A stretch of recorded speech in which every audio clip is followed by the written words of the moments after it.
Experts are here to listen to your needs and personalize your home buying or selling experience. But we also recognize the power of technology. Young Real Estate offers virtual showings, allowing you to explore properties from the comfort of your own home. Young Real Estate, where technology meets a personal touch. Your dreams, our expertise. Contact us today and let's make your dream home a reality.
What First State Community Bank means to me is, it says it in its name, community. We're family, we care about one another, whether it's in our SEMO markets or we can reach out to someone in Farmington, Columbia. They're always there to assist.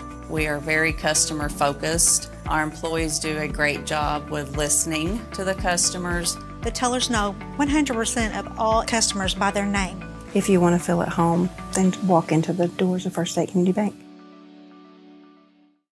At Focus Bank, we understand your community because it's our community too. With branches across Southeast Missouri and Northeast Arkansas, Focus Bank offers services such as fraud protection, really free checking, and mobile banking that lets you bank simply and securely, anytime, anywhere. Stop by any of our branches or visit us online to open an account today. Plus, you'll receive an awesome free gift just from opening your really free checking account. And when you refer someone who opens an account, you'll both receive a gift. Focus Bank, member FDIC, equal housing lender.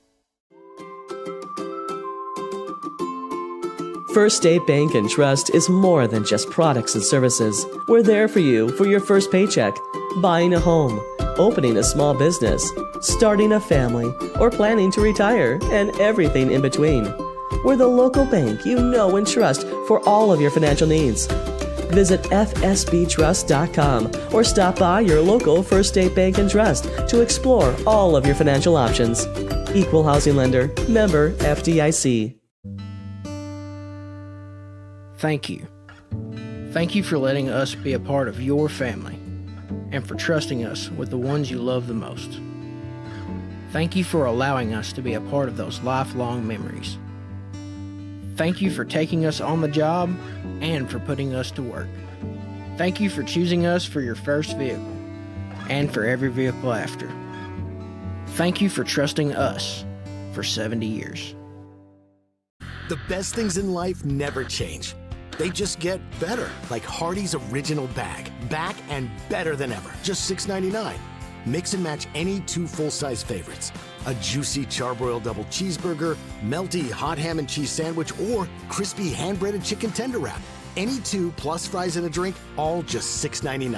Hardee's Original Bag. Loaded with handcrafted goodness. It's the greatest meal deal for your buck. Do you need personalized merchandise? Trying to celebrate the season of that big state run?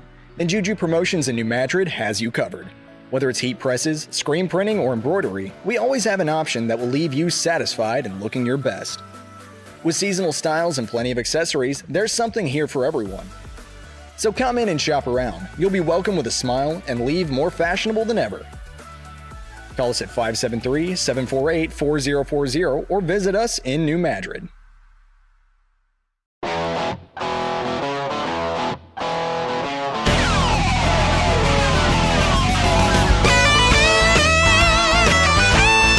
right here at King Jerry Lawler's Hall of Fame Bar and Grill on world-famous Beale Street, and as you can see, oh my gosh, we have the best barbecue ribs in Memphis. Oh my gosh, the gumbo is out of this world, but you gotta try the King's Triple Decker Slam Burger. You'll love it. Mathis Funeral Home of Dexter and Bernie strives to provide their community with the accommodations and services needed to relieve your family during times of loss. For more information, give them a call and see how Mathis Funeral Home can help meet your expectations in celebrating your loved ones.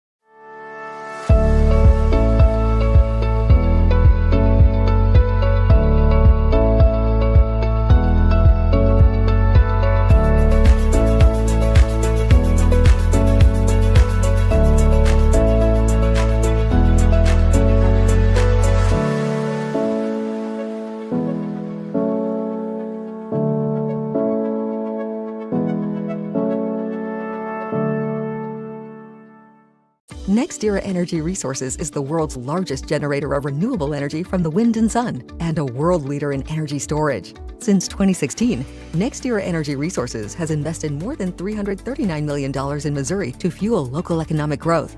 Today, our company owns and operates one wind energy facility in the state and is looking to invest even more in the Show Me State. We are committed to being a trusted community partner and look forward to providing affordable, clean, renewable energy for generations of Missourians to come. My name is Kevin Rossville. I'm a farmer from Prairie County, Arkansas. Been farming since 1991. Started farming with my father-in-law when I got married. We've been raising rice ever since. We've all been looking for something for a change for years. And I think this 263L is going to be the next and up-and-coming thing for us. It's really going to work well on a lot of different ground and a lot of different farms around here. Dynagro 263L, available exclusively at Nutrient Ag Solutions. At SEMO Health Network, we strive to provide caring and affordable health care while making our patients feel welcome in our warm and friendly atmosphere. With locations throughout Southeast Missouri, we provide medical, dental, OB, and behavioral health services to anyone and everyone that may need it. Visit SEMO Health Network for your wellness exams, COVID and flu vaccinations, lab services, dental exams, counseling, and more. For more information, visit our website and let SEMO Health Network take care of you.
At Young Real Estate, we understand the importance of face-to-face interactions. Our experienced agents are here to listen to your needs and personalize your home buying or selling experience. But we also recognize the power of technology. Young Real Estate offers virtual showings, allowing you to explore properties from the comfort of your own home. Young Real Estate, where technology meets a personal touch. Your dreams, our expertise. Contact us today and let's make your dream home a reality.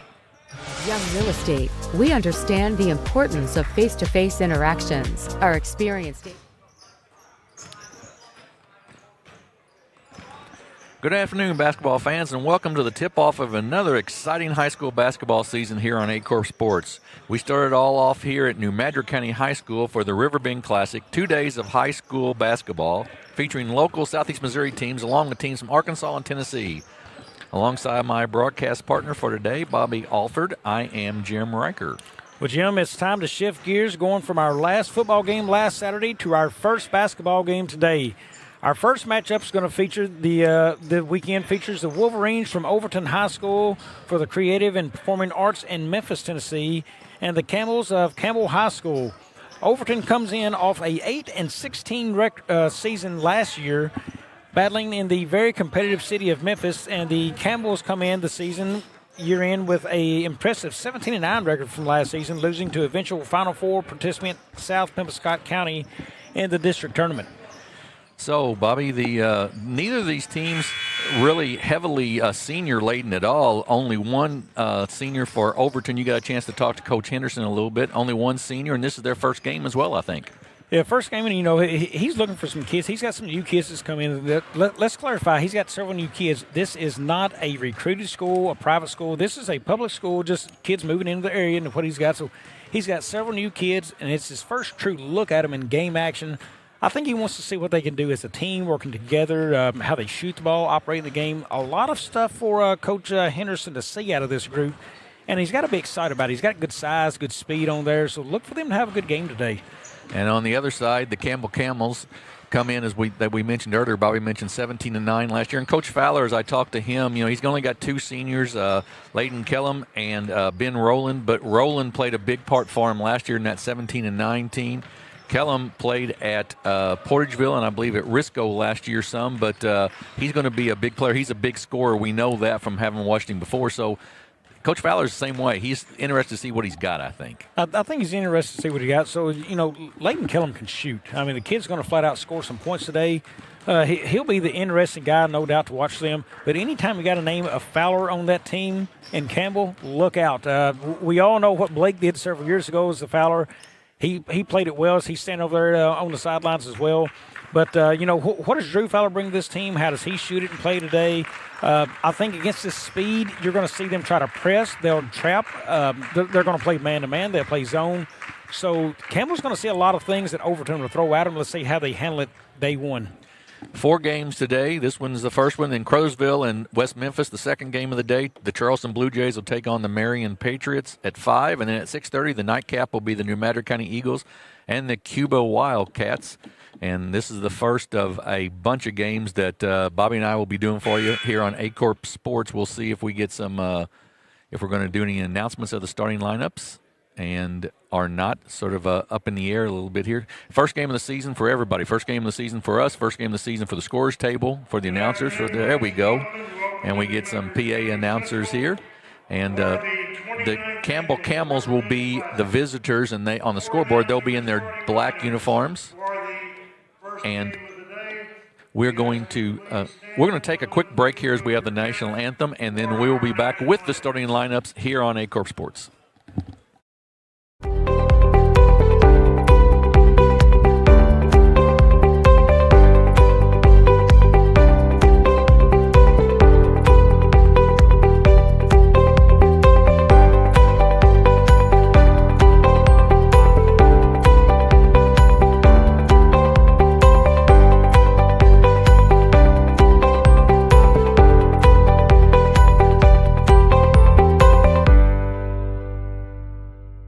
At Young Real Estate, we understand the importance of face-to-face interactions. Our experienced agents are here to listen to your needs and personalize your home buying or selling experience. But we also recognize the power of technology. Young Real Estate offers virtual showings, allowing you to explore properties from the comfort of your own home.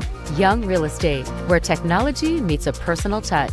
Your dreams, our expertise. Contact us today and let's make your dream home a reality.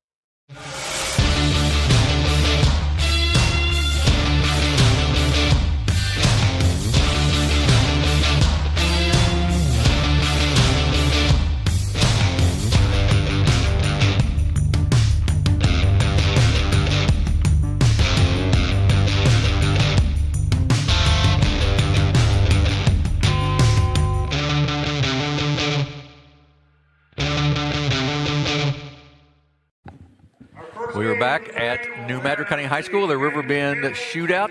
It is the Campbell Camels and the Overton Wolverines. For the Camels, who will be the visitors on the scoreboard, a senior, number 0, 6'1", Layden Kellum. A 5'11" junior, number 12, Keenan Siebert. A 5'10" junior, number 14, Drew Fowler. The other senior on this Campbell squad, a 6-foot senior, number 20, Ben Rowland, And finally, a 6'3 junior in the middle, number 24, Caden Mayberry. They are coached by Steve Fowler and assisted by Stephen Stroop and Blake Fowler. And now for the Overton Wolverines out of the city of Memphis. They will go like this. Number 1, a 6'2 senior. Number 1, Freddie Arge Jr. Number 3, a 6'3 junior, Jordan Chafin. Number 23, a 6'7 junior, Kevin Gladney. A 6'4 junior, number 30, Anthony Wilson. And the final starter, number 35, a junior, a 6'6 junior, Devin Murray. So, Bobby, you hear those sizes, and there's a whole lot of size difference in these two teams. Whole lot of size difference. That's going to give them the advantage defensively, down low, rebounding, and seeing over anything that the Campbells want to bring out of defensively there. Also on offense, just seeing down low, getting into the paint. A lot of good stuff there when you've got size on your bench there, Jim. We are set. It is Gladney to tip, and the ball will go off of the hands of Ards out of bounds, and Campbell will get it to start the basketball game. So the tip went off Ards' hands, and it will belong to Portageville. Good night. Campbell.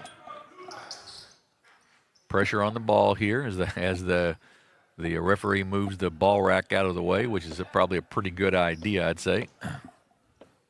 Coach Fowler calling a little offense out as he moves the ball rack out. And we are set now, I think, to get going again. And we're set. First game of the year, jitters right there at the ball rack, Exactly Jim. right. Everything sort of out of whack. They get it inbounds. Backdoor cut, not there. Kick it off to Layden. Kellum with it. Goes to the basket. Little jump shot up and good. Layden Kellum is the shooter for this Campbell team, and it's 2-0 Campbell. Down the floor quickly. Campbell in a 2-3 zone. Out top to Ards. Back up top, a three-pointer up and off the mark. No good. Nice block out there. Rebound taken down by Mayberry. Man-to-man defense starting out here. Off of Mayberry and head quickly to Wilson. He goes to the basket, up and good, and we're tied at 2. Right there, that defense will not work anymore this season, Jim. He wanted to chip on the block, and number 20, Roland, just couldn't get anything there. He's going to have to move his feet more this year. Three-pointer up and good by Siebert. And it's 5-2. What I'm referring to, moving your feet, is that flop you and I talked about on the way Yes. over. You know, it's going to be a focus this year. Yes, that is the focus for the referees this year. They're taking away any flop on defense or an offensive player as well.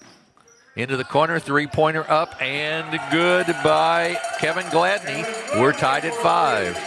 Full court pressure here by the Wolverines. They get it across. Siebert with it. He'll take the three once again. A little tip on that, I believe, and then a rebound taken down there by Chafin.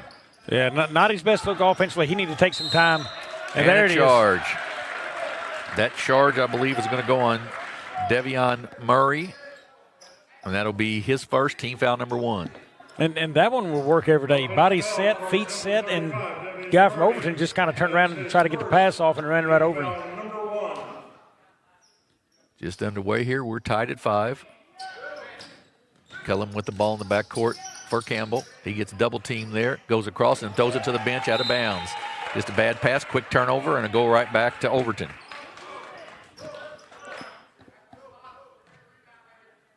Gladney to inbounds to Arge Jr., the only senior on this Overton squad. Arge gets it back. Left side up, Chafin for 3, short, no good. Rebound down off of Campbell, out of bounds, will belong to Overton. The one thing I see right now out of Chafin, I like that good rotation on that shot. He's really got a good look there. One thing I want to see Overton do, get it down low right now. They're not looking at the paint for many advantages and scores. John Butler in the game for Overton. There it is into the paint, up a little baby hook, no good. Rebound taken down by Drew Fowler. He loses it, it's tipped, and Kellum comes away with it. He comes up the right side of the court now with it. He gets picked up there, kicks it inside, off of that'll go off of Ben Rowland out of bounds. Kellen was very out of control in the dribble right there, and that was not a very fair pass inside to try to catch. No. That was a tough spot. Right side, top of the circle now to Butler, into the corner. Butler gets it back.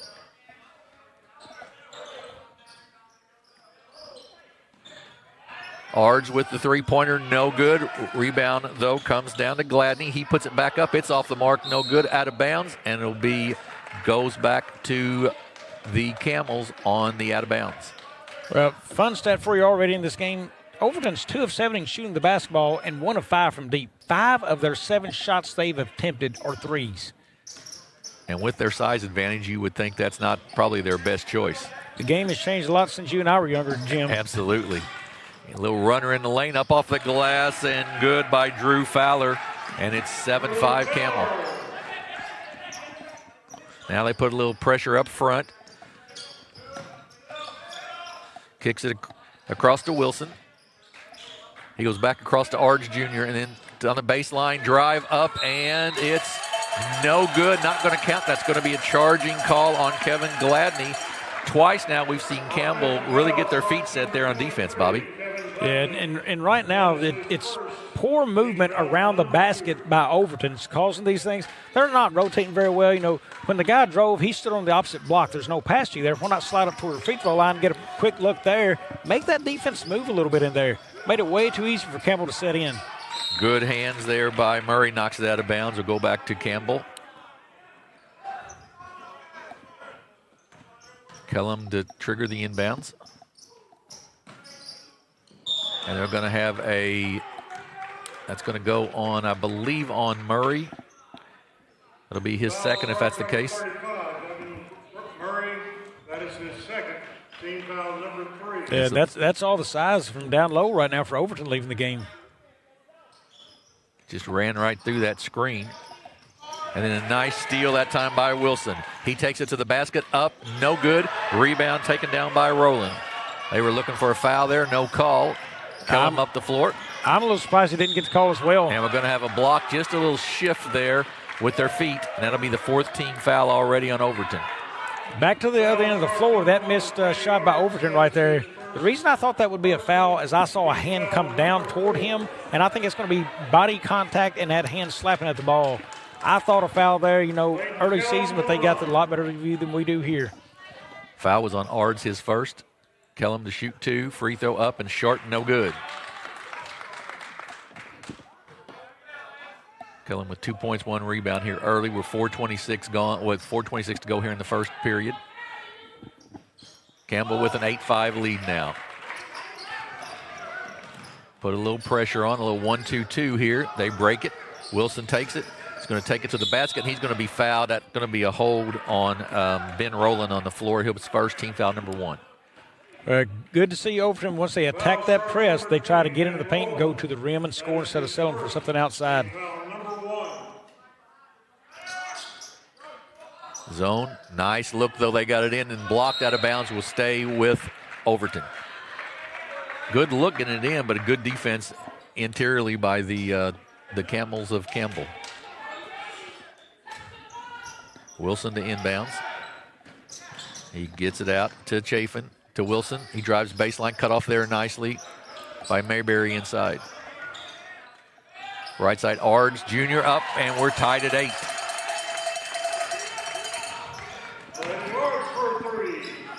Ards with his first 3 of the day. To the basket, up, blocked nicely there by Chafin. Quickly up the floor to Wilson.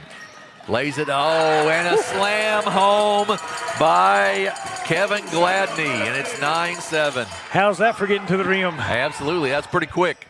Jumper off the glass, up and good by Caden Mayberry, and we're tied at 10. All of a sudden, turn to a little track meet here. Ards Jr. pulls it back. Butler will take the 3, off the mark, no good. Loose, taken away, though, by Siebert.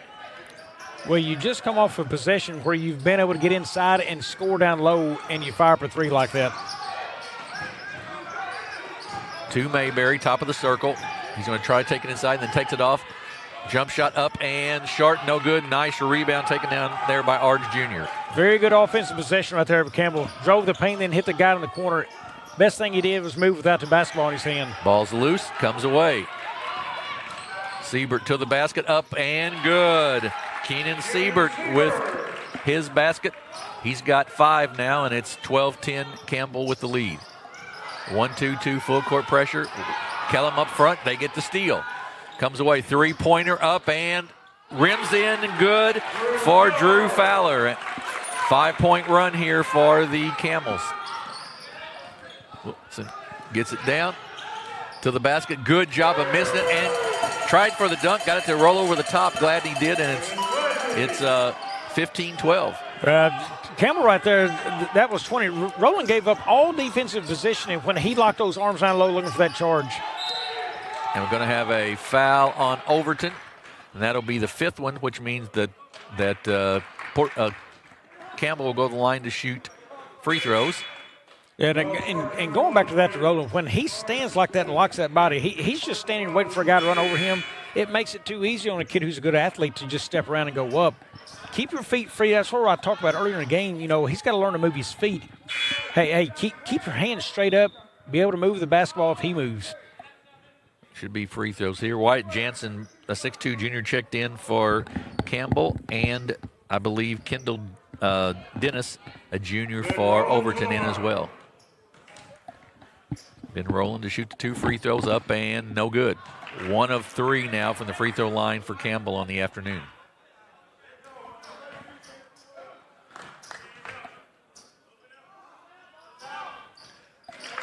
Rowland with his first point of the day, and it's a 16-12 Campbell lead. Butler will bring it across the timeline.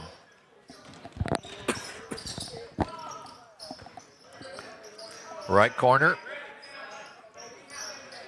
Back out to Chafin. They go around the perimeter of the defense. Inside. Cleared out. Nice shoulder there. Up and good. Nice offensive rebound by Murray. And he gets a 16-14. And, Bobby, you mentioned it. That's where they need to take some time and get the ball in there, I think. Well, and we've got some kids who have a really good-looking shot for Overton. They've just looked to try to go outside first instead of loosening that play up for them. Nice read that time by John Butler on the steal. And there'll be a foul on the Camels. And to that point, a good inside game loosens up the outside shot. It gives you good, clear-looking shots. Mayberry with the foul there. Kellum comes back in, replaces Drew Fowler for Campbell. Dennis with it up top. Chafin with it, thought about the 3, doesn't take it. Butler into the corner for Wilson. He drives down the baseline, loses it out of bounds, off of Campbell, will stay with Overton. And a timeout by Coach Henderson of the Overton Wolverines. It's 16 for Campbell, 14 for Overton. We'll take a 30-second break and be back here on Aycorp Sports. 30-second timeout, charge to the Wolverines.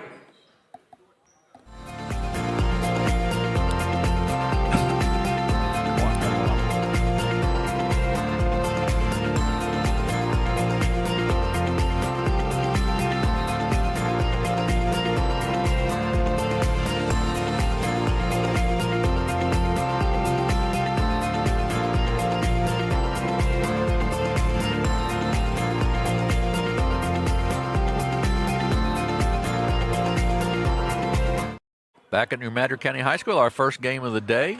It's Campbell 16, Overton 14, 1:22 to go in the first quarter. Jim Riker, Bobby Alford with you. And so far, Kevin Gadney was 7 for Overton and 5 for Siebert and Fowler for the Campbell Camels. Campbell still in their 2-3 zone. Cross court, and that goes about 3 rows deep, just a little wide, and it'll be a turnover. Yeah, that skip pass there is really tough, trying to work from that angle. Gladney checks back in the ball game for the Wolverines, and Devion Murray will take a seat.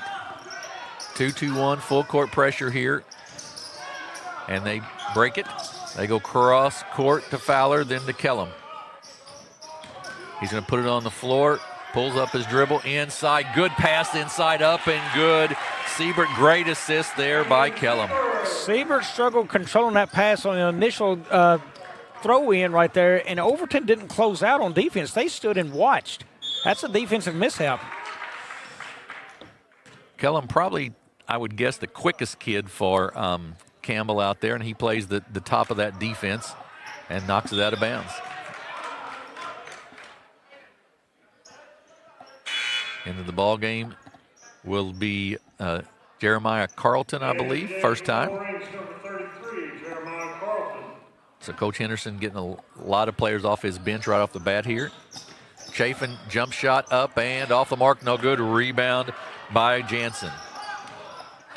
Kellum brings it up with 30 seconds to go in the quarter. Jansen gets it, kicks it off to Rowland.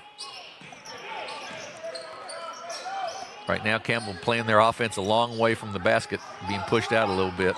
And then a steal, and it is a steal, and that's going to be a foul. It's going to go on Mayberry, and I believe that will be his second foul, and he's the big man inside. Well, you just talked about where that offense is having to play for Campbell, and look where the steal happened. They pressured the ball enough out there in the top court, and they really just frustrated him enough. Finally got a hand in on one, knocked it away. Drew Fowler checks in. Since Mayberry picked up the second foul, Drew Fowler checks in. Arge checks back in for the Wolverines. Up top to Wilson. To Butler. And he goes in the left corner, gets it back. Long went three at the buzzer by Arge, no good. So we're at the end of one. It's the Campbell Camels 18, the Overton Wolverines out of Memphis 14. We'll take a break and be back here with second quarter action on Aycorp Sports. What First State Community Bank means to me is, it says it in its name, community. We're family, we care about one another, whether it's in our SEMO markets or we can reach out to someone in Farmington, Columbia. They're always there to assist. We are very customer focused. Our employees do a great job with listening to the customers. The tellers know 100% of all customers by their name. If you want to feel at home, then walk into the doors of First State Community Bank.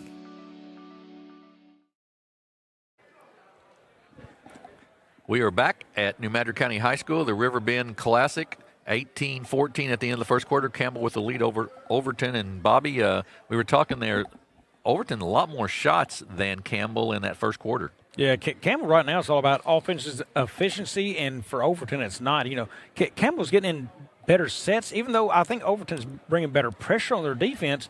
Overton's just making poor decisions on shot selection right now. They've got to quit settling for quick threes, and as soon as they get it outside the arc right there, they think first thing they need to do is shoot. No, the first thing you need to do is dish. You've had some scores down low. Dominate the game in the paint first before you think you need to own it outside. The outside shooting right now, I think they're 2 of 8 right now, 4 of 9 inside the arc. Tell me what the percentages are at. Yeah, I'd like to see him get that to Kevin Gladney, number 23. I mean, he's got 7 points already, and he's shown he can put the ball in the basket from inside. It'd be a good place to take it, I believe.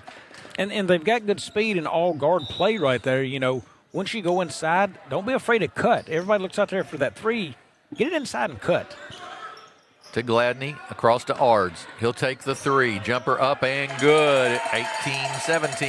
And they shot another three there, but look how that rotated. They went to one side of the floor. Ards is on the opposite end of the floor. Got to pass in the open three. Travel on Campbell. Be a turnover, and Overton with a chance to take the lead here. Just underway in the second quarter. Ards, the only senior with Overton, gives it off to Wilson. Now up top to Butler. Gets it back to Ards on the wing. Good ball rotation. Ards drives the baseline, gets cut off there nicely by Jansen. Then inside, though, to Gladney. Up and good. And look there, Bobby. Good ball movement that time. And look at the spacing they have. When that trap went on Ards down there, Gladney wide open in the paint. Jansen off to Kellums. And he's going to be called for a travel. G. Stutter stepped a little bit before he took it to the basket. It's a turnover on Campbell. The last 2 possessions, Gadney has touched the ball in the paint. He touched it on the high post and kicked it out for the wide open three on the opposite side of the floor. And then this possession, he had it, baseline trap, skipped it right inside to him and up off the glass. Already a much stronger looking offense going to the paint. Here it is. Gladney with it out to Wilson. To Butler in the corner. He drives it, kicks it back out to Wilson. Wide open three. Stutter step. Kicks it off to Gladney. He puts it on the floor, loses control of it. It'll go off of Kellum out of bounds. Will stay with Overton. And again, look at the open people on the floor for Overton right there. Gadney caught that thing. That was not a shot attempt for Gadney. He touched it and he was looking for the cutter, the wide open look. Look at how open some of these guys were that last round right there for Overton. Bad pass taken away by Fowler. Picks up his dribble, kicks it off to Kellum. Kellum's going to take it to the basket. He does off the glass. Short, no good. Rebound taken down by Carlton to Ards. Gladney for three. No good. Nice block out there by Rowland, and that'll be a foul. I believe that'll be the third one on Ards Jr. Oh, and that's your lone senior right there. Checking out of the ball game. Kari Franklin checks in. Fowler with Siebert in the backcourt still to Kellums. Fowler gets it across the timeline now, and he's going to be called for a travel. Just got his feet tangled up there, and it's a turnover. Sort of an unforced one there a little bit. Yeah, two out of their last three possessions have turned into walks and turnovers. John Butler with the basketball to Wilson on the right side. Butler gets it back to Gladney in the paint, loses control of it, but kicks it out to Wilson. To Gladney. Good hands right there by Keenan Siebert, knocks it out of bounds.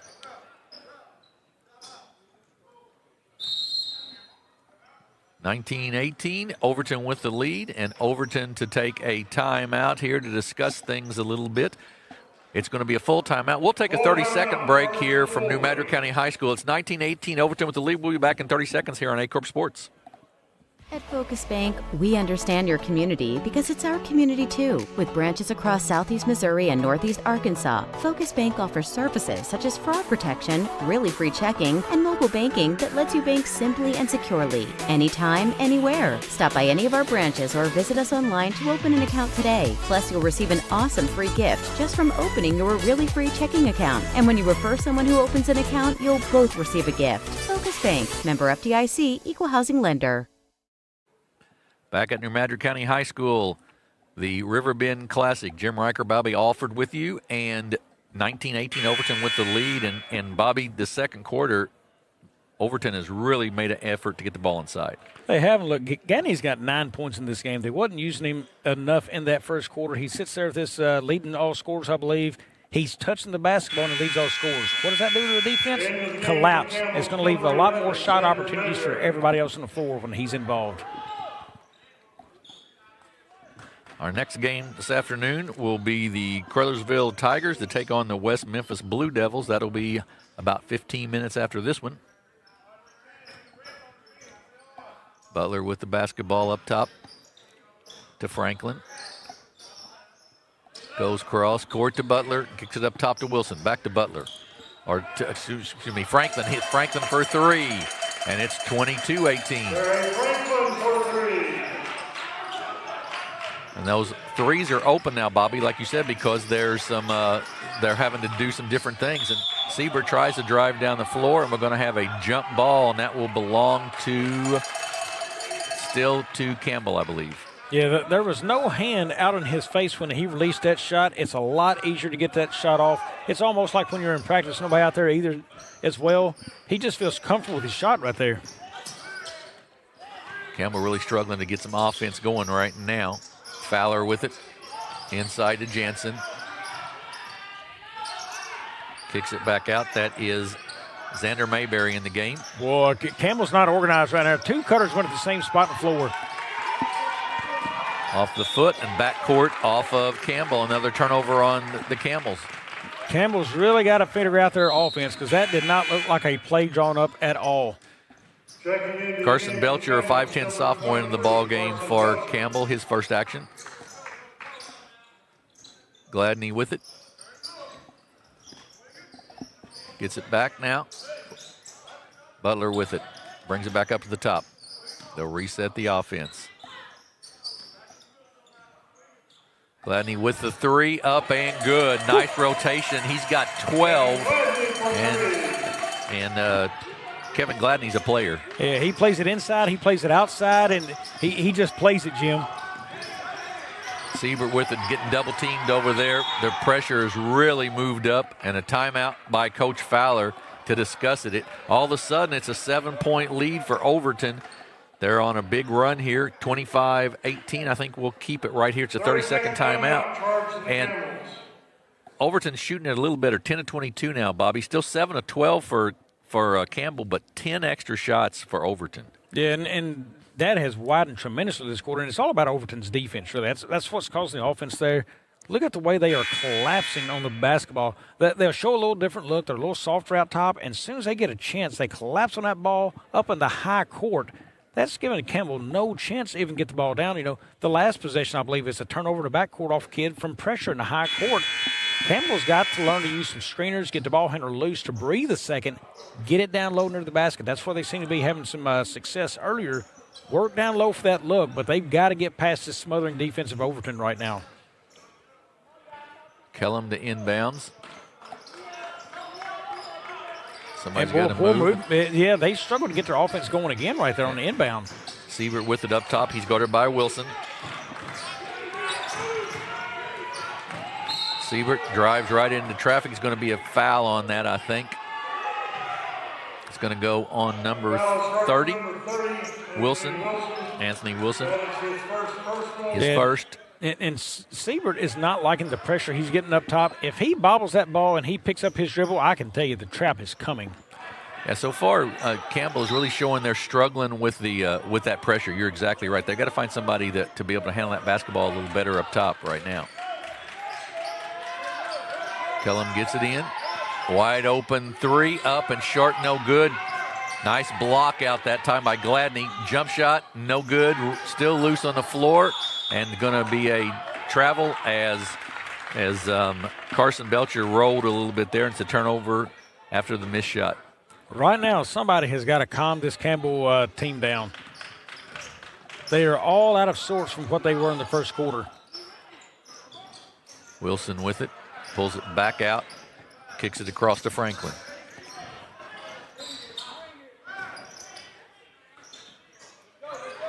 Back to Butler. He'll take the three. Off the mark, no good. But Gladney for the big flush on the rebound. I'm telling you, Gladney is fun to watch. It's his second jam already of the day. He's got 14 of the 27 for Overton. And what I love to watch about him right now, he works well on the floor. You know, he's from the corner. He was at the high post. The pass come in, and he saw the missed shot. Got the rebound and slammed it down. Once again, another turnover on Campbell. The offense is starting out about 35, 40 foot out, and that's not a good place to be for sure. 9-point lead for Overton, and they've made some baskets, but Bobby, it's really been predicated off their good defense. Butler within the corner to Gladney. He thought about driving baseline, couldn't, as he was cut off there nicely by Mayberry. Franklin for three, off the mark, no good. Gladney with boy, that may have been more impressive than his two dunks, honestly, Bobby. He was just a hair away of rocking that rim one more time. Absolutely. That was a great finish there. Kellum gets it across the timeline. He's getting a lot of pressure up top. Now he gets it right side. They give it out to Jansen. Too many people in the corner. And that's going to be a foul on Xander Mayberry. That'll be his first, I believe. 29-18. I think Campbell is really missing. You know, Caden Mayberry picked up that second foul. I think they're missing him out there in the middle of the floor, too. Yeah, Campbell right now I wouldn't even call it running an offense. They're just scrambling. They're trying to find some way to breathe right now. They've just got to calm down and say, hey, look, I know these guys are lengthy and they're fast, but we've got to figure out how to go back to playing basketball. Franklin with it up top. Kicks it back off to Butler. Good thing for Campbell, I'd say, Jim, they won't find anybody faster they'll play this season. That is very true. Shot rims out, no good. Kellum brings it up.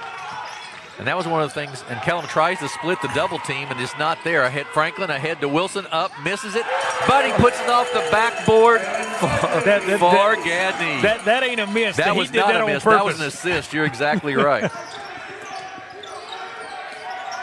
Yeah, we don't want to put missed shots in a man's column. When Right. Oh, no. And that's going to be a drop shoulder on Xander Mayberry. That'll be his second foul.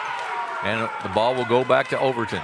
Yeah, well, we ain't going to give him a missed shot in the category when he throws up a nice oop like that off the glass. You're exactly right. You're exactly right. Siebert checks back in, as does Rowland for the Campbells. I think that first quarter, Overton was just hiding their star player in Gaffney. Apparently. I don't believe. Oh. Just past Carlton. He wasn't looking for the pass, and it's a turnover. I don't think that Campbell has scored in this quarter. I believe it was 18-14 at the end of the first, if I remember correctly, and now 31-18. I believe you're right. And one thing Wilson's starting to show me now, don't worry about his shot attempts, what he does and doesn't do. The way he's distributing the basketball and he's seeing the court right now, that pass right there was intended for that guy to cut to the basket. Siebert gets it across to Rowland. He gets trapped over there in the corner. And another steal, this time by Franklin. He gives it off, goes up, and Gadney once again. He saw it again, Jim. He did. Saw it off the backboard and another slam. Biggest smile on the floor right now is Wilson, the guy who's just gave 2 passes off the glass. Gadney with 20 of the 33 already. It's 33 for Overton, 18 for Campbell. We'll take a 30-second break and be back.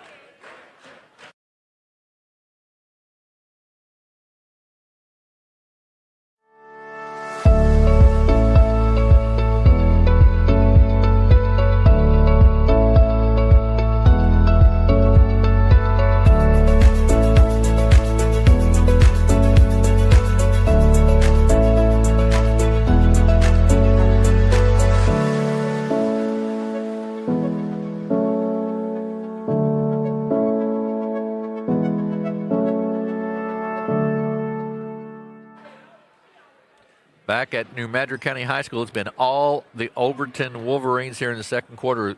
They've outscored Campbell 19-0 in the second quarter. And, Bobby, it has been the Kevin Gladney show. He's got 20 points already, 6 rebounds, and 4 really nice dunks. Yeah, Wilson and Gladney have been something special together on the floor. You can see how well they work. My apologies to Kevin Gladney. I called him Gaffney earlier. Hey, I won't forget that name anymore after those. I'm glad I'm here to see Gladney put on the show because he has been phenomenal so far. And the way he works inside, he's outside. He doesn't have to have the ball in his hands to move on the floor. He's very wise there.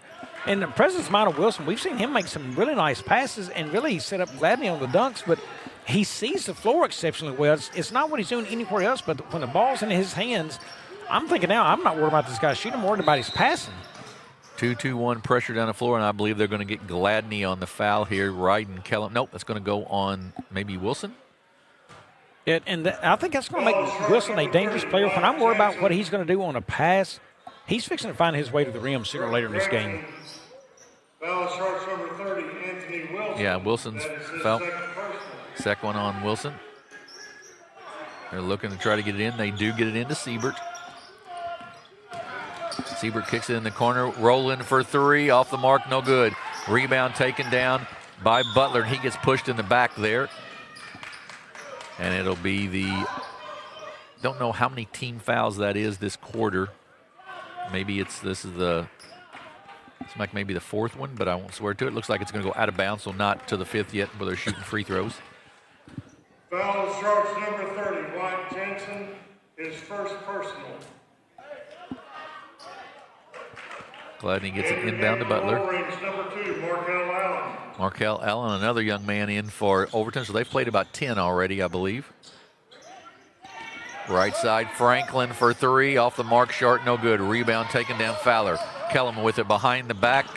And Coach Fowler is pulling his hair out on that when you haven't scored in the quarter and throw a pass like that.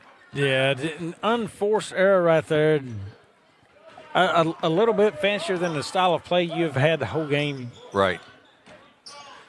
Franklin up top with it to Gladney. He's knocked down a 3 from out there, so they have to guard him for sure.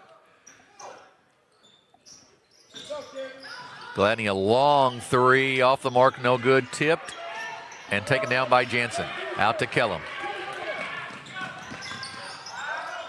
Kellum tries to cross over, but gets it knocked away. Goes off the foot, though, of Overton and out of bounds.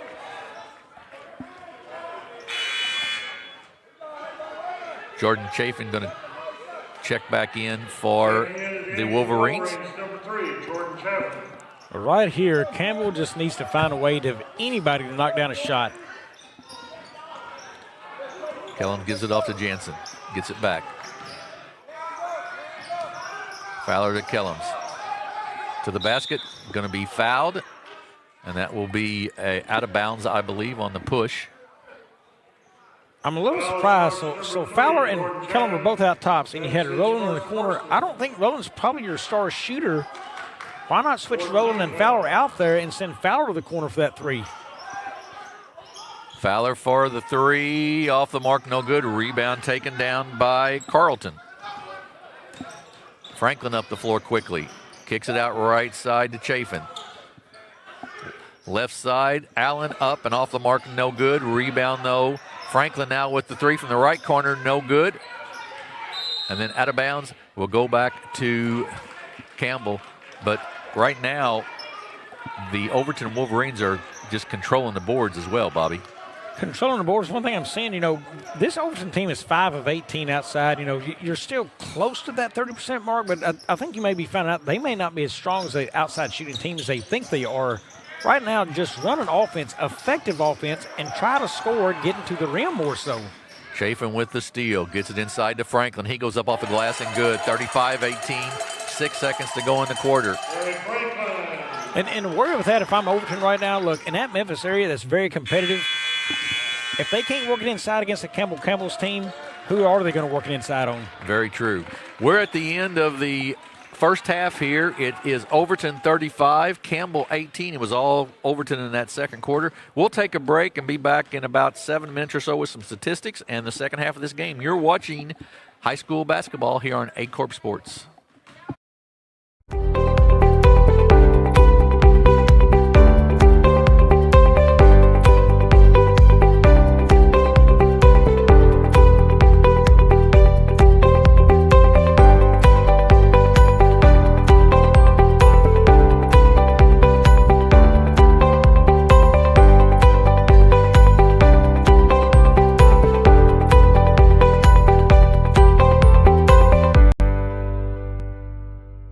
At Young Real Estate, we understand the importance of face-to-face interactions. Our experienced agents are here to listen to your needs and personalize your home buying or selling experience. But we also recognize the power of technology. Young Real Estate offers virtual showings, allowing you to explore properties from the comfort of your own home. Young Real Estate, where technology meets a personal touch.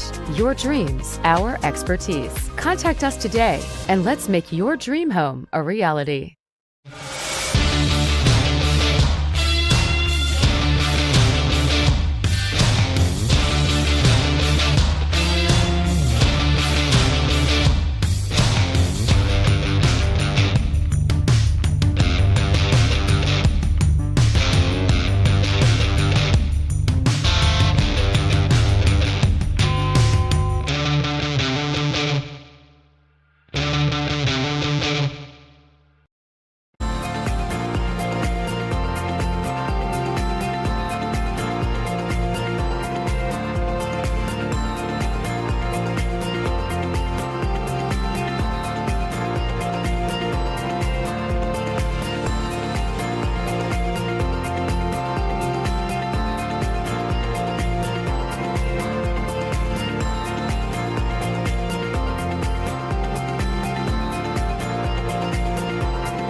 First State Community Bank means to me is, it says it in its name, community. We're family, we care about one another, whether it's in our SEMO markets or we can reach out to someone in Farmington, Columbia. They're always there to assist. We are very customer focused. Our employees do a great job with listening to the customers. The tellers know 100% of all customers by their name. If you want to feel at home, then walk into the doors of First State Community Bank. At Focus Bank, we understand your community because it's our community too. With branches across Southeast Missouri and Northeast Arkansas, Focus Bank offers services such as fraud protection, really free checking, and mobile banking that lets you bank simply and securely. Anytime, anywhere. Stop by any of our branches or visit us online to open an account today. Plus, you'll receive an awesome free gift just from opening your really free checking account. And when you refer someone who opens an account, you'll both receive a gift. Focus Bank, member FDIC, equal housing lender.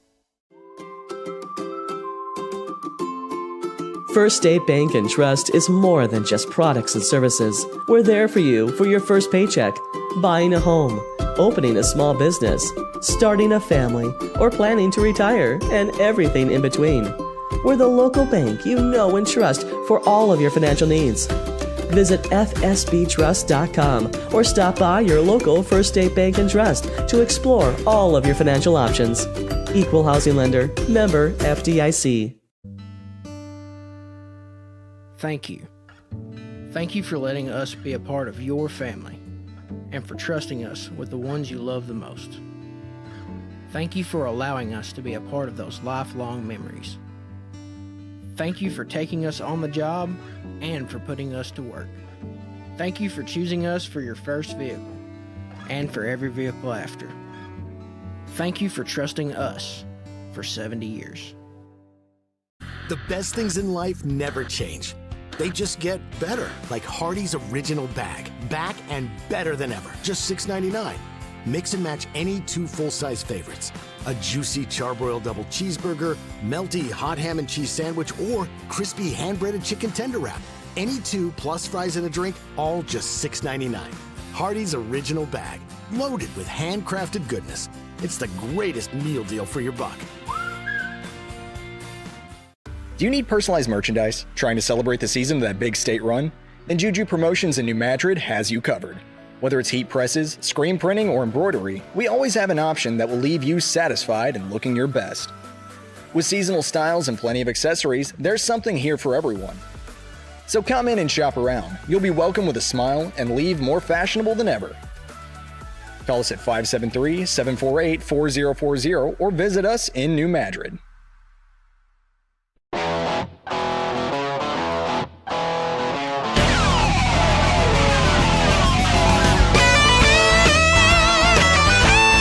We're right here at King Jerry Lawler's Hall of Fame Bar and Grill on world famous Beale Street, and as you can see, oh my gosh, we have the best barbecue ribs in Memphis. Oh my gosh, the gumbo is out of this world, but you gotta try the King's Triple Decker Slam Burger. You'll love it.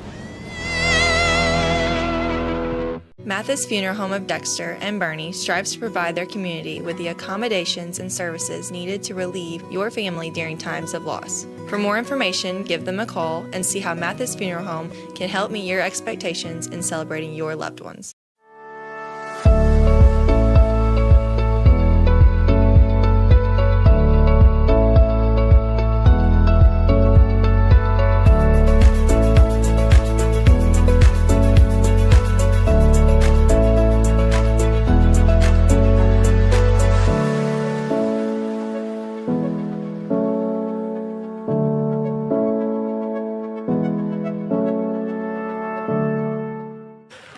Welcome back to New Madrid County High School, the Riverbend Classic.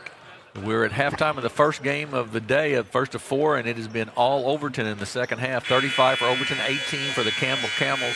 Jeremy Riker, Bobby Alford with you. And Bobby, let's go through some stats here. And you pointed something out to me I thought that you thought, and I agree, was very interesting for Overton in particular. Yeah, first we'll hit the stats for the Camels. It is in the scorebooks for them. 3 points for Leighton Kellum, 7 points for Keenan Siebert, 5 points for Drew Fowler, 1 point for Brandon Rowland, 2 for Caden Mayberry, and that's totals 18 points of the game. They're shooting 39% from two and 39% total for the game. 5 of 9 inside the arc, 2 of 9 outside of it. They've just got to find a way to move their offense right now under pressure. They've really struggled under pressure. And somebody's got to calm the ship again, realize what you're facing and slow that defense down. And it's been pressure defense in front of their face all day. It's easier said up here than done on the floor, especially game one of the year. But they've got to figure it out here in the second half. Overton Wolverines for them. In the books, it is 6 points Freddie Ards, Junior. It is 20 points for Kevin Gladney in the game on 9 of 14 shooting. 2 points for Anthony Wilson. 5 points for Kareem Franklin. 2 points for Devion Murray, and that rounds out their 35 points. They are shooting it right now at 46% from the floor. 10 of 15 inside the arc, 5 of 18 outside. You know, they played well, but the one area I'm going to tell you is a recipe for disaster on the season for Overton. 0 of 0 from the free throw line. Look, you've got an inferior team down low on size that cannot stop you near the rim if they want. The only person really taking the ball to the rim has been Gladney. You've got to play this game inside out, because I can tell you there's going to be teams that's going to be fast enough to get out to the perimeter and guard you and shut down that three. If you can't get to the free throw line against a team like this, it's going to be a long season down in Overton. Yeah, I would agree. They've got to get the ball inside, and as you said, they were shooting 67% from the two-point line or inside the arc, so they've got to get that going. And for Campbell, they've got to find a way to get Layton Kellum and Ben Rowland to score. They're two seniors, I think. And I think Kellum's trying to force a lot right now just because of pressure, and the team's probably leaning on him, and he probably feels like they're leaning on him a lot stronger than they really need to. But it's a mental deal for him saying, hey, I've got to do something, because he feels like, we're struggling so bad. He is a star player for them, but he's going to have to relax some and go back to just playing backyard basketball and make a shot for him. Get loose, maybe get the ball out of his hands and let him work without the basketball in it to get a better look. For Overton, it'll be Arge Jr., Chafin, Gladney, Wilson, and Murray. They're starting 5. And for the Campbells, it'll be Kellum, Siebert, Fowler, Rowland, and Mayberry. They're starting 5. We're set here in the second half. Campbell still in their 2-3 zone. Kick it in the left corner to Murray. Boy, they missed an opportunity right there. Gladney was open. He come across well. Murray inside, uses that big body and gets the basket. Good job, and it's 35-18. And, Bobby, that was what we talked about, getting the ball inside. They did a nice job there, and then they put that trap on. Just in the wrong spot, and a steal by Chafin. Gets it off to Murray. Right side, wide open Arge on the right side. Off the mark, no good, and there's going to be an offensive. He got by with it the first time, but this time he really dropped that shoulder, and Kellum picks up the charge. Yeah, Kellum wasn't that close to him, so there's spacing, and that let that shoulder drop easily into him. That's an easy call for the official. And he's got to feel that as an offender, too. I mean, an offensive player, if you've got that spacing, just turn a little baby hook off the glass. Third foul on Murray.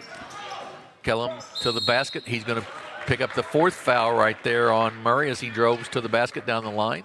And Layton Kellum will shoot 2 free throws. And it's been at least 9 minutes of game time since Campbell has scored. They did not score in the second quarter. Yeah, and for Overton right now, it's hard to work the ball in the paint and let your post player play when he's watching from the bench over there. Absolutely. Jeremiah Carlton set to check in. We've got a whistle there and a reset. That is surprising. You get a whistle. Once the ball goes to the free throw shooter, usually there's nothing to stop it. Exactly right. Kellum with the free throw. Jeremiah Carlton in, and Devion Murray will take a seat with his 4 fouls. Kellum will have a second here. Misses it. Rebound taken down by Carlton. Out to Ards.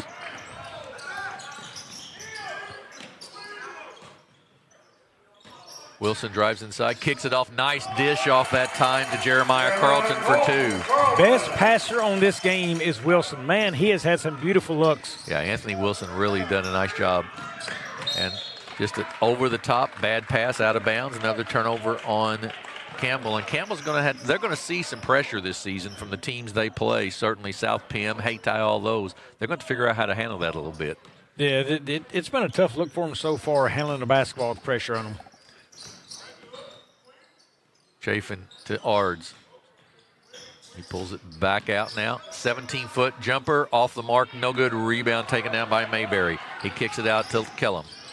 Kellum puts it on the floor, gets triple teamed, then kicks it across. Inside to Rowland. Reverse layup up and good by Ben Rowland. Right there. Campbell needed that one.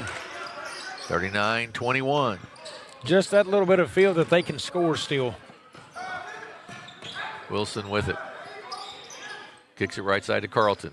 Then to Gladney. Outside, Chafin for three. Good. And Bobby, just what you talked about, good inside-out basketball there. Yep, the ball and the pressure's on one side of the floor. You swing it to the empty side and wide open looks. Going to be a jump ball here, and it will go to Campbell. Campbell it looks like just trying to speed it up a little too much, trying to do a little too much right now. Yeah, it has. It's sped up a lot of them. And, hey, don't kid yourself. The floor is fast, too. I mean, Overton is getting out on them. And, but it just speeds up everything Campbell is wanting to do. And it's a lot different playing your JV or your second string versus this right here in the game in practice. Absolutely correct. You can't mimic that length and speed. Gladney with it for Overton. Kicks it right side to Wilson. Cross court, Ards.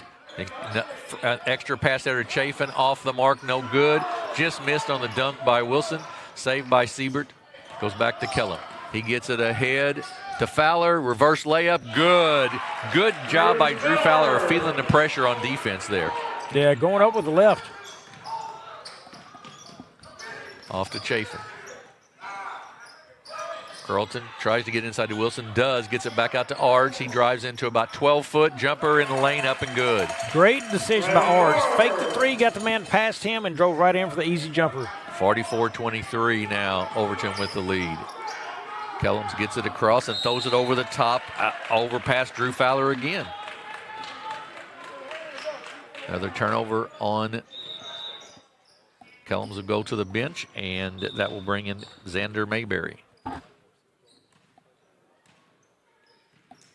Checking into the game for the Camels, number 11, Xander Mayberry. Jim, we've got a full day tomorrow, followed up by a starting of the Oran tournament Monday coming up. We'll remind our audience all day long about that, but big weekend of basketball followed by next week. Absolutely. Reverse layup, no good, taken down there by Fowler. Ball knocked away by Wilson, and then taken down by Chafin to Wilson. Oh, nice look off by Wilson, and he gets the layup. I'm telling you, he has not been flashy in the scorebooks, but, man, his play and knowing the presence of the floor and how the floor moves has been great today. Yeah, he really has been. Drew Fowler, three, up and good. Fowler now with 13. Knocked away a steal. Rowland comes away with it for Campbell. Kicks it out to Siebert. Ahead, out of bounds. Knocked out of bounds there by Chafin. It will belong to Campbell.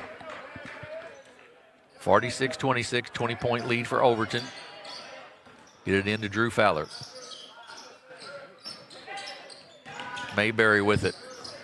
Siebert with the three. Off the mark, no good. Internal rebound that time by Fowler. He goes up. It's good, and he'll be fouled and go to the line to shoot one. That possession right there for Campbell was one of the better ones they've had in a while. They rotated the ball, found the open guy out for three right there. They really had good spacing that time and looked a lot more under control. And the guy they've been looking to do a lot for him is sitting over there watching right now on Kellum. It just shows, I think Kellum has put a lot on his shoulders trying to force through this game, relax within this offense. Fowler gets the old-fashioned three, 46-29. That foul was on Carlton, by the way. Franklin back in the ball game. Kicks it across to Chafin. Out top. Gladney for three. He's got 23. It's 49-29. First time he scored here in the third. Steal up and no good. Missed the dunk a little short. He traveled as well on that. Ards, though, was a little short on the dunk. If you're going to miss it, now's the time to do it. You're up 20. That's right. Into Siebert. Get it off. Cross to Mayberry. He goes up inside, up and good. Tough shot. Caden Mayberry sure was. Mayberry with four now. To Franklin. Inside to Carlton. He goes up off the glass, no good. Tipped to Campbell. Siebert with it. He pulls it up. Gives it off to Fowler. Mayberry, long three, top of the circle, short, no good. Rebound Chafin. for Overton. Ards kicks it right side to Franklin. He's open, two-pointer, foot was on the line, it's good, a two, 51-31. Good corner, Terry Franklin. Jansen to Mayberry.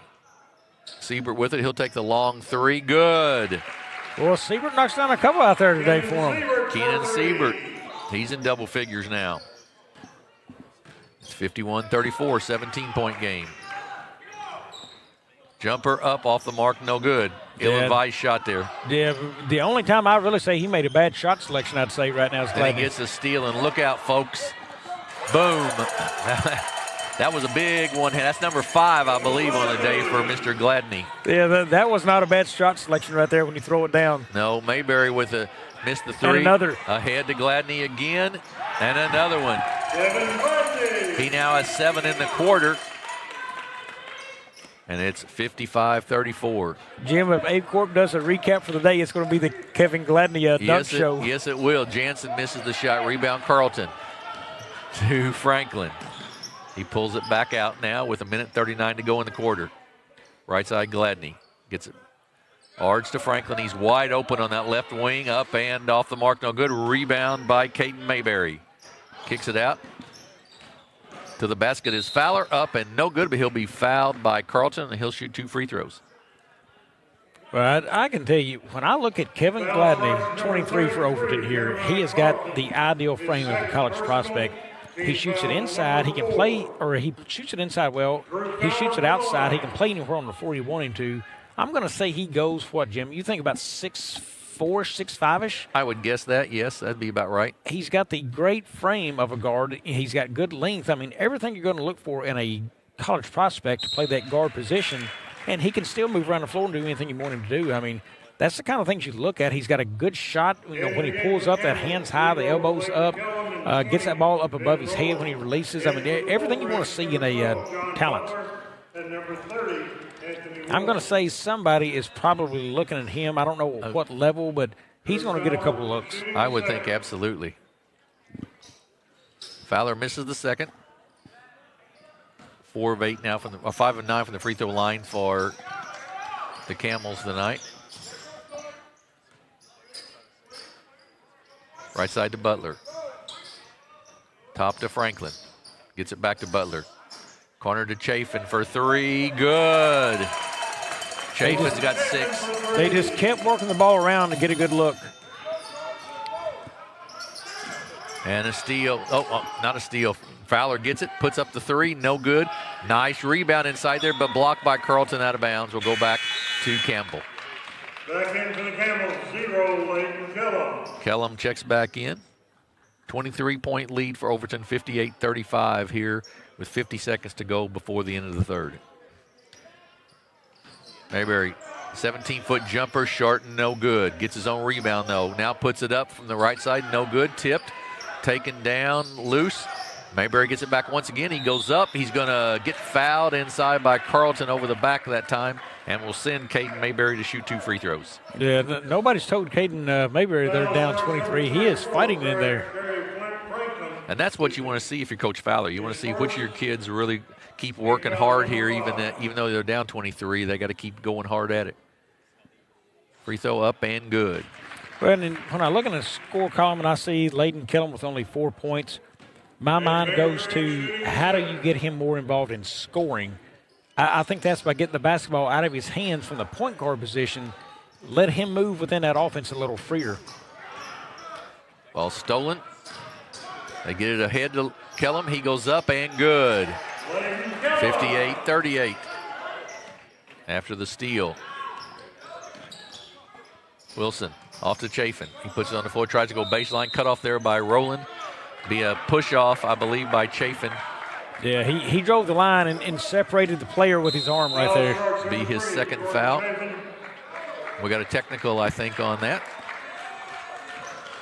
So it'll be his 3rd personal on that. And we'll send somebody to shoot free throws for Campbell. Looks like that will be Ben Rowland to shoot the free throws. That will bring Well, I'm guessing Mr. Chafin is going to check out after technical. He's going to have a learning experience over there from his coach, I do believe. I am guessing that would be correct. Rowland makes the free throw.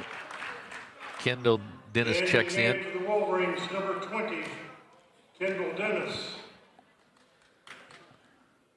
Rowland makes 1 of 2. 7 of 13 now from the line. Still no free throws for Overton. 19-point game, 58-39. 15 seconds to go here in the third. Kellum to inbounds. He gets it into Mayberry, gets it right back. Gives it to Mayberry. Kellum will take the 3, top of the circle, good. Boy, I was just thinking come off that screen for the 3. He gets the basket. Butler quickly down the floor, gets a runner off in the lane, no good. So we're at the end of 3, and it is Overton out of Memphis, 58. Campbell, 42. We'll take a 30-second break. Be back here on Aycorp Sports for the fourth quarter. The best things in life never change. They just get better, like Hardee's Original Bag. Back and better than ever. Just $6.99. Mix and match any 2 full-size favorites. A juicy charbroiled double cheeseburger, melty hot ham and cheese sandwich, or crispy hand-breaded chicken tender wrap. Any 2 plus fries and a drink, all just $6.99. Hardee's Original Bag, loaded with handcrafted goodness. It's the greatest meal deal for your buck. Welcome back to New Madrid County High School. I want to thank all of our sponsors out there, and we've got a lot of basketball for you this winter. This is the first one of a lot, first of 9 this weekend. Jim Riker, Bobby Alford with you, and Bobby, you know, you said they've got some kids who are scoring. Campbell does, but they just have had a hard time keeping up with Kevin Gladney and the shooting percentages. I mean, 49 shots for Overton, only 36 for Campbell. Yeah, and it's, again, all the defense that Overton's come with them. But I want to take you back to that last possession. You and I talked about that off air. I talked about getting that ball out of Layden Kellum's hands. Look what happened. He gave it up. He rotated out. The handoff off the screen, it was a very relaxed shot for him. I think that's where they want to go with that basketball, is get it out of Kellum's hands all the time. Let him move around and find his openness in that offense. I think that's going to benefit them a lot, and let him score. I think he's the guy who's probably most nights going to be their leading scorer. They just got to give him the opportunities. Overton, Gladney kicks it right side. Arge Jr. for 3, good. You never shoot a bad pass unless you're Arge Jr., do you? That's right. Rowland with the basketball. And a steal by Arge Jr. up and good. 63-42. Freddie Arge has got 13 now. Kellum breaks through, little Euro step up and good. He's got 11. 3 kids in double figures now for Campbell.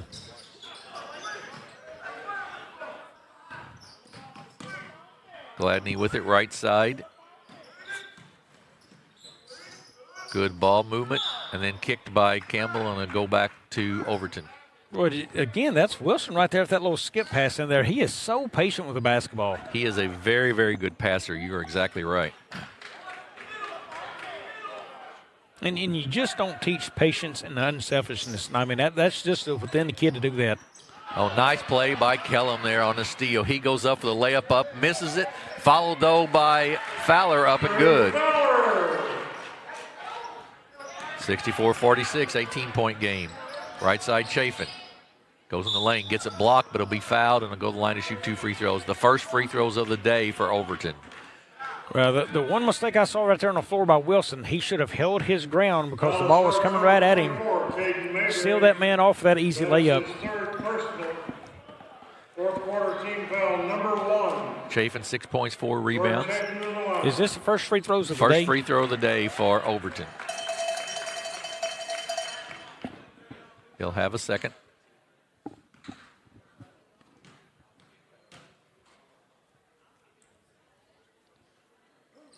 Knocked them both down. 20-point lead. Fowler with it. Kicks it off to Kellum. Right side to Rowland. To Jansen. Free throw line. Jumper. No good. Rebound. Fowler. But it's stolen there by Gladney. He goes up. He's going to be fouled. by Kellum, and that'll send him to the line to shoot 2 free throws. Kellum said, "You ain't getting 7 dunks in this game, young man." Right. Because I'm sure Gladney was thinking that. Oh, he absolutely was, no question. First foul on Kellum. Fourth quarter team foul number 2. Jimmy, you and I have called a lot of basketball. I don't know that we've seen a kid have 7 dunks in one game. I don't know that we've seen a kid with have 6. No, I don't either. And he's got them a variety of ways, off of steals, off of the pass, off of the pass off the backboard. We've seen it a lot of different ways. My favorite was off the missed shot and the dunk. The way he just moved the floor right there. I mean, the pass and stuff, that's set up from the guy from the Wilson, but elsewise it's all on his own. Rowland gets his own rebound, kicks it off to Fowler. Kicks it out to Mayberry. He'll take the 3, up and no good. Kellum, though, with the rebound, high off the glass, good, and he'll go to the line to shoot 1. Great court knowledge there by Leighton Kellum to go left-handed and up high off the glass. He had to work just to have that opportunity. He is open in the corner for 3. They didn't see him. He moved to the wing. They didn't see him. He comes all the way around off that missed shot, gets the rebound, and sticks it back up. Great basketball knowledge by Kellum. 13 for him. Free throw, up and good. Murray just fouled out. That was his 5th foul, by the way. And a steal by Kellum. Up and good. Arge just wasn't paying attention, really, and Kellum gets the steal. Kellum was on the bench, had 4 points, and has come back here in the late in the 3rd and the 4th, and he's put 10 on the board. I don't think he likes sitting on that bench a whole lot, Bobby. You know, I just listened to a deal on a Facebook reel from Bobby Knight talking about that. I saw the same thing. Quite funny. Yes, it was. Shot's no good. Rebound by Campbell. They get it off to Rowland. It's the great motivator is what he called it, I believe. Exactly right. Kellums misses the 3. Nice rebound by Mayberry, but gets it blocked by Carlton. Then up off the glass and good. Drew Fowler, playing well above his 5'10 size, gets the basket. You got to like the fight Campbell is bringing here in the 4th. Absolutely. 67-53. Carlton kicks it out top. Boy, he wanted to take it. Wilson will take it to the basket, and he's going to be fouled there by Jansen. He'll shoot 2 free throws. Well, Campbell has to do a better job there. That man was outside the 3-point line, and he gets fouled down near the blocks. Somebody's got to step up and stop the ball. Yep, absolutely right. And I guess you're sitting back waiting and thinking Wilson's not going to shoot it because he loves to pass. If you do step up, I'm sure Wilson would have found an open guy, but you still got to stop the ball. You got to stop the basketball, that's right. He makes the first free throw and makes the second one. Overton now, I believe, 6 of 7 on the night, shooting the free throws. Off to Kellum. Loose on the floor, he gets it, gives it off to Jansen. They kick it out to Rowland for 3, long, no good. Nice strong rebound by Wilson. He comes down, kicks it off to Arge Jr. He'll pull it back out to Wilson. Kicks it out to Chafin, right side. Gladney, short, no good. Nobody goes after the rebound. And Overton comes away with it. Boy, you just can't be very happy with that if you're Coach Fowler. No, we got Wilson with took a knee, I think, there. He's going to go to the bench. And we're going into the game for the Camels, number 12, Kenan Siebert. Kenan Siebert checks back in, and we've got John Butler coming in for number 30, Anthony Wilson. Yeah, Bobby, you got to get after that loose ball. You got 3 guys look at it. Just can't be that way. Butler for 3, short, no good. Rebound, Kellum. Yeah, if you lose because of talent, that's one thing. Because you lose because of effort, that's quite another. Absolutely right. Basketball remains with Campbell. 4:20 to go in the ball game. 16-point lead for Overton, 69-53. And we've got a hold. That's on Arts. That is his 4th personal. Team foul number 4. Team foul number 2. Oh, number 2, excuse me. 4th foul on Ards. Kellum, turnaround 3, short, no good. That's a poor decision by Kellum. Yeah. That man was right underneath him. He's got to do something, but you're already going away from your shot hand, too. Just a really bad decision with the basketball. Again, that's trying to do too much with the basketball. 2 men in the same spot. Siebert with a long 3 off the mark, no good. Rebound loose. Fowler saves it into Kellums. He goes up, no good, tipped, still loose, and taken down finally. We're going to have lost a shoe, and we had a nose hit there, and all sorts of stuff going on. So the officials timeout, and ball will go back to Overton. Coming up next, I think we've got Caruthersville, and is that West Memphis? West Memphis. West Memphis Another is our big next game. one, right? Interesting to see how Caruthersville are looking. They just come off a very successful football season right into basketball, so Yeah, they may have a little rust. Right, they haven't had a lot of practices yet for sure. Gladney with it, gets double teamed, goes cross court to Butler. Right corner, Chafin, shots no good, tipped, taken down by Kellum. Backdoor pass, up and good to Drew Fowler. 69-55, a 14-point game. Right side to Butler. Out to Franklin. They'll slow it down a little bit here. There Nice. it is to Carlton, up and good, and a foul. Gladney with the nice assist. The high-low set, Gladney knew exactly what to do with that basketball when it come to his hands. He never thought about shooting it.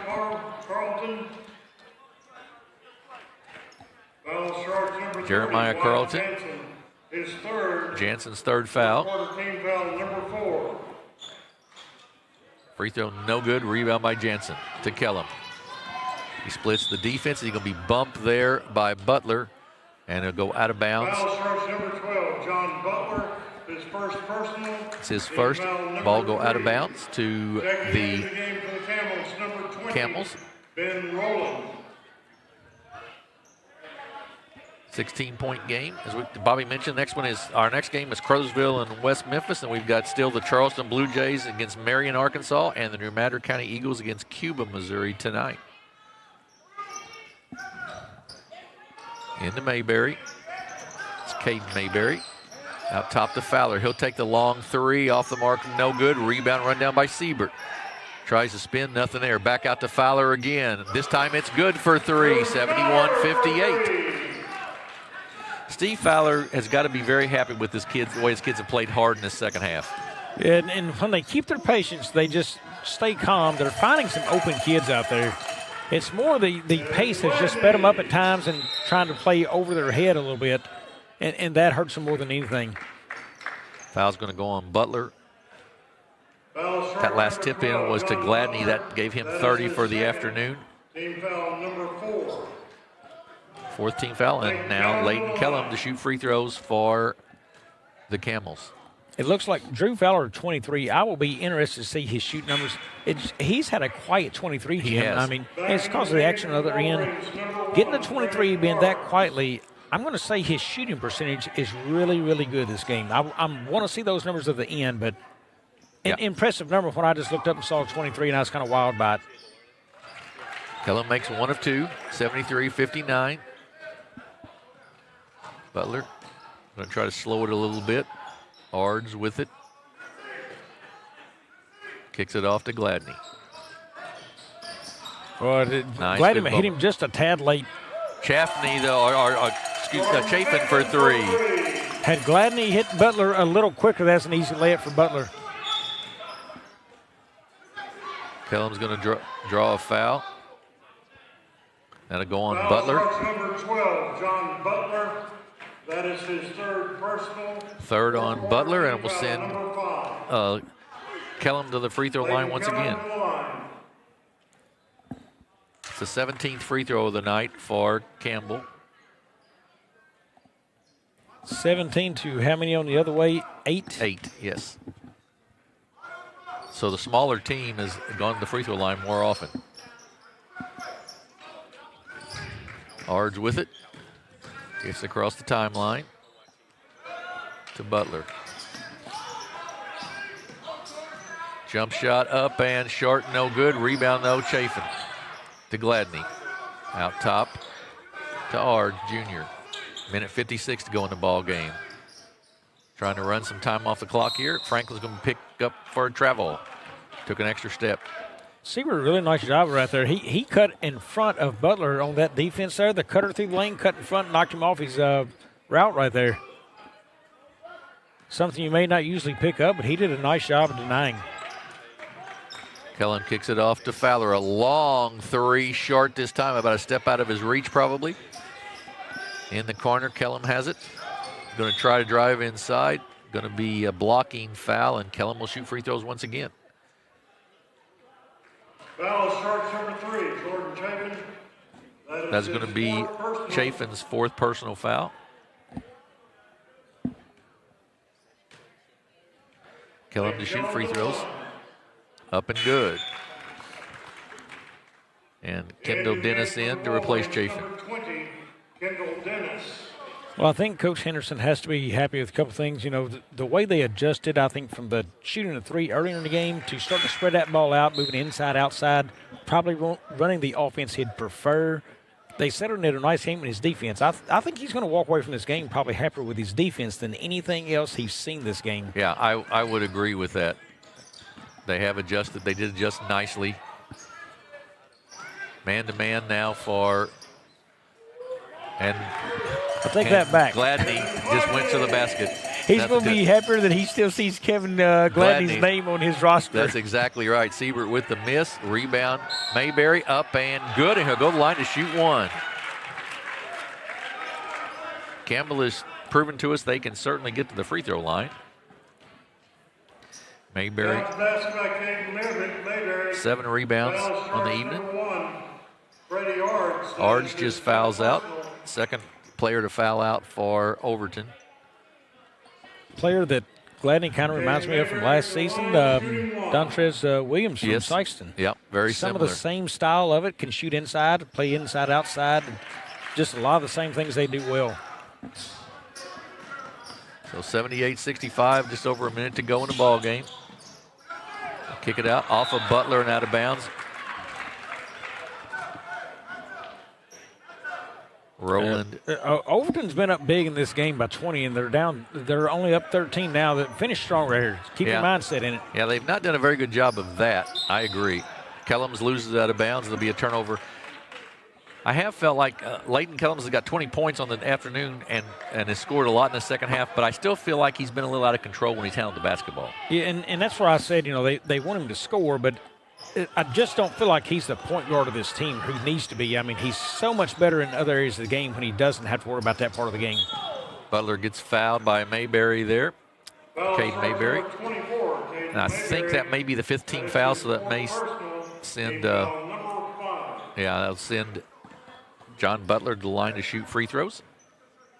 And I'm sure you ask Kellum, he's going to say, no, I can handle it. I mean, that any kid would. Any kid would, you're right. Yeah, but if he goes back and watches the film of this game, he's going to say, man, I was under pressure so much, and I was just doing things that's probably not part of my game. And I think he operates better on the floor when he's not under constant pressure. Yes, absolutely agree. Because when I've seen him in the past, he's been more of a shooter, not a ball handler, and now he's been forced into a role he's probably not as comfortable with. Second free throw off the mark, no good. Rebound by Mayberry. Comes with it, knocked away by Butler, but goes to Fowler. He's going to try to take it. Good help defense by Butler, knocks it out of bounds. And there's a great instance. He's pressured up the floor, ball knocked away, and then as soon as it's knocked away and Fowler's got it, he's constantly just looking to get the ball back out top. He's not moving around the floor saying, hey, I'm trying to set myself a screen around this guy to get an open look. Like that. To Fowler, off the mark, no good. Rebound, Carlton. Kicks it out to Franklin. Little high on the pass there and out of bounds. We'll go back to Campbell. And Butler fouls Kellum.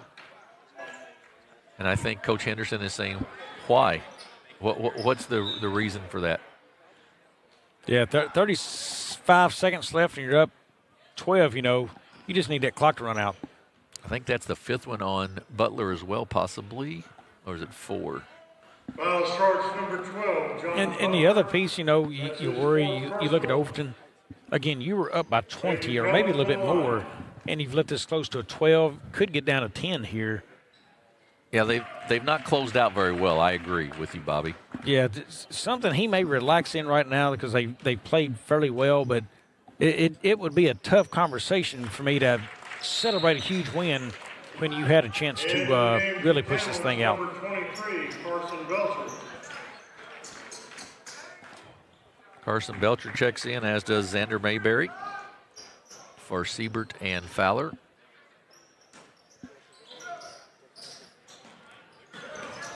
Butler with it, quickly down to Franklin. Butler saves it, kicks it inside to Carlton, and then a steal by Rowland ahead to Kellum. He's going to stop and take the three. Good. Mistakes all over the place for Overton. They couldn't close out a game and run out of clock. They fumbled that basketball around. Now, Gladney's not in the game, your star player, but you still have to be able to run out of clock, and they did a poor job right there. Yeah, absolutely. And that's the kind of thing that might not kill you in this game, but down the road in games down in Memphis, if you got a 6 or 8 point lead and you want to close it out, you've got to be able to do that. And you've got all five starters are on the bench, but still, though, you've got to be able to handle the basketball, take care of it. These are kids trying to earn a spot and, add depth on this team, and you just showed you couldn't take care of the basketball for 30 seconds. I mean, that's the deal they want to look at and say, hey, we've got to be better protecting the basketball, finding open passing lanes. Kellum will take three up, and another one good. 81-73, ended up being an 8-point game. To Butler, he's just going to run the clock out here. So our final score is the Overton Wolverines 81, the Campbell Camels 73, and we'll look at some stats here before we take a little break. First in the books for the Campbell Camels, it is Leighton Kellum, 28 points on 8 of 18 shooting, 5 of 12 inside the arc, 3 of 6 beyond, 9 of 13 from the free throw line. Also in the game, it was 10 points for Keenan Siebert and 23 points Drew Fowler. He is 9 of 17 at 52%. Jim, he was the best shooter from the floor for Campbell. I thought he had a good night, and he did. 4 points in the game, Ben Rowland, and 8 points in the game, Caden Mayberry. 73 total. There's 25 of 61 overall, 41% from the floor. 17 of 33 inside the arc at 52%. 8 of 28 beyond the arc at 29%. 5 of 23 in the free throw column. And they had 37 total rebounds, 18 offensive, 19 defensive. For the Overton Wolverines in the game, it was Freddie Arge Jr. with 14 points in the game, 11 in the game, Jordan Chafin, 3 points in the game, John Butler, 30 points, Kevin Gladney on 13 of 21 shooting. He has 10 of 12 inside the arc, 3 of 9 beyond it, 1 of 2 from the free throw line. Anthony Wilson had 8 in the game, Jeremiah Carlton with 4, Kerry Franklin with 7, Davion Murray with 4, and that rounds out their 81 points. They were 31 of 63 shooting the basketball at 49%, 21 of 33 inside the arc at 64%, 10 of 30 beyond at 33%, 9 of 12 at the free throw line. They did find their way there later in the game. They was 0-0 at the half, so nice job of them adjusting to inside game at 75% for the game from the line. That was the free throw line. 28 rebounds in the game, 19 defensive, 9 offensive, and they had 6 dunks, all of them coming from Kevin Gladney, and he was the show. He was the show for sure. I think Coach Henderson for Overton, as you mentioned, will talk to his kids about closing the game out. And for the Campbell Camels, I think Coach Fowler likes seeing that kind of competition. He won't see a lot of teams a lot quicker or a lot taller probably than he saw tonight. And he may not see any kids much better than Kevin Gladney for sure. I don't think he will. I think it's going to be interesting. Where does he go from the future after seeing a game like this? Now, he's going to be happy if you look in the scorebooks and you see Kellum with 28 points. What he's not going to be happy with is the turnovers. How does he need to use him? I think that's what he's going to probably, if it were me, that's what I'd look about for the rest of the week. After today's game, you'll play tomorrow's. If they play tomorrow, I hadn't looked at the schedule that far, but the next week of practice is, where do I start to use this kid most effectively on my team? He's got a talent. It's just figuring out the right place to use him. Absolutely. So final score, Overton 81, Campbell 73. We're going to take a break here of about 10 or 11 minutes, and we'll be back then with the Caruthersville Tigers and the West Memphis Blue Devils here on Aycorp Sports.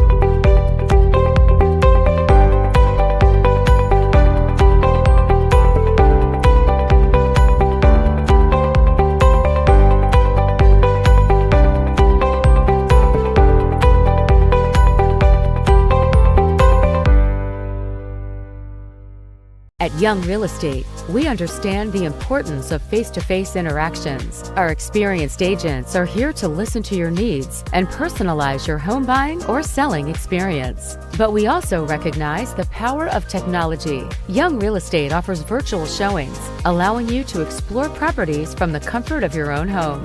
Young Real Estate, where technology meets a personal touch. Your dreams, our expertise. Contact us today and let's make your dream home a reality.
What First State Community Bank means to me is, it says it in its name, community. We're family, we care about one another, whether it's in our SEMO markets or we can reach out to someone in Farmington, Columbia. They're always there to assist. We are very customer focused. Our employees do a great job with listening to the customers. The tellers know 100% of all customers by their name.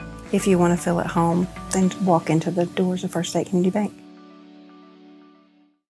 At Focus Bank, we understand your community because it's our community too. With branches across Southeast Missouri and Northeast Arkansas, Focus Bank offers services such as fraud protection, really free checking, and mobile banking that lets you bank simply and securely, anytime, anywhere. Stop by any of our branches or visit us online to open an account today. Plus, you'll receive an awesome free gift just from opening your really free checking account. And when you refer someone who opens an account, you'll both receive a gift. Focus Bank, member FDIC, equal housing lender.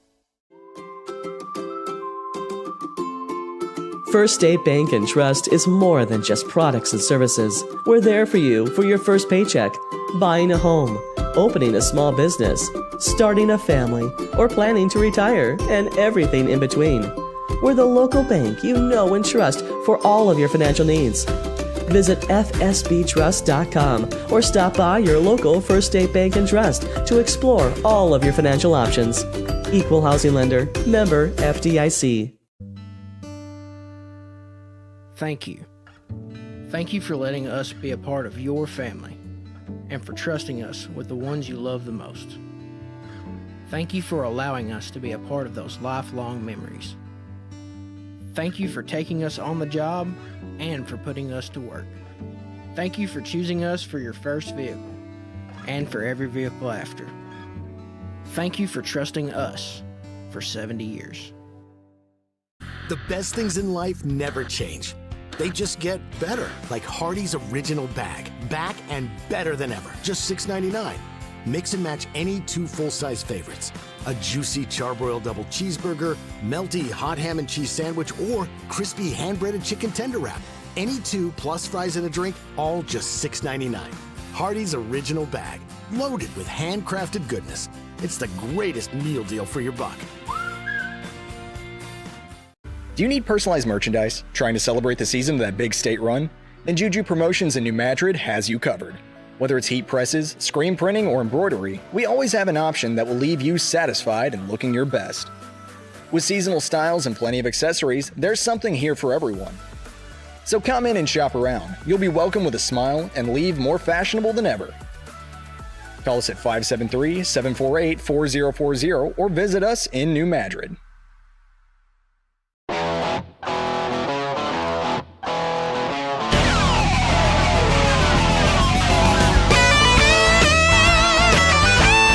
We're right here at King Jerry Lawler's Hall of Fame Bar and Grill on world famous Beale Street, and as you can see, oh my gosh, we have the best barbecue ribs in Memphis. Oh my gosh, the gumbo is out of this world, but you gotta try the King's Triple Decker Slam Burger. You'll love it. Mathis Funeral Home of Dexter and Bernie strives to provide their community with the accommodations and services needed to relieve your family during times of loss. For more information, give them a call and see how Mathis Funeral Home can help meet your expectations in celebrating your loved ones.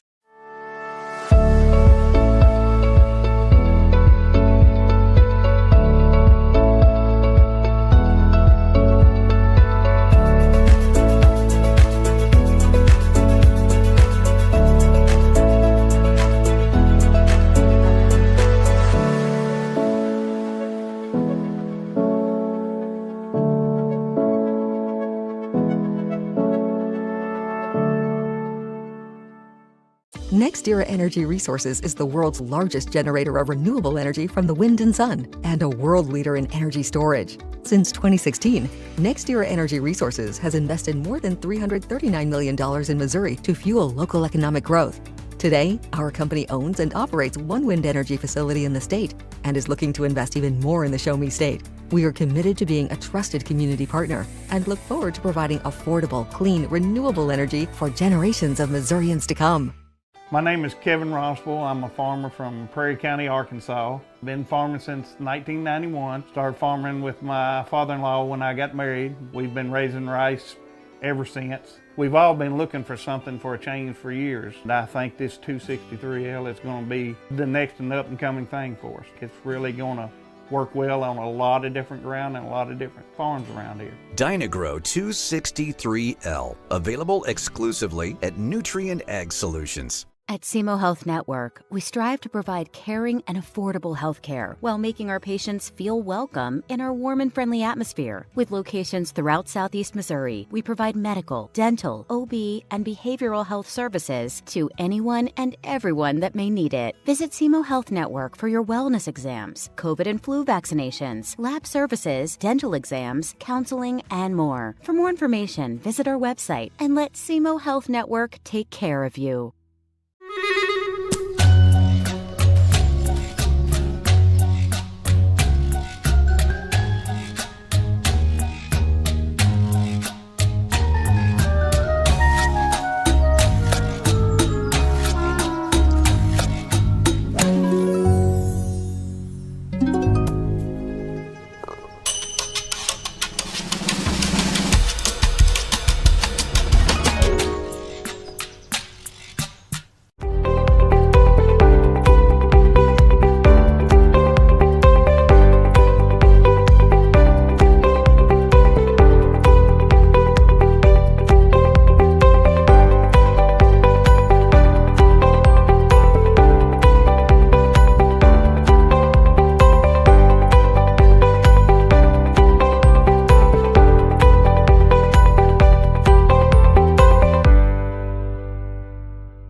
At Young Real Estate, we understand the importance of face-to-face interactions. Our experienced agents are here to listen to your needs and personalize your home buying or selling experience. But we also recognize the power of technology. Young Real Estate offers virtual showings, allowing you to explore properties from the comfort of your own home. Young Real Estate, where technology meets a personal touch. Your dreams, our expertise. Contact us today and let's make your dream home a reality.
Good afternoon and welcome back to the Riverbend Classic from your Madrid County High School on Aycorp Sports.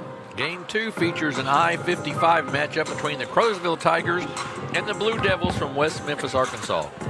I'm Jim Riker coming to you alongside my partner Bobby Alford. Game 2, Jim. What a fun is it to be back in the basketball gym. For most of these teams and us, it's the first day of competitive basketball. But for the West Memphis Blue Devils, they are playing their game number 6 of the season. They come in with a record of 3-2 on the young season after coming off a 14-17 season last year. Caruthersville plays its first game of the season today. These Tigers are 16 in a redemption year. They had some issues last season. The results of the altercation among the students in their games with the Bulldog Classic. And as a result of a lot of the Tigers' games last year, were again against out-of-state teams. They were not the usual on the schedule. They finished that season with a record of 14-12, losing in the Class 3 District 1 tournament to Portersville. But I tell you, they come off of a successful run in football. Caruthersville right now has the pedigree built in their mindset to win, Jim. Absolutely. That's one of the things Coach Lamonte Bell and I were talking about as I was down there a while ago. I said, now, which of my kids, your kids should we look out for? And he was like, well, if you watched out for them on the football field, they're the same ones out here. Jamonte Alexander, Sammy Bryant, his two kids, he says, to really look out for. They don't have a ton of size. They do have Kobe Sargent, who is 6'3". A couple of younger kids who are a little taller. They'll have a little more trouble maybe matching up with Memphis' size. I do think Coach Bell, though, he was saying, we're going to be good later, but we've just not had enough practice time, really. And a coach would always say that, I think. But, I get it. They've not had much time off from football. Yeah, Jamonte Alexander, from a football standpoint, is one of the best athletes. He led the state of Missouri in interceptions at 11, had a phenomenal offensive season as well as a wide receiver. He will be an athlete and a force on this basketball court today, I believe, for them. But I'm going to tell you, when you come off a short season, and this team's already played 5 games, and you just walked off the football field, tough matchup today for Caruthersville. It is absolutely a tough matchup. As you said, 5 games already under their belt versus none, and it is a little tough. This is game number 2 of 4 that we'll have for you on Aycorp Sports today. The visitors will be the West Memphis Blue Devils in their blue uniforms, and they will start like this. Number 0, a 6'4" junior, Anthony Vaughns. A 6'4" junior, Anthony Vaughn. Number 1, a 6'3" senior, Ladarius Brown. Number 2, DJ Craig, a 5'8" senior. Number 12, a 5'10" junior, Peyton Hampton. And number 25, Andrew Butler, a 6'2" junior. They are coached by Marcus Brown, assisted by Curtis Washington and Alvin Hawkins. They are I believe, 5A school in the state of Arkansas. And then in their home whites, trimmed in red, will be the Caruthersville Tigers, and they will start like this. Number 0, a 6' senior, Terrence Jackson. A 6'3" senior, number 2, Kobe Sargent. Number 3, a 5'7" junior, Sammy Bryant. Number 5, a 6' senior, Jamonte Alexander. And number 13, a 6'1" junior, Quatarius McVeigh. So they are coached by Lamont Bell, assisted by Noel Billings, a name we're familiar with from down at Kennett originally, I think. So good. Should be a good matchup this afternoon, Bobby. Yes, size favoring right now, West Memphis a little bit. We'll see how the athleticism of Caruthersville can neutralize that. So it will be Sargent and Vaughns to jump center here to start this one off. As Coach Bell said for Caruthersville, not a ton of practice is coming off the football field. Tip goes long and out, and it will go to the Blue Devils as it went off of the Tigers' hands. Nope, I take that back. Going to have a change there, and it will belong to, let's see, a little confusion. Stays with the Blue Devils. It will stay with the Blue Devils. Yeah, okay. All right, that's right. Caruthersville starts out in a man-to-man defense, it appears. Right side to Vaughns. Looks inside, nothing there. They kick it up top.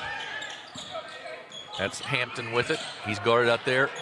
Then they kick it right side to Vaughns for three. Off the mark, no good, out of bounds. Goes off of the hands of McVeigh, and will stay with West Memphis. You can tell the action already seems a little bit more physical and faster on the floor, and a quick timeout. A quick timeout, yeah, by Coach Brown there. We'll keep it right here. I believe it'll be a 30-second timeout. And, yeah, you were saying there, Bobby, that a little more physical? Yeah, it's going to be a little bit more physical. You see these players bodying up a lot harder, fighting for position. Real quickly, I saw, Caruthersville's going to try to switch guys off, defensively, but I saw, I believe it was number 3 there, Sammy Bryant. He was already mismatched down low against number 25, Andrew Butler. As those mismatches happens, I want to see how fast West Memphis can take advantage of a mismatch like that size-wise down low. Do you see it and recognize it and get the ball in the paint quickly? They did not on that possession. Let's see what happens later on. Craig with the basketball for West Memphis. He's guarded out there by McVeigh. Now right side to Brown. Inside to Vaughns. Kicks it back out. Brown, nice head fake. Three-pointer up off the mark, no good. Rebound taken down by McVeigh. Quickly up the floor are the Tigers. Straight to the basket, up and misses the layup. No good is Jamonte Alexander. Well, that's the rush we talk about coming off of football right there. Three-pointer, no good. Rebound loose on the floor. Up and good by Ladarius Brown. Ladarius Brown. 2-0 lead early for West Memphis. West Memphis in a man-to-man defense. Jackson with the basketball. Kicks it off to Bryant. Bryant, strong, goes up, gets a block, though. Then taken down. Good job by Jamonte Alexander, knocking it off of the West Memphis player. Goes out of bounds, will stay with Caruthersville. Alexander is falling out of bounds as he grabs that ball and throws it off a guy from West Memphis. Smart heads-up play. Inbounds to Sargent. Now out to Alexander. He loses it, gets it back. Kicks it off. McVeigh goes inside. He'll be fouled and go to the line to shoot 2 free throws, and I believe that'll go on Ladarius Brown right off the bat. First foul, first team foul. Strikes number 1, Ladarius Brown. That is his first quarter. So Quintarius McVeigh, the 6'1 junior, to shoot free throws. Up and good. 2-1. McVeigh shooting his second. Got a second one here. Up and this one's a little long, no good. Taken down by Brown on the rebound. Comes up quickly. He's picked up there by Alexander. Inside, good interior pass. Up and no good, but he'll be fouled there. That was number 25, Butler, on the interior. He gets fouled and he'll shoot 2 free throws. That interior pass come late to Butler. Butler was open running down the lane very early, and that was recognized late. That's the reason that was a contended shot down there. That should have been an easy lay-in. Foul went on Terrence Jackson, his first. Team foul number 1. Andrew Butler shooting his second. Butler makes them both. So 4-1. Full court pressure by the Blue Devils. McVeigh with the basketball. Brings it up against Brown. Picks it off to Bryant, loses it. Still loose, gets it back. Alexander to the basket. He goes up and puts it in. Jamonte Alexander for 2, and it's 4-3. Very good athletic, strong move by Alexander. Sammy Bryant with the steal and then loses it. Out of bounds, will go back to the Blue Devils. Yeah, we'll mention again, that's just coming off the football field. Bryant just walks the football field. That's an easy layup most every day for him, and he knows it. You can tell he's got the skill there. It's just not having the ball in your hand. Absolutely right. Bryant and Alexander, they're 2 running backs, correct? I believe Alexander was a wide receiver and Bryant was a running back. Off the mark, no good. Alexander with the rebound. But both of them heavily involved in that team and everything they did. Left side to Jackson. Back to Alexander. He puts it on the floor, kicks it back to Jackson. He tries to drive baseline. He'll be held there, and that's going to go, I believe, on Anthony Vaughns That'll be his first team foul. No, I take that back. That's on Peyton Hampton, his first team foul number 2. Foul starts to number 12, Peyton Hampton. That is his first team foul. Quick three-pointer up, no good. Rebound, Ladarius Brown. Brown to the basket, gets it knocked away, and then out of bounds off of Caruthersville. Here's what Caruthersville did not lose. They are still getting back playing defense, and they're trying to move without the ball. Their spacing's pretty good there. You can see sometimes communication is not what they want. That's just lack of practices. Three-pointer up and rims out, no good. Brown, though, with the rebound. Nice dish inside, up and good by Andrew Butler. He's got 4 now, and it's 6-3. Alexander with the basketball for Caruthersville. Screen set, nothing there, though. Sargent with it, back to Alexander. And Alexander loses it out of bounds. And there's where I'm talking about some of the communication. But Alexander's driving toward the corner and a man's standing in the corner. You know, that's just lack of running your offense right there. You've got to move. You see the ball coming to you, screen it, get out of the way, and do something there with the movement of the offense. Hampton brings it up for the Blue Devils. Brown, nice kick in the corner. High three, no good, but he'll be fouled there by Sammy Bryant, and I believe he'll shoot 3 free throws. Foul starts to number 3, Sammy Bryant. Be the first one on Bryant. First personal, first quarter team foul, number 2. And the second team foul in the quarter on the DJ Tigers. Craig DeLine. DJ Craig shooting the free throws. First one's a little short, no good. Reminder, we've got 2 more games for you this afternoon still. Game after this one, the Charleston Blue Jays and the Marion, Arkansas Patriots, and then the New Madrid County Eagles and the Cuba Wildcats will play in the final game. We've got 5 for you tomorrow starting at 11 a.m., and then next week, Bobby and I will be up at Oran on Monday at 5 p.m. to start with the Oran Invitational. Nice to get the bid on that one this year, Jim. That's the first time we've ever done that tournament that I know of. First time we've been in that Oran gym, I believe. That's exactly right. I hear good things about it, and I'm looking forward to it. Richland, number 1 seed in that. Chaffee, number 2, and Bell City, number 3, I believe. We found out there's a lot of fun in these small towns. Clarkton last year, the Clarkton Holiday Tournament, really good fun tournament right there. Yeah, it is. Those small gyms, we enjoy going into them. You're right. Bad pass off of Alexander, picked up there by Jackson. He goes to the basket.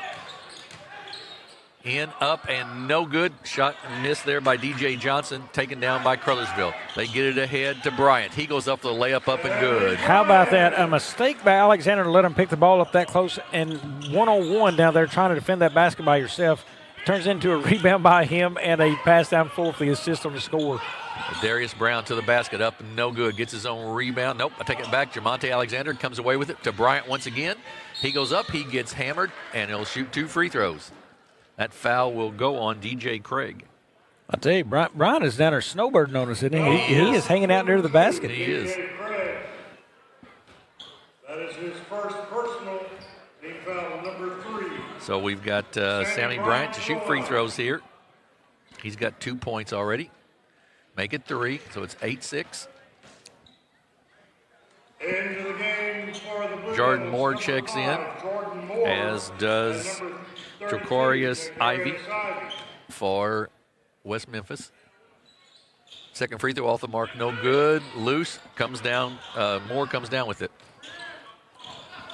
To Brown. Darius Brown sort of runs this offense from his 6'3" height for West Memphis. Inside to Johnson, back out to Moore. Brown's going to be called for a travel. Took an extra step before he got the shot off. Well, I tell you, right now you look at Caruthersville, they are looking to trap. Everything they can do to get after you physically on defense. West Memphis is going to have to settle. They struggled to establish their post positioning down there, I thought. Going to have a foul out front there on Peyton Hampton. His second. Foul number 4. So that's the 4th team foul. In the game for the Tigers, number 11, Gavin Moulton. Gavin Moulton, a 6-foot senior, checks in for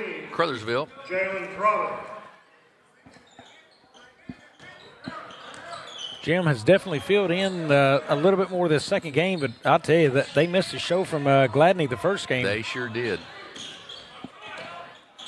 McVeigh with it, kicks it off to Alexander. He puts it on the floor. He goes to the basket strong. It's up. It's good, and he'll be fouled and will shoot one, and that's just brute strength there by Jamonte Alexander. Yeah, that's just great ball control and body control getting to the rim. Jim, this is game one for this young man this year. Right. Well, Coach Bell said that he felt like they had a chance to be pretty good before all was said and done, before the season was over. So Alexander misses the free throw. Rebound tied up there. We're going to have a jump ball, and it will belong to Caruthersville.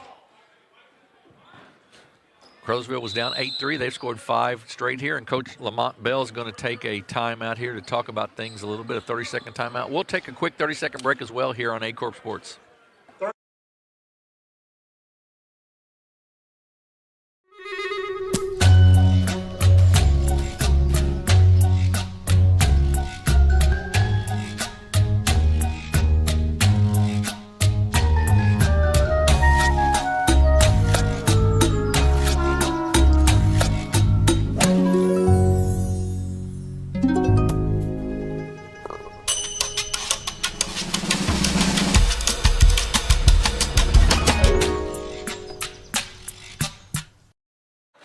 Back in New Madrid County High School, we're tied at 8. Caruthersville with the basketball, and McVeigh set to inbounds for the Tigers. Their first game of the season. West Memphis already with 5 under their belts. Had to get an official back. I was wondering what was going on there, and we had one missing. They look to get it inbounds. They give it up top to Bryant. Now to Alexander, to the basket. He goes up, gets it blocked, out of bounds. Will stay with Caruthersville. Well, you'd like to see the physicality from West Memphis, because right now, Caruthersville's been the one with the physicality. West Memphis responded right there. Bryant with it in the corner. Gets it back now. Kicked off, three-pointer off the glass, short, no good. Rebound taken down by Moore. Nice pass inside, and that's going to be a foul on Gavin Moten of the Tigers. Yeah, he did get the push from behind right there. So Ladarius Brown to inbounds. He gets it into Ivy. Gets it back. He'll thought about the three, and then loses it out of bounds. Tipped, though, by Caruthersville, and it belongs still to West Memphis. A little surprised he didn't pull that three right there. He come off the screen and caught it like he wanted to. Sub in the game for Caruthersville. That's number 20. And in the game for the Tigers, number 20, Marion Truss. Marion Truss in the ballgame, a 6'2 senior. Brown kicks it out. Nice look. Three-pointer up and good by Jordan Moore. So with 11-8. That shot really is easy when you've got a wide open look. He was open and found it. Three-pointer up off the mark, no good. Saved, but comes away out of bounds, will belong to Caruthersville. Good hustle on the floor there by Truss. Well, the physicality there, but both teams struggling from the floor. West Memphis 3 of 14, Caruthersville 3 of 12. Alexander the basket, no good. They need to find ways to get to the ball at the rim a little easier and not the rest like that. That's an easy way to get it to the basket by Sammy Bryant for the steal in the basket. 11-10. I believe now 2 of the 4 hit shots for Caruthersville are layups by Bryant. That is correct. Brown gets it blocked on a three-point attempt. Jamonte Alexander. Bryant up and good. Snowboard again. You talked about that earlier. He's got the 3 baskets that away, and it's 12-11. And that pass come from Alexander, I believe, from out of bounds. Is that correct? Close. No, that was on a rebound, but that was a good. And Brown's going to be called for the travel. He shuffled those feet. Here's what I have to wonder. At this pace and this amount of physicality, can Caruthersville keep this up a complete game? It is all for early, and your conditioning from football is a lot different from basketball. I would not be surprised if hands are on the hips or knees by halftime. I mean, this has been an extreme push right now by Caruthersville. Yeah, I agree. And the conditioning, you're right, is totally different. Up top, Truss goes in, gets fouled, and will shoot 2 free throws. Marion Truss will shoot 2. Foul charge to 0, Anthony Vaughn. His First foul on Vaughns. Minute 9 to go here in the first quarter. Free throw up and good. Truss with the free throw. Into the ball game, Amari Benson for the Tigers to give Jamonte Alexander a little breather. Just what you were talking about, Bobby. You know, off that football field, you've got to have a totally different kind of conditioning. Yeah, and no doubt here as you get deeper into that bench. Now, this young man that just checked in, his body is not near the size of what we've seen on that floor. No, that is correct. Woo. And a slam home by Anthony Vaughns down the lane. Vaughns definitely found that one right down the lane and knew what to do with it. He drove it home. Absolutely, 14-13. Going to have a foul there, an illegal screen, I believe, on the Tigers. Foul charge number 20, Amari Truss. His first personal. Truss with the illegal screen. Number 4. In the game for the Blue Devils, number 12, Peyton Hampton. DJ Craig runs the offense. Brown is on the bench, taking a little breather. Nice crossover and a step back for the 3, up and off the mark, no good. Rebound taken down by McVeigh. Not a very good shot selection, and they really didn't move the ball within the offense right there. McVeigh with the 3, off the mark, no good. Rebound loose on the floor, still loose. McVeigh gets it off to Truss, up and good. Give McVeigh credit for keeping that alive, and Truss with the basket. You love it when you see players hit the floor diving for basketballs, and it paid off. 3-pointer at the buzzer, good by Peyton Hampton. So that will tie it up at 16 at the end of the first quarter. 16 for West Memphis, 16 for Caruthersville. We'll be back in 30 seconds with quarter 2 here on Aycorp Sports. Thank you. Thank you for letting us be a part of your family and for trusting us with the ones you love the most. Thank you for allowing us to be a part of those lifelong memories. Thank you for taking us on the job and for putting us to work. Thank you for choosing us for your first vehicle and for every vehicle after. Thank you for trusting us for 70 years. Back at New Madrid County High School, the Riverbend Classic. This is game 2, the Caruthersville Tigers and the West Memphis Blue Devils. We're tied at 16 at the end of the first quarter. And, Bobby, it's been a lot of back and forth. Caruthersville struggling a little bit to get some offense, as you might imagine, as you mentioned during the timeout there. Of their 16 points, 6 of those 16 have been on snowboard layups. Yeah, they've been on snowboard layups, so they got to find a post presence. I'm going to tell you another area that are struggling within a post area. Look at these rebounds here. Offensive boards, they have given up 7 offensive boards right now to West Memphis. That just tells you you're not being well positioned maybe or fighting for those rebounds at the right spot. And it may be a little faster. The game's sped up only because of the lack of practices, but they've got to find a presence down low near the rim, I think, offensively to fight for rebounds on the defensive end as well, but they've got to be stronger in the paint. West Memphis, 3-pointer up off the mark, no good. Long rebound taken down by Jamonte Alexander. He's quickly down the floor, kicks it into the corner. Bryant, jump shot, no good. Rebound taken down, West Memphis. Kicked out to Moore. Right side to Craig. He drives down the baseline. Kicks it off in the lane. Shot up, no good. Loose. Craig saves it, but then taken away by McVeigh of the Tigers, and then taken right back by Craig, and he gets fouled and will shoot free throws. Caruthersville turned that over because they're trying to push the floor too quickly right there. McVeigh just needs to slow it down, let his team reset. I mean, right now, Caruthersville look like they are in full throttle mode of just going as hard as they can every single step of the game. And I think there's got to be an ebb and flow they got to find in there right now. Foul was on Alexander, his first. DJ Craig makes the free throw. Into the game for West Memphis, number 14. 5 of 6 now for the Blue Devils of West Memphis from the free throw line. Holmes in the ball game for West Memphis. Free throw up and good. So 18-16 lead for the Blue Devils. McVeigh brings it up, the junior. Lane opens up for him. He drives inside, goes up off the glass, nicely up and good for McVeigh. Yeah, that's where we want to see getting the ball inside of the rim. That's a nice job.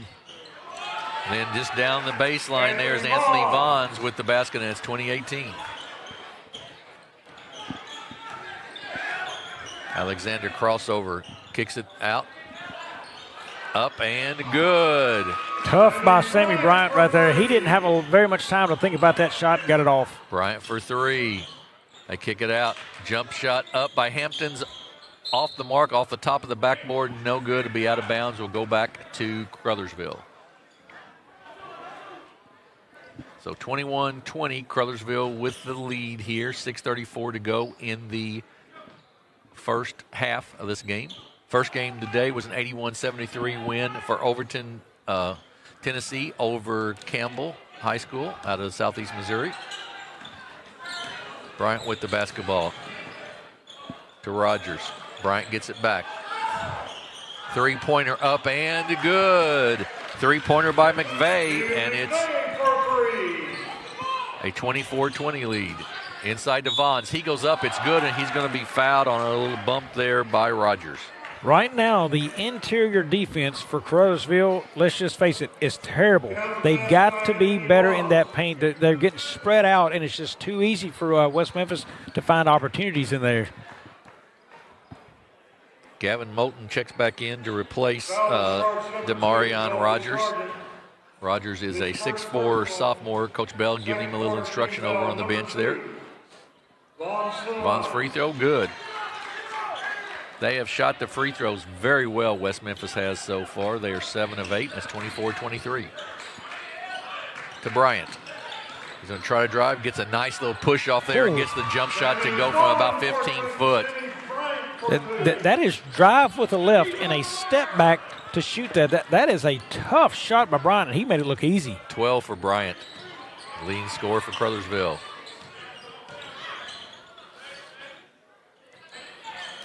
Vons directs traffic up top. He's guarded there by Moulton.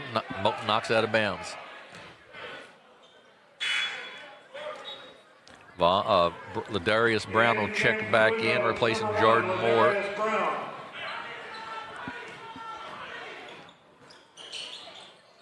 Nice catch.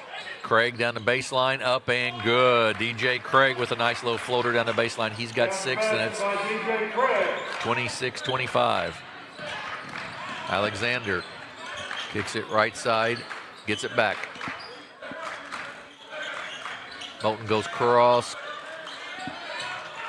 court to McVeigh. Alexander gets cut off there nicely. Bryant for three, off the mark, no good. Rebound tipped again, tipped once more, out of bounds, and will go to West Memphis. Hey, I'm going to crowd. I think it was McVeigh's or Moulton in there one.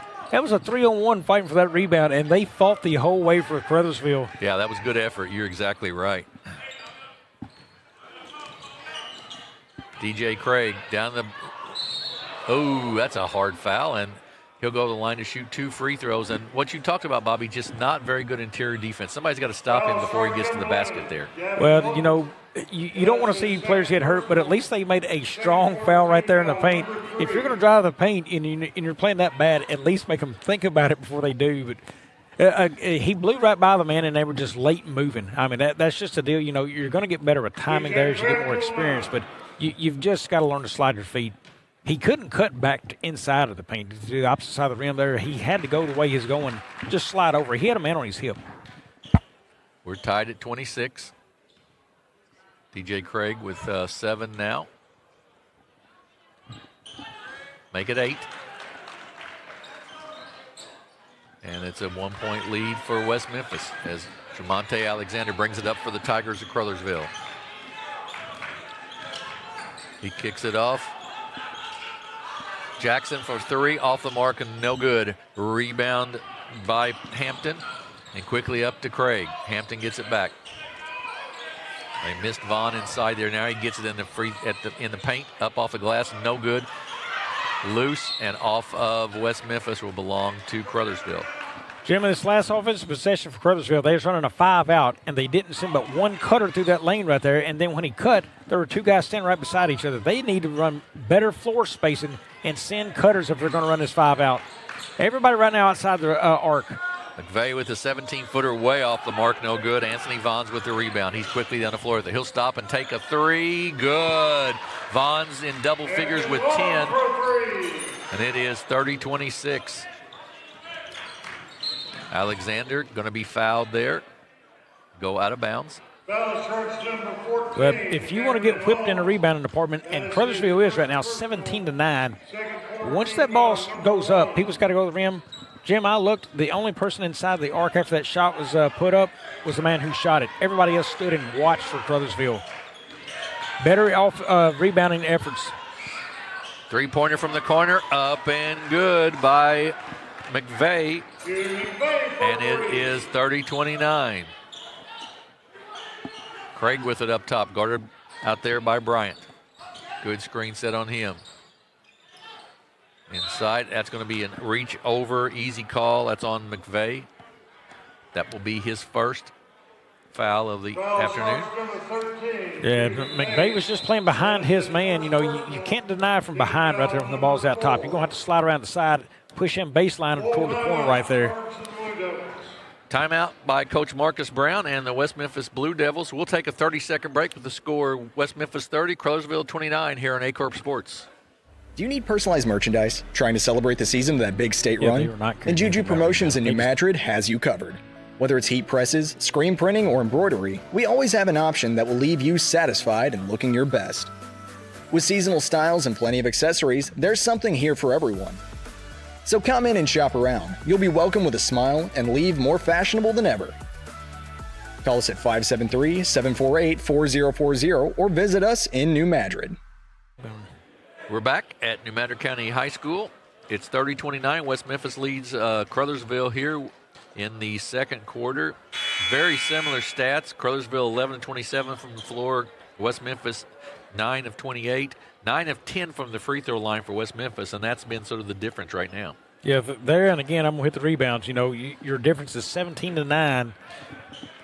That will catch up with you later in this basketball game if Caruthersville's not stronger there. Inside, and that's going to be a reach around on McVeigh, and that will be his second. That's their second leading scorer. He's got 9, 2 threes in the game, and now he's got 2 fouls on him and checking out of the basketball game. And he's also their second leading rebounder with 3. That brings Truss back in the ball game and sends Vaughns to the free throw line to shoot free throws. Anthony Vaughn's 10 points, 4 rebounds already on the afternoon for the Blue Devils of West Memphis. They're 3-2 already on the season. Free throw up and short, no good. He'll have a second one.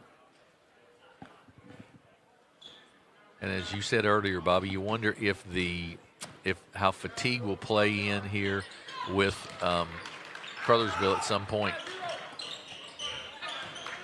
Alexander in the backcourt loses it out of bounds. Stays with Caruthersville, though.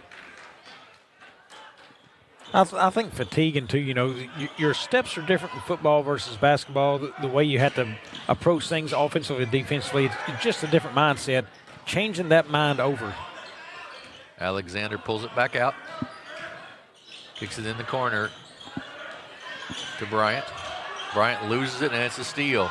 Ahead quickly to Brown. Up and a one-hand flush. 33-29.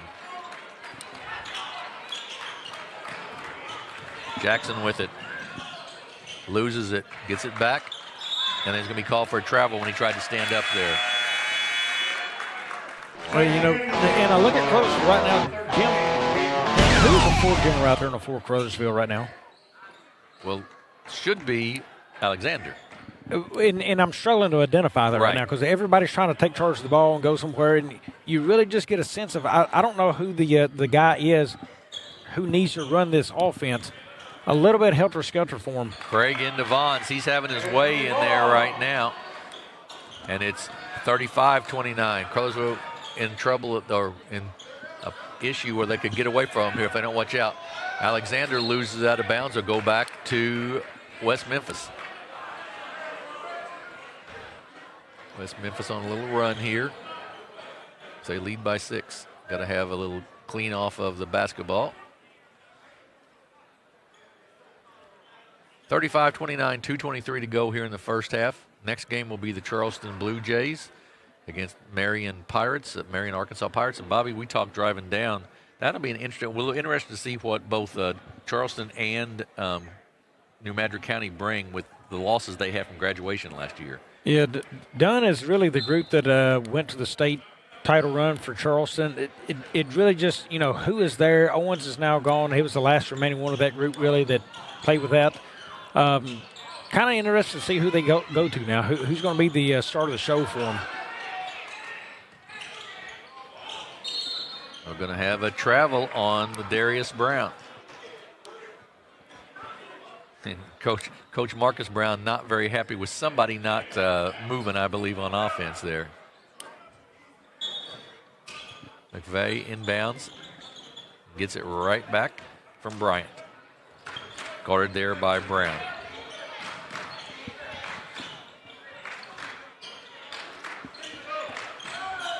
Top Truss, that's a push. That's going to be a push. You're exactly right. That's going to be an easy call on Truss. Offensive foul. And into the ball game will be Demarion Rogers. Interesting place for Truss, who looks like a post player to get that basketball and trying to get the rim. Just get him on the block and let him make a move. He tried to do that off the dribble, and you could tell he just wasn't as comfortable. Craig wide open, loses control of it in the lane. Up, Hampton up and good. Peyton Hampton with 5 now, and it's 37-29, 8-point lead for West Memphis. And blocked, but it's going to be a foul, I believe, going to the basket. That's going to go on to, that'll be Holmes. One area I'm surprised, Sammy Bryant, he looks like he's got decently good handles there, and he dribbles low. It's a quick low dribble, so it's hard to steal. In my eyes, I'm wondering why is Bryant not the point guard. Now, there may be a reason. Evidently, the coach hadn't got him there, but he looks like a guy who can get spacing out there off his dribble and let the offense happen. Both free throws good by Alexander. He's got 6 points in the game, and it's 37-31. Peyton Hampton running the offense. Puts it on the floor, kicks it out now. Craig thought about it. He's quick, but he kicks it back out to Hampton. To Brown, guarded by Jamonte Alexander. Try to get it inside. Good help defense there by Terrence Jackson. Alexander kicks it in the corner, up and off the mark, and no good. Long rebound to Hampton. He's got to have some help, and he does get it there from Craig. Now 4 on 3. Craig will take the 3. Good. DJ Craig with 3. He's got 11 now, and it's 40-31. Well, the lefty Craig has been a shooter right now for him. West Memphis has opened it up a little bit here. McVeigh with the basketball, loses it out front. It's kicked though by Hampton, trying to get it to his teammate. Well, again, we see Alexander wanting to bring the ball down. We see McVeigh wanting to bring it down. Who is the guy who runs this offense? Again, it's hard to tell right now for Caruthersville. Alexander with the catch. He goes up. It's no good, but he'll go to the line to shoot one. He's frustrated with himself that he didn't make the layup, I think, but he'll shoot 2 free throws. That went that's on Vons, his second foul. Second quarter team foul number 3. And Jamonte Alexander to shoot 2 free throws with 29.6 seconds left in the quarter. Alexander's free throw is good. Into the game for the Blue Devils, number 10, DJ Johnson. Good job by Marcus Brown there to get Vons out of there with 29 seconds left in the quarter and not pick up that 3rd foul maybe. Yeah, smart coaching there. Alexander's free throw rims out, no good. Run down by Brown. 40-32.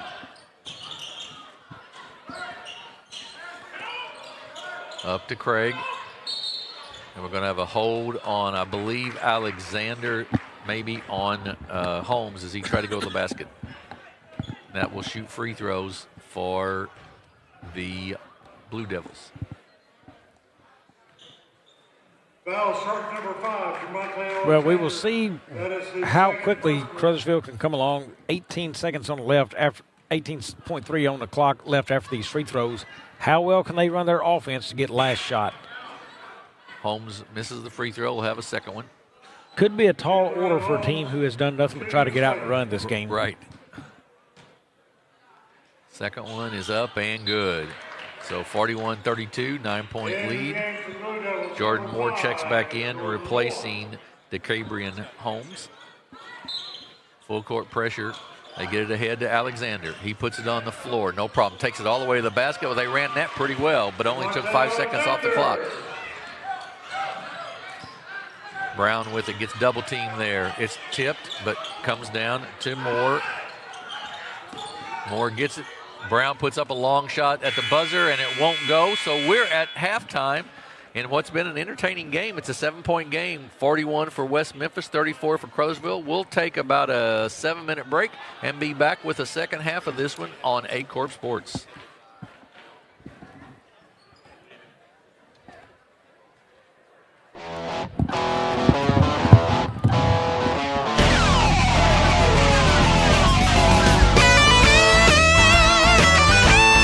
We're right here at King Jerry Lawler's Hall of Fame Bar and Grill on world-famous Beale Street, and as you can see, oh my gosh, we have the best barbecue ribs in Memphis. Oh my gosh, the gumbo is out of this world, but you gotta try the King's Triple Decker Slam Burger. You'll love it.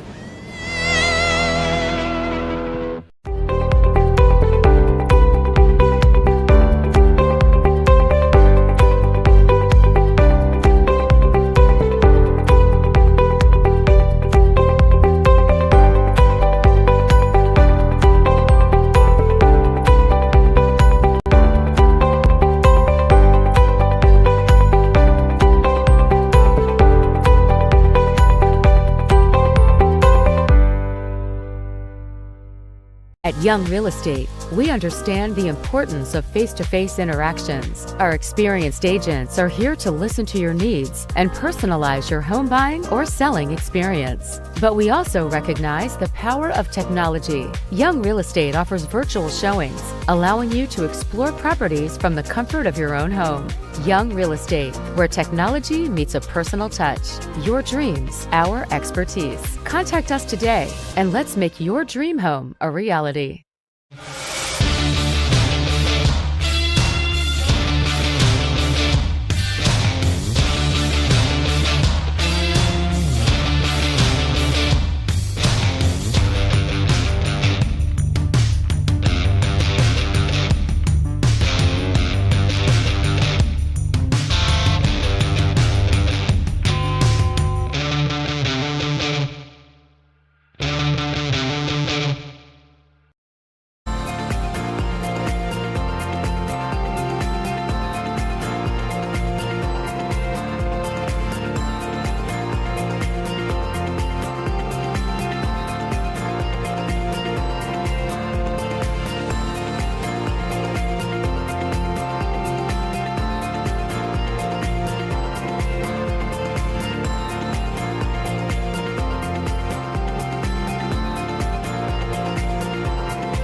What First State Community Bank means to me is, it says it in its name, community. We're family, we care about one another, whether it's in our SEMO markets or we can reach out to someone in Farmington, Columbia. They're always there to assist. We are very customer focused. Our employees do a great job with listening to the customers, The tellers know 100% of all customers by their name.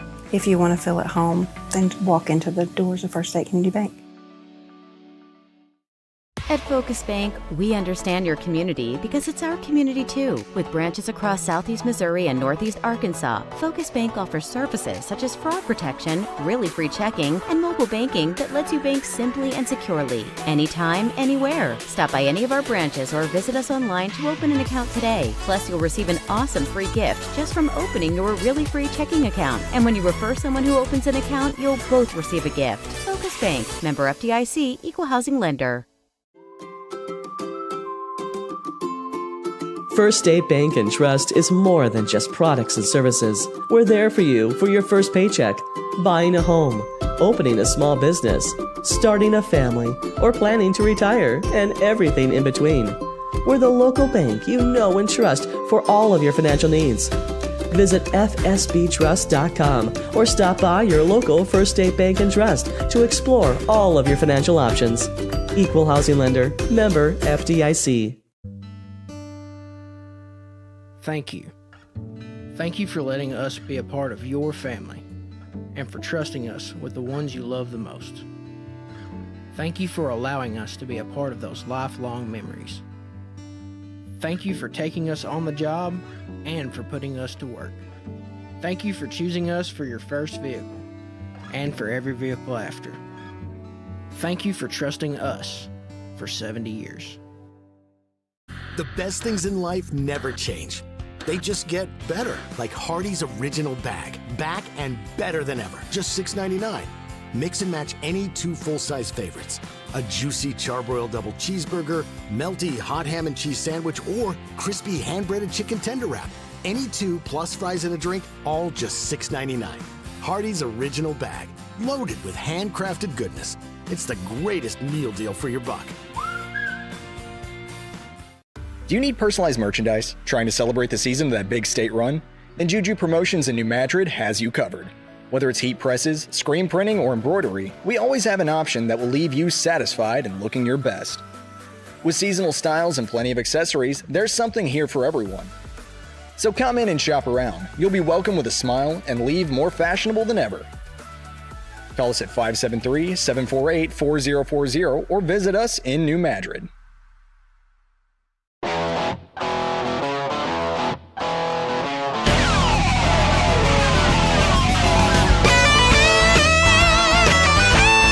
We're right here at King Jerry Lawler's Hall of Fame Bar and Grill on world-famous Beale Street, and as you can see, oh my gosh, we have the best barbecue ribs in Memphis. Oh my gosh, the gumbo is out of this world, but you gotta try the King's Triple Decker Slam Burger. You'll love it. Mathis Funeral Home of Dexter and Bernie strives to provide their community with the accommodations and services needed to relieve your family during times of loss. For more information, give them a call and see how Mathis Funeral Home can help meet your expectations in celebrating your loved ones.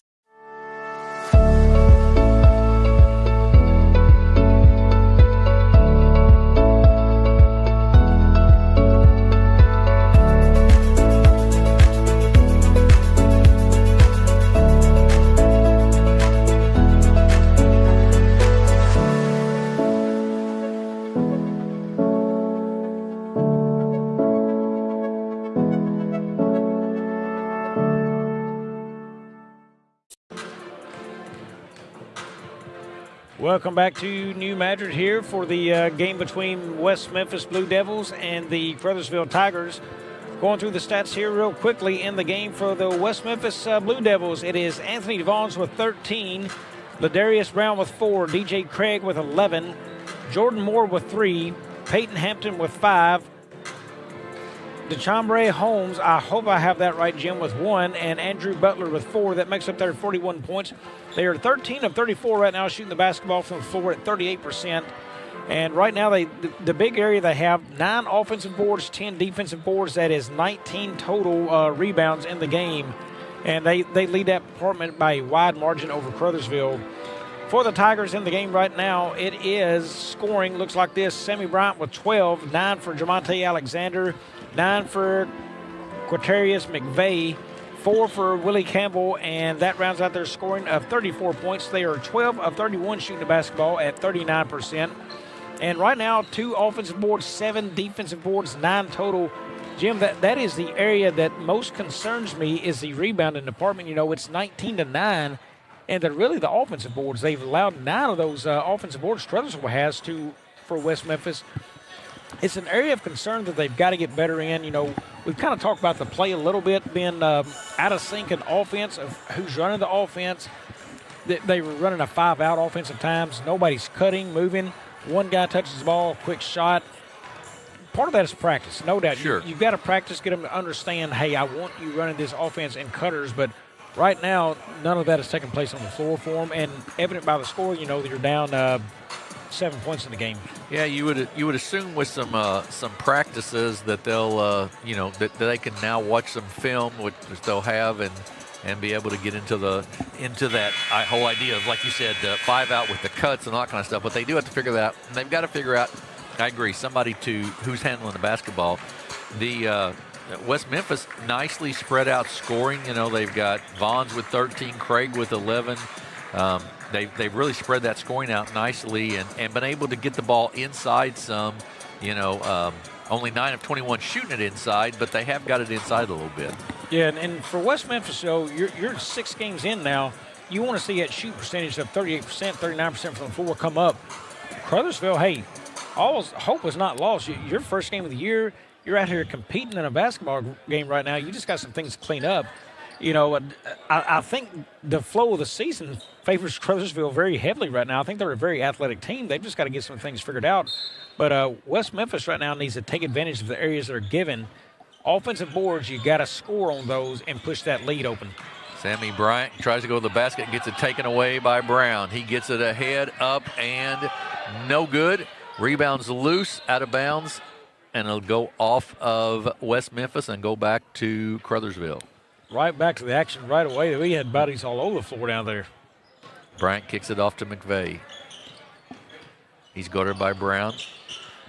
Right side to Rogers, the sophomore. Puts it on the floor, gets bumped.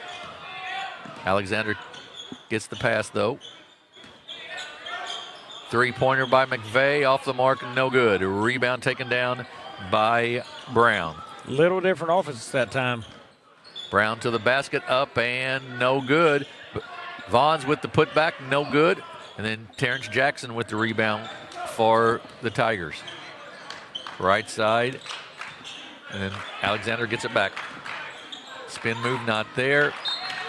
Bryant cut to the outside, and Alexander threw the ball into the corner, so it's a turnover. Yeah, right move by Bryant, wrong pass by Alexander. Bryant's trying to move up the floor, stay in the passing lane, and Alexander went to the corner with that ball. Brown with the catch, takes it to the basket, kicks it off to Craig, left side, off the mark, no good. Terrence Jackson with another rebound. Alexander with it for the Tigers. It's Jackson. McVeigh tries to drive baseline, cut off there by Brown, then kicks out. Nice wraparound pass. Shot no good, but good pass there by McVeigh. Then Brown down the floor for West Memphis. He puts the three up, no good, but a putback dunk by Anthony Vaughns. Well, Vaughns has had 2 now, and he has had a nice game so far. 15 points, 7 rebounds, and nobody put a body on him whatsoever there for Caruthersville. Runner in the lane, no good by McVeigh, but that foul is going to go on Ladarius Brown. That will be his second, team foul number 1.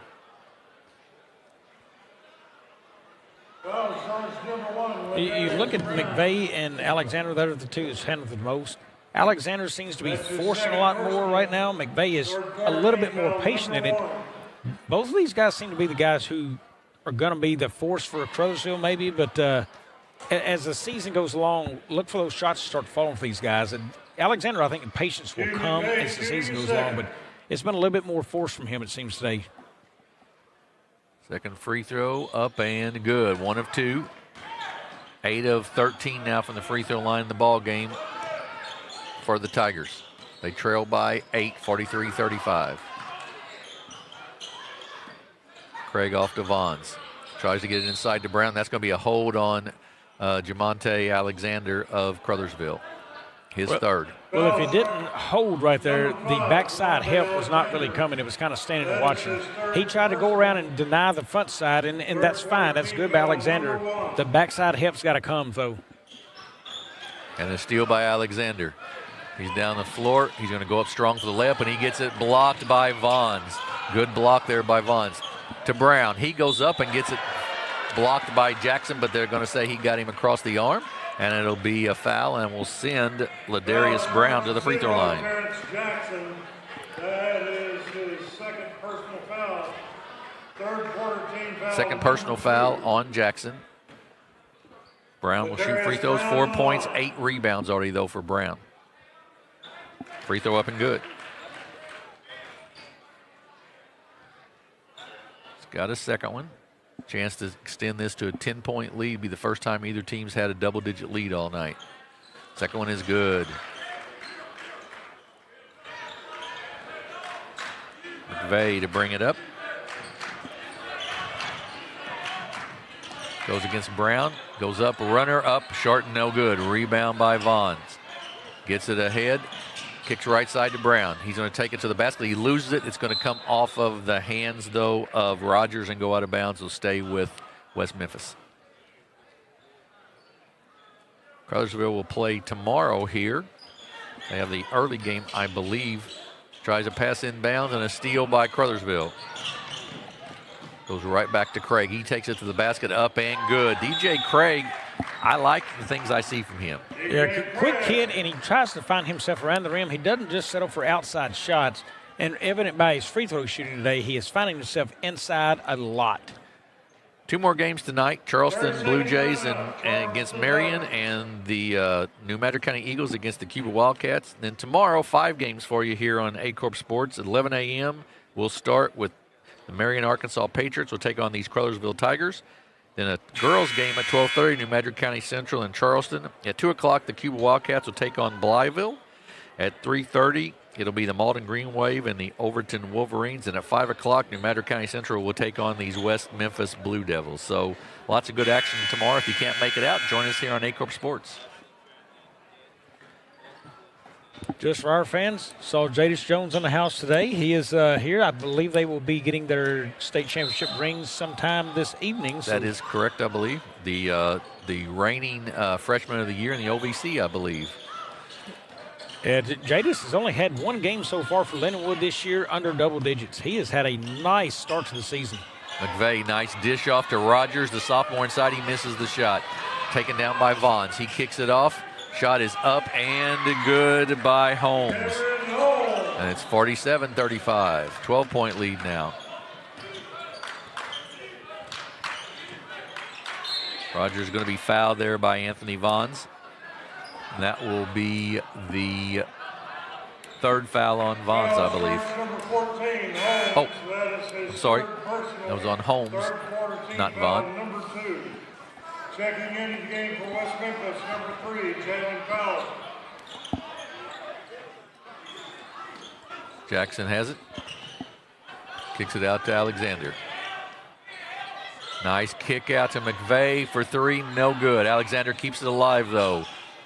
Shot up, no good. Alexander rebound once again, kicks it out to Jackson. Now to Rogers. Boy, there it is. Back door to Jackson. He's lost control of it, though. Then ahead to Holmes. He goes up and good. Caruthersville finally got a nice cutter going into that basket right there and missed the opportunity. 51-35 now. Jackson for 3, off the mark, no good. Tipped. Rogers keeps it alive, but stepped out of bounds. Moulton will check in for Moulton and Truss check in for the Tigers. And Vaughn checks back in for Holmes for West Memphis. Craig brings it up for West Memphis. Darius Brown to the basket.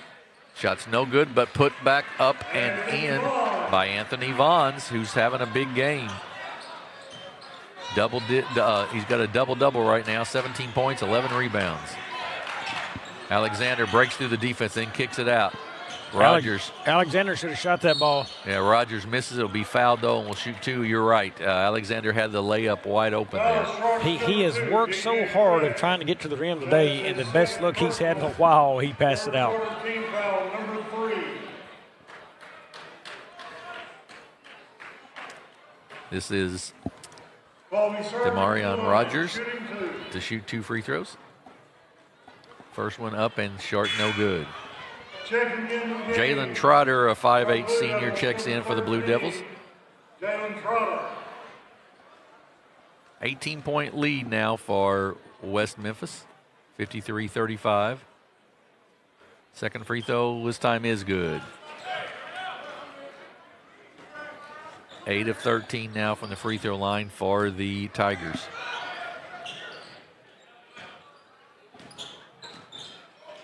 Out to Craig.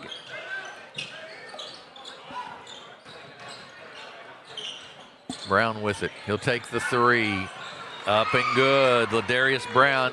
The steal was unsuccessful. Attempt was unsuccessful. Opening him up for the 3, and he knocked it down. Brown now in double figures with 11. Alexander kicks it off to McVeigh for 3. Short, no good. Rebound loose. Taken down by Fowler. Ahead to Vaughn's, up and good. It has been a dunk fest here so far in New Madrid. Boy, there's been several. It has. We've seen a bunch of dunks, haven't we, Bobby? 6 game 1, and I think 3 now by Vaughn's in this game. Yeah, we've seen a bunch of them. Number 1, Ladarius Brown. That is his 3rd personal. 3rd foul on Brown. Quarter team foul number 4. And sends Quatarius McVeigh to shoot 2 free throws here. Up and good.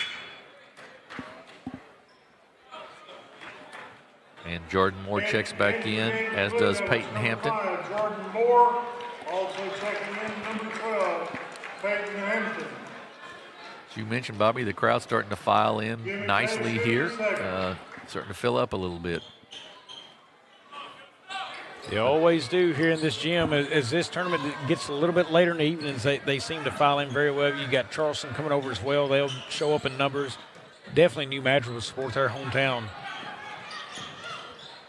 Kickoff to Vaughn's for 3, off the mark, no good, tipped, saved by Moten.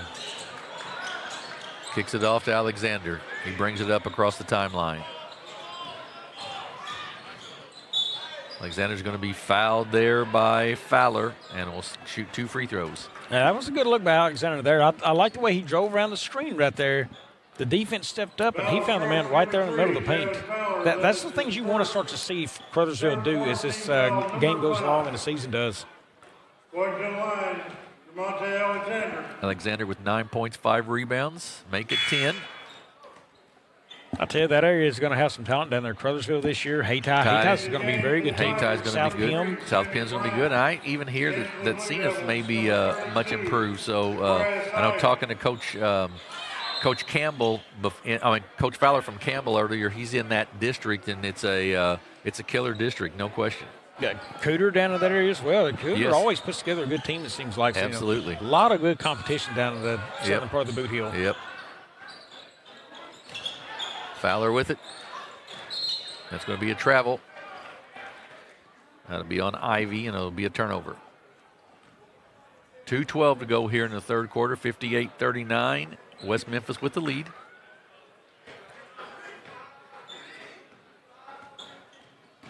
Alexander brings it up. 5-out offenses. Then they kick it to McVeigh. Rogers with it. Nice pass off to McVeigh. No good. Moten gets fouled and will shoot 2 free throws. Again, 5-out offense. There was no cutters to start it. They only sent a cutter right there at the end when he picked up the basketball. They've just got to learn to understand to move without the basketball. 1 week of practice, maybe you get it. It's tough, but that's something they're going to have to adjust to during this season. Free throw up and good.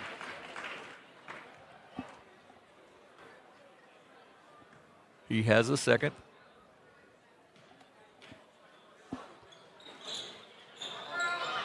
No good. Alexander loses out of bounds. Will go back to West Memphis.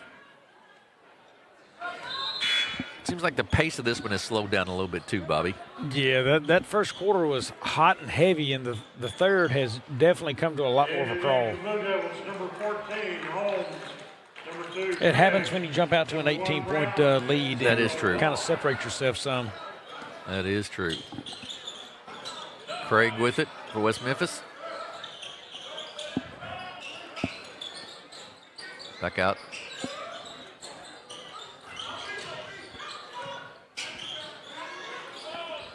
Little ball movement here by West Memphis. Brown kicks it. Oh, nice cutter move to Vaughn. Vaughn cut nicely to the basket, and Ladarius Brown found him. Yeah, when you spread the floor and you send cutters, it's trouble for defense. We're going to have a foul. There'll be 2 free throws for the Tigers. Foul charge 0, Anthony Vaughn. That is his third personal. Third foul on Vaughns.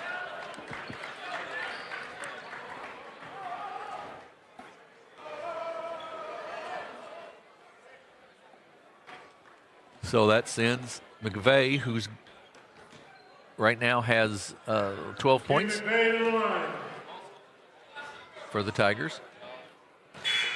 And I would assume, Bobby, as you look then the scoring, you've got Bryant with 12, Alexander with 10, McVeigh with 12. Those will be Caruthersville's 3 leading scorers probably in the course of the year. You know, I think so. I really like what I've seen out of McVeigh today. He's got a nice touch to it. He can be the guy who's patient in that offense. I think you're going to see Bryant, his defense will step up, and he'll have a lot more runaway baskets on layups. Quickness in there. Alexander just plays hard. I mean, I don't think he has but one gear in him. Those guys will step up and be big for Caruthersville this year. I think they've got to find somebody inside to play. Right now they're struggling with that a little bit, possibly. Yeah, where do the rebounds come from? And as you get into season 2, I do worry a little bit about foul trouble for Alexander. At the level he plays and the speed he does, it's an all-out effort every play. McVeigh to Rogers. Step back. Kicks it off to Alexander. McVeigh with it. He'll take the 3. Good. Boy, 2. It was on the line. And he had the screen right there from Alexander. That was beautiful. I mean, when you got it that wide open, you got to shoot it. 62-44 now. Off to Brown. He'll pull it back out.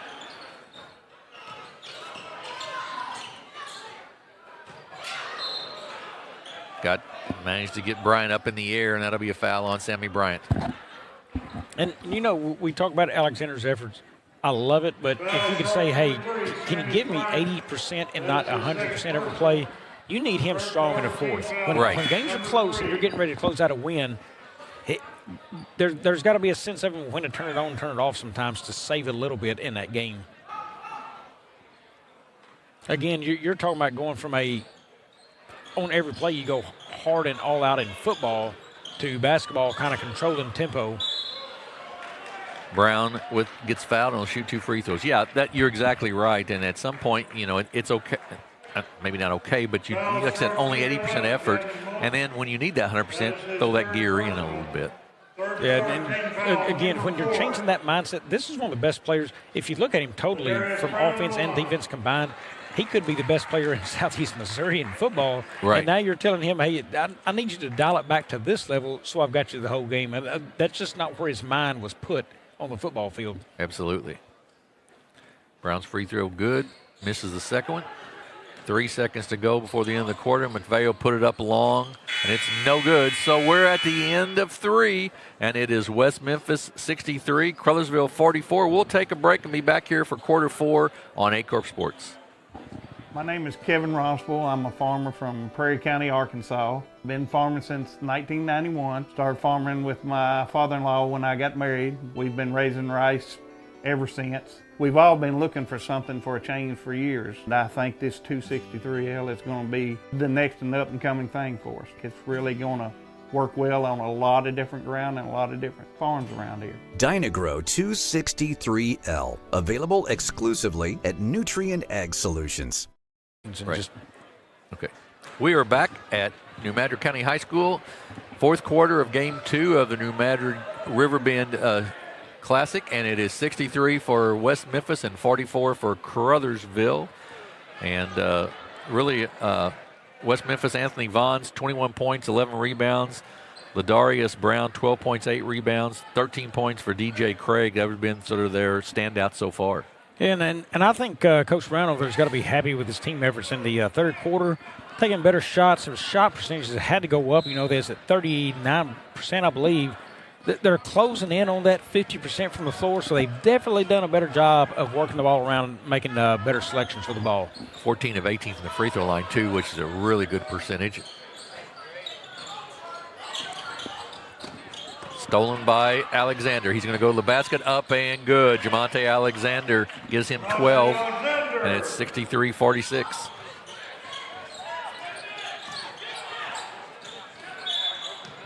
A timeout by Coach Brown, Marcus Brown.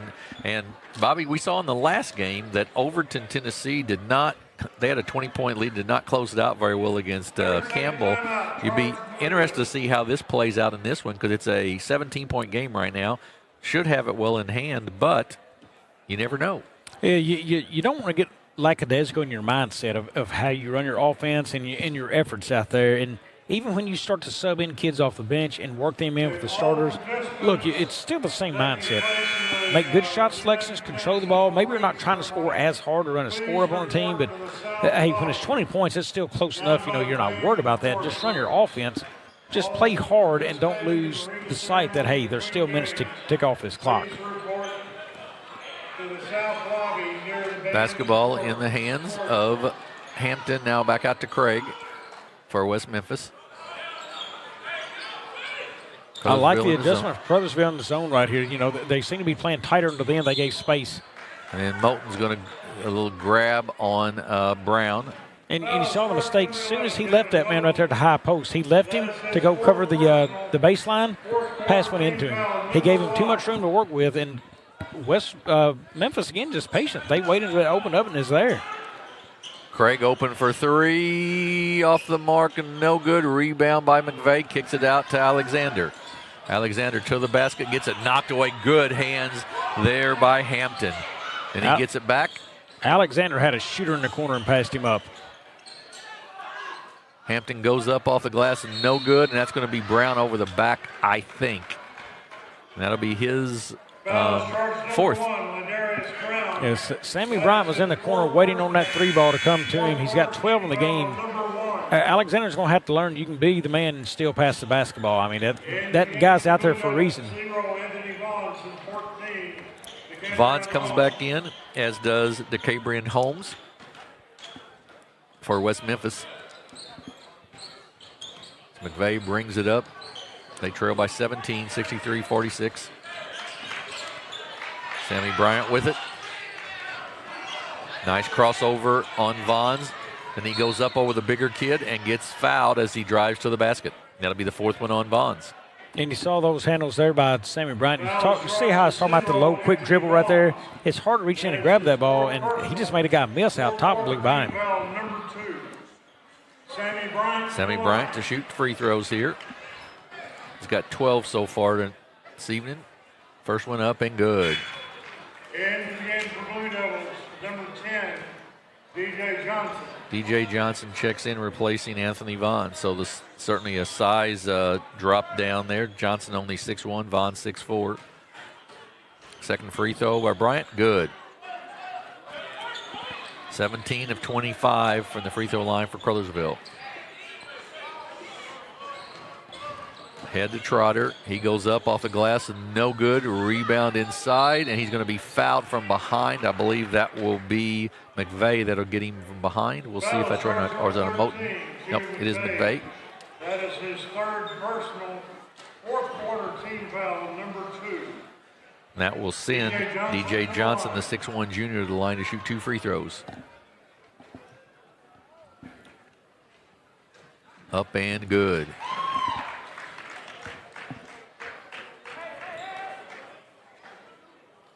Second one coming.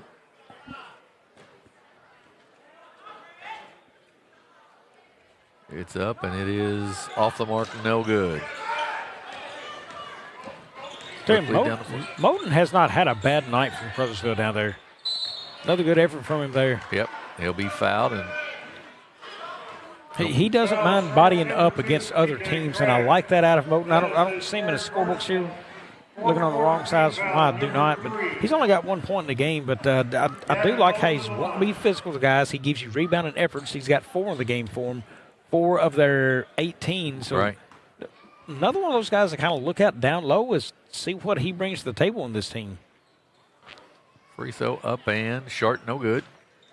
He'll have a second. And he doesn't have to be a powerhouse. You know, we see the 3 guys who likely is going to lead him in the scoring column. Just be big, rebound, and play good defense inside, you know, deny people. Yeah, that's the big thing. You're exactly right. If he can play some good defense, go a long way. And I'm going to bet, you know, he's going to find himself in the scorebooks at 10 points several games this year. Nice backdoor pass. Shot is no good, though. Then rebound taken down by Alexander. He's quickly down the floor. Spin move in the lane. Goes up. No good. A little out of control. Then comes away by Holmes to Craig. He'll pull it out. Holmes back out to Craig. He puts it on the floor. Kicks it right side. 16-point lead for the Blue Devils of West Memphis. Craig kicks it right side. He's open for 3. Off the mark. No good by Trotter. Rebound by Jackson to McVeigh. McVeigh tries to get to the basket. He does, but misses the shot. Rebound by Craig. Takes it all the way to the basket. Now kicks it out to Trotter. He goes in at about 15 foot. Oh, Trotter thought he had a guy going to the rim there. Hampton slows it down a little bit. Kicks it off to Holmes. To Trotter.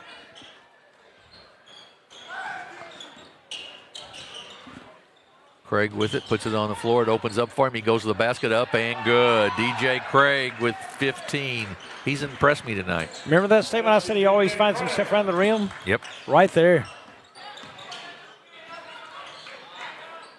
Alexander, step back, jumper, off the mark, no good. Rebound by Trotter to Craig.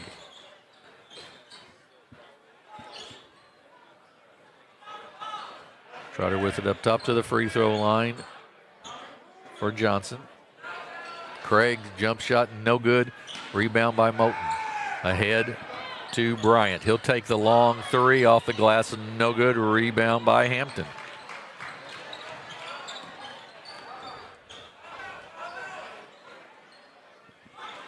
Well, right now, West Memphis seems to be doing a very good job of closing out the game. I didn't like the 3-point they just took last possession, but they seem to be trying to close out a game, run clock. Jumper in the lane, up and no good. Rebound ahead to Alexander. He goes up for the basket, up and good. 66-50. 3:35 and counting. And that's going to be a foul on Sammy Bryant. We'll see some substitutes coming in off the bench for the Tigers. See if I can get everybody here. A tad surprise right there for Caruthersville bringing out the starters now. There's still 3:30 in the game. They're down 16.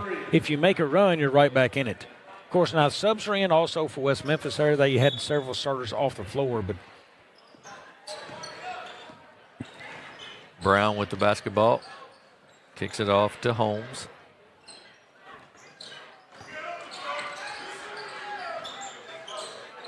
Brown with it. Guarded there by Rogers. Cross-court pass to Holmes. He drives in the lane, kicks it back out. They'll reset once again with 3 minutes to go. Long 3, good. DJ Craig for 3, 69-50. DJ Craig stood in that corner forever waiting on the pass, and then he moved up just a tad out of the corner and finally got it and drained it. Amari Benson with the basketball. Loses it. Gets it back now, and then loses it once again to Craig. Craig kicks it in the corner and back out down the bait. Drives down the lane, up and no good. That is Jordan Moore, but he'll shoot 2 free throws. 2:36 to go, 19-point lead for West Memphis. A short turnaround for Caruthersville tomorrow. They're back in action right off the bat, and they will want to recover well. Yeah, they got the 11 o'clock game in the morning. Good thing it's a short drive down the interstate for them. And Marion out of Arkansas will be their opponent.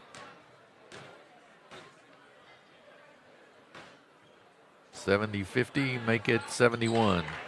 Well, that's a tough draw for Caruthersville. They're playing a West Memphis team who's already played games, and then right there, just right up the road from West Memphis, Marion, who's undoubtedly already have games under their belt as well, and Caruthersville's barely had a practice.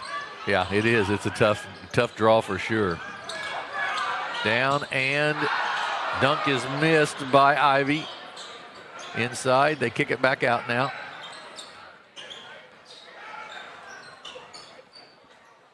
Fowler.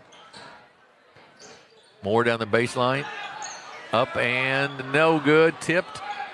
Taken down by the Tigers. It's loose on the floor and out of bounds. It'll stay with Caruthersville.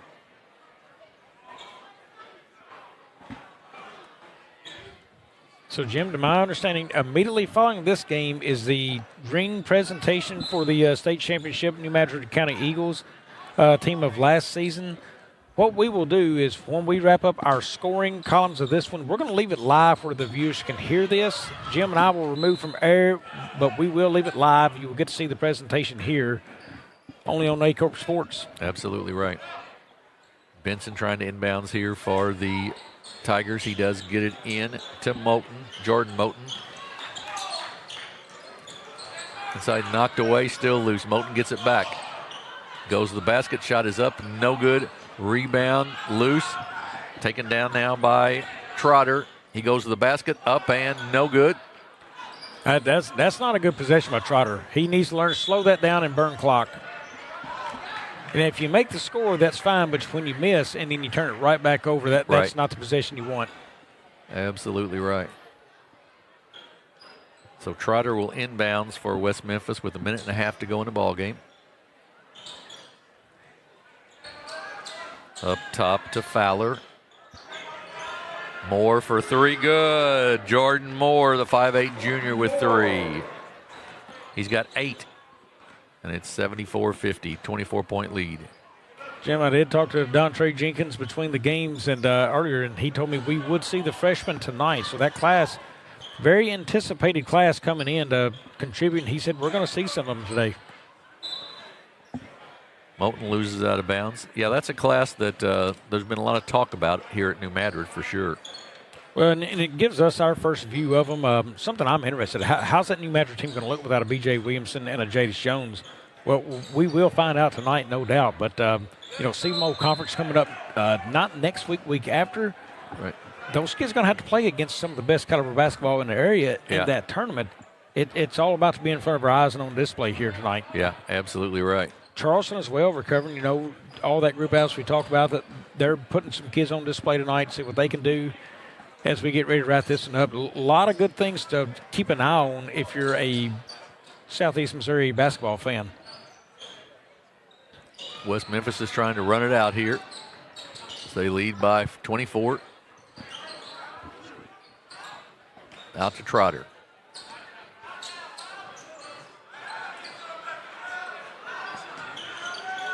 And then a bad pass and out of bounds. Moore cut in. Trotter thought he was going to cut, or Fowler thought he was going to cut out, and it's turnover.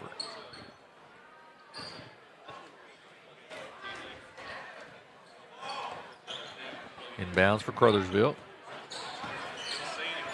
Long three up off the mark, no good. Rebound, shot is short, no good. Put back, no good. Rebound taken down by Butler. Gets it out to Moore. 4 seconds to go. That's going to run it out here. As the clock runs out, our final score is West Memphis 74, Caruthersville 50. And Bobby will give us some scoring and details. In the scorebooks for the Caruthersville Tigers, it is 1 point for Marion Rogers, 14 points Sammy Bryant, 14 points for Monte Alexander, 1 point for Gavin Moten, 16 points for Katarius McVeigh, 4 points for Willie Campbell, and that rounds out their 50 points. They were 15 of 58 shooting for 26% from the floor, 12 of 40 inside the arc at 30%, 3 of 18 beyond it at 17%, 17 of 27 at the free throw line, good for 63%, 7 offensive boards, 19 defensive, a total of 26 rebounds in the game for Caruthersville. And meanwhile, for the West Memphis, Arkansas Blue Devils, it is 21 points for Anthony Vaughns, 12 points for Ladarius Brown, 18 for DJ Craig, 8 points for Jordan Moore, 1 point for DJ Johnson, 5 points for Peyton Hampton, 5 for the Cabrion Holmes, 4 points for Andrew Butler, and that rounds out their 74. They were 25 of 66 shooting at 38% from the floor, 18 of 45 inside the arc at 40%, 7 of 21 beyond at 33%, 7 of 22 at 77% from the free throw line, 16 offensive boards, 25 defensive, a total of 41 in the game as they come out victorious tonight, 74-50 over Caruthersville. So 74-50 victory. We're going to take just a quick 30-second break here and then be back with the ring presentation for the rings for the New Madrid County Eagles winning the state championship last year, and then we will take a little break after that. Be back then with the next game, which will be the Charleston Blue Jays and the Marion, Arkansas Patriots. We'll take a quick break here and be back on Aycorp Sports.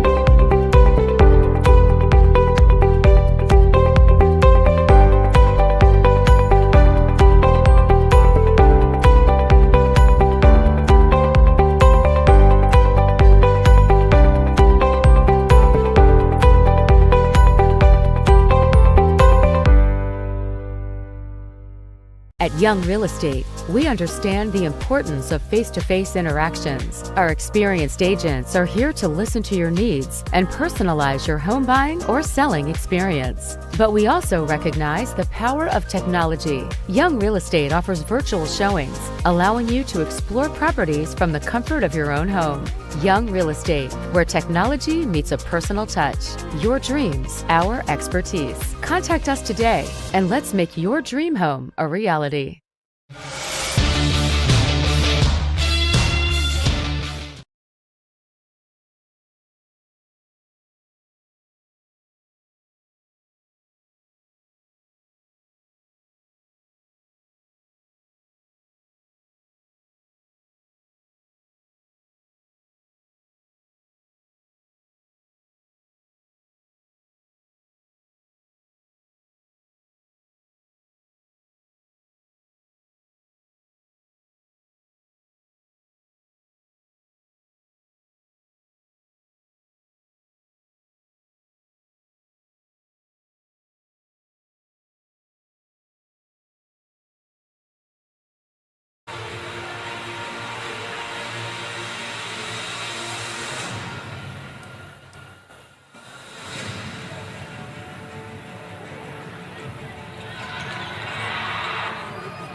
Ladies and gentlemen, if I can have your attention, please.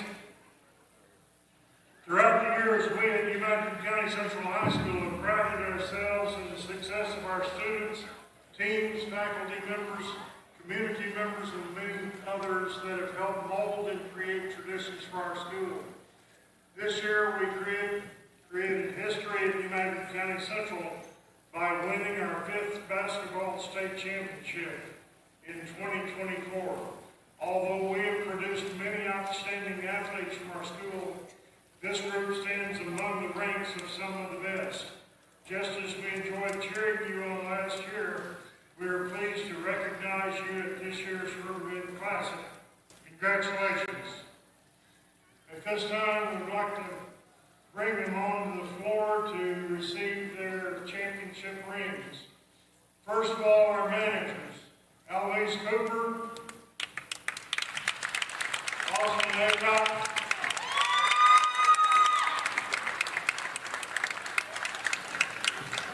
BJ Minner,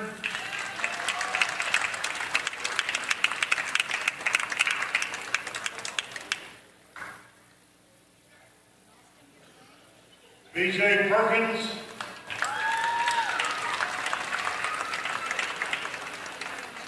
Brendan Ivey,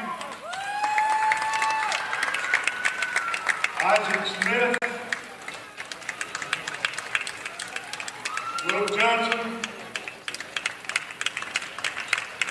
and Marion Pettigrew.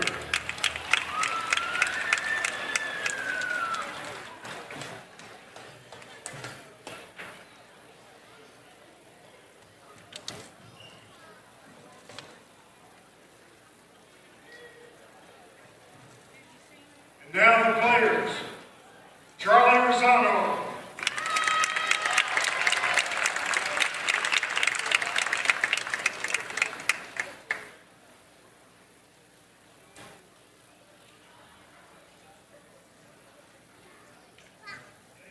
Jaden Yes Newsom,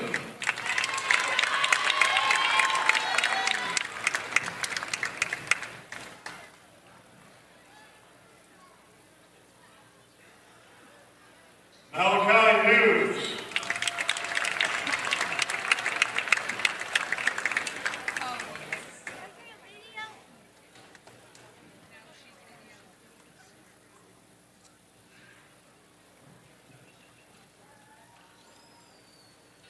Javon Jones,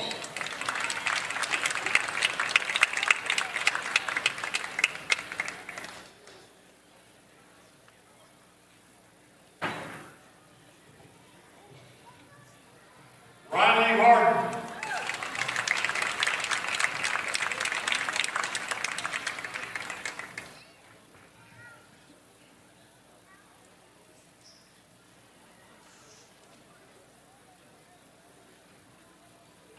Ramon Brooks,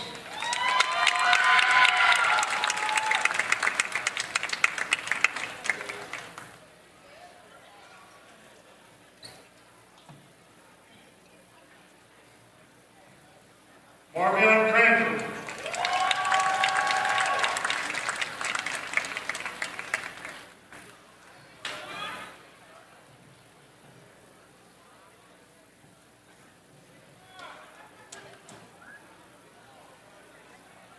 Lee Kennedy,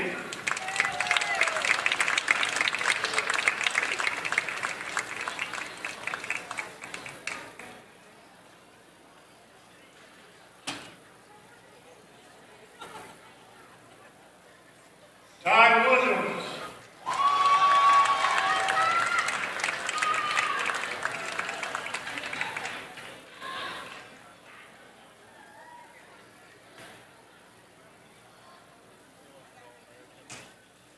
Caden Minner,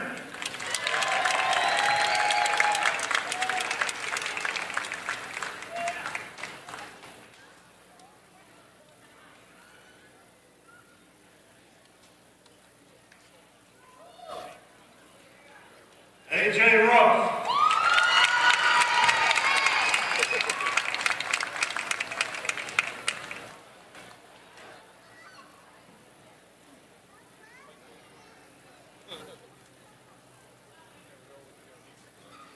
DJ Williamson.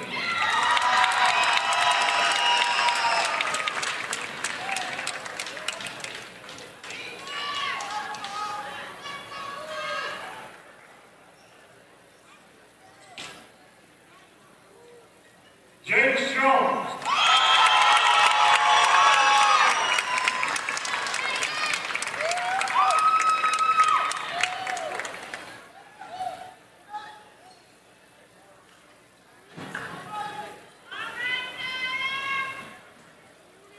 Our assistant coaches, Jordan Campbell.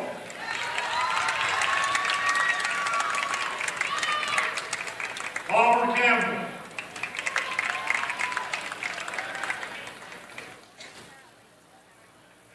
Head coach, Don Trey Jenkins.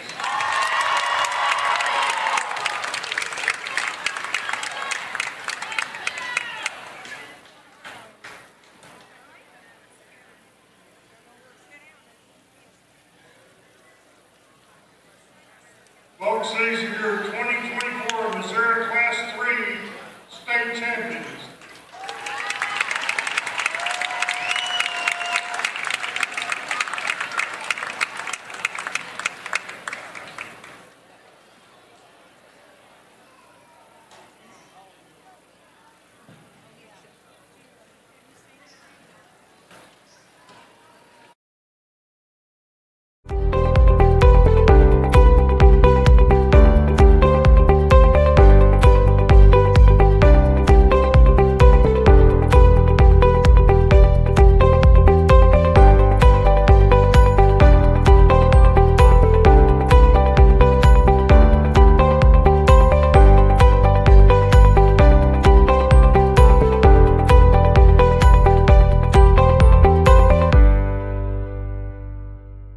At Young Real Estate, we understand the importance of face-to-face interactions. Our experienced agents are here to listen to your needs and personalize your home buying or selling experience. But we also recognize the power of technology. Young Real Estate offers virtual showings, allowing you to explore properties from the comfort of your own home.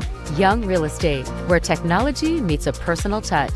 Your dreams, our expertise. Contact us today and let's make your dream home a reality.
What First State Community Bank means to me is, it says it in its name, community. We're family, we care about one another, whether it's in our SEMO markets or we can reach out to someone in Farmington, Columbia. They're always there to assist. We are very customer focused. Our employees do a great job with listening to the customers. The tellers know 100% of all customers by their name.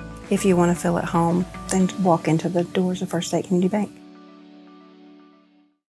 At Focus Bank, we understand your community because it's our community too. With branches across Southeast Missouri and Northeast Arkansas, Focus Bank offers services such as fraud protection, really free checking, and mobile banking that lets you bank simply and securely, anytime, anywhere. Stop by any of our branches or visit us online to open an account today. Plus, you'll receive an awesome free gift just from opening your really free checking account. And when you refer someone who opens an account, you'll both receive a gift. Focus Bank, member FDIC, equal housing lender. First State Bank and Trust is more than just products and services. We're there for you for your first paycheck, buying a home, opening a small business, starting a family, or planning to retire, and everything in between. We're the local bank you know and trust for all of your financial needs. Visit fsbtrust.com or stop by your local First State Bank and Trust to explore all of your financial options. Equal housing lender, member FDIC. Thank you. Thank you for letting us be a part of your family and for trusting us with the ones you love the most. Thank you for allowing us to be a part of those lifelong memories. Thank you for taking us on the job and for putting us to work. Thank you for choosing us for your first vehicle and for every vehicle after. Thank you for trusting us for 70 years. The best things in life never change. They just get better, like Hardee's Original Bag. Back and better than ever. Just $6.99. Mix and match any two full-size favorites. A juicy charbroiled double cheeseburger, melty hot ham and cheese sandwich, or crispy hand-breaded chicken tender wrap. Any two plus fries and a drink, all just $6.99. Hardee's Original Bag. Loaded with handcrafted goodness. It's the greatest meal deal for your buck. Do you need personalized merchandise? Trying to celebrate the season of that big state run? Then Juju Promotions in New Madrid has you covered. Whether it's heat presses, screen printing, or embroidery, we always have an option that will leave you satisfied and looking your best. With seasonal styles and plenty of accessories, there's something here for everyone. So come in and shop around. You'll be welcome with a smile and leave more fashionable than ever. Call us at 573-748-4040 or visit us in New Madrid.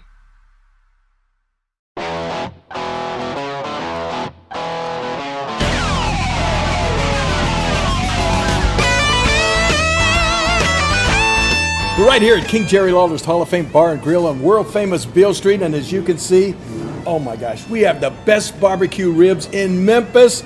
Oh my gosh, the gumbo is out of this world, but you gotta try the King's Triple Decker Slam Burger. You'll love it.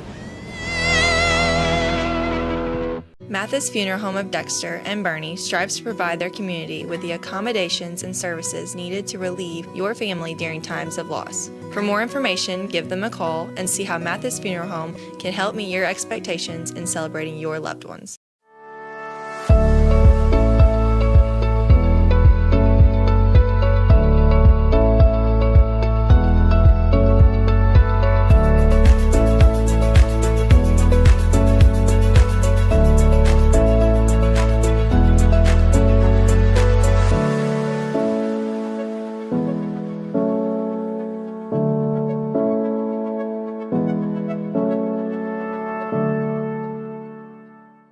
NextEra Energy Resources is the world's largest generator of renewable energy from the wind and sun, and a world leader in energy storage. Since 2016, NextEra Energy Resources has invested more than $339 million in Missouri to fuel local economic growth. Today, our company owns and operates one wind energy facility in the state and is looking to invest even more in the Show Me State. We are committed to being a trusted community partner and look forward to providing affordable, clean, renewable energy for generations of Missourians to come.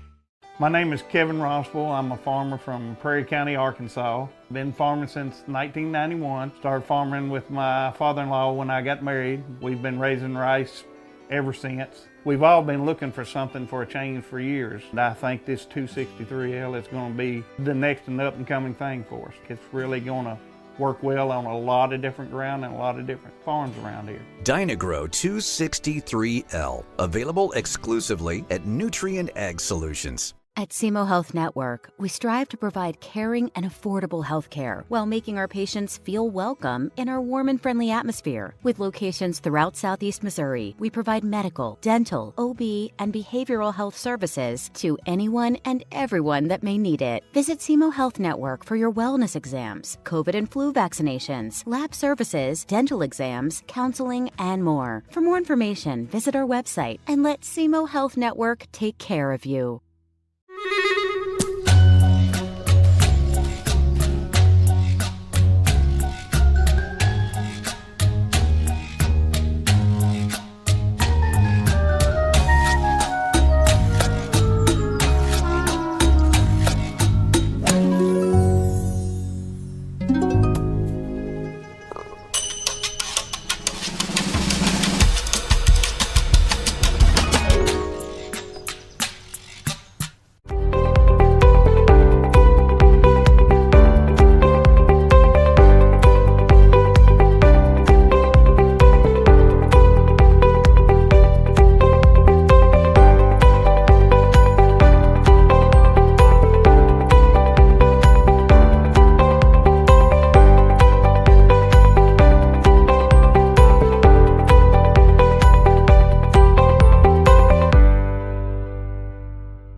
At Young Real Estate, we understand the importance of face-to-face interactions. Our experienced agents are here to listen to your needs and personalize your home buying or selling experience. But we also recognize the power of technology. Young Real Estate offers virtual showings, allowing you to explore properties from the comfort of your own home. Young Real Estate, where technology meets a personal touch. Your dreams, our expertise. Contact us today and let's make your dream home a reality.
What First State Community Bank means to me is, it says it in its name, community. We're family, we care about one another, whether it's in our SEMO markets or we can reach out to someone in Farmington, Columbia. They're always there to assist. We are very customer focused. Our employees do a great job with listening to the customers. The tellers know 100% of all customers by their name.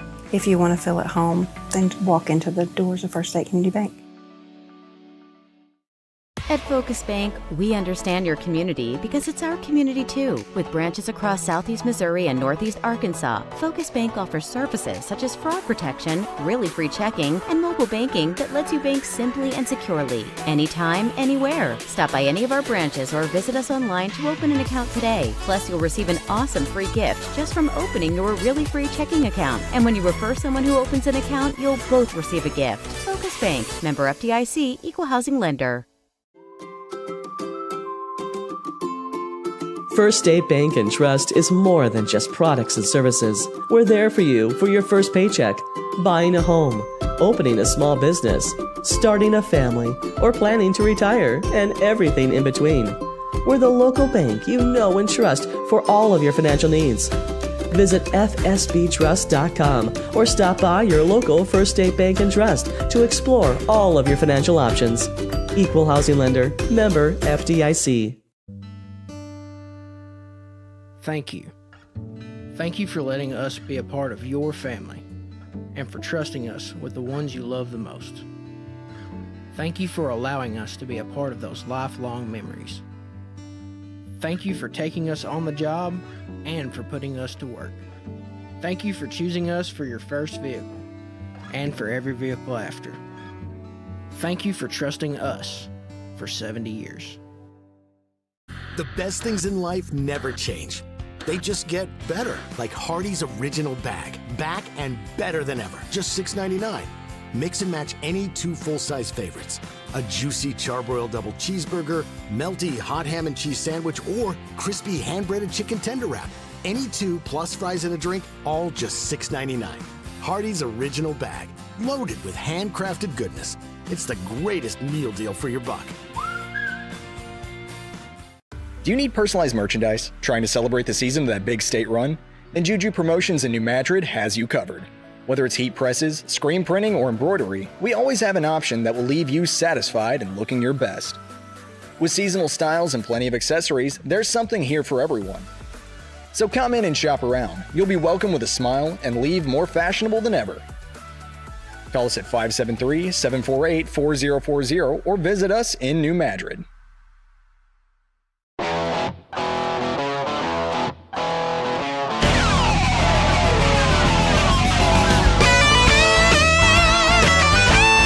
We're right here at King Jerry Lawler's Hall of Fame Bar and Grill on world-famous Beale Street, and as you can see, oh my gosh, we have the best barbecue ribs in Memphis. Oh my gosh, the gumbo is out of this world, but you gotta try the King's Triple Decker Slam Burger. You'll love it. Mathis Funeral Home of Dexter and Bernie strives to provide their community with the accommodations and services needed to relieve your family during times of loss. For more information, give them a call and see how Mathis Funeral Home can help meet your expectations in celebrating your loved ones.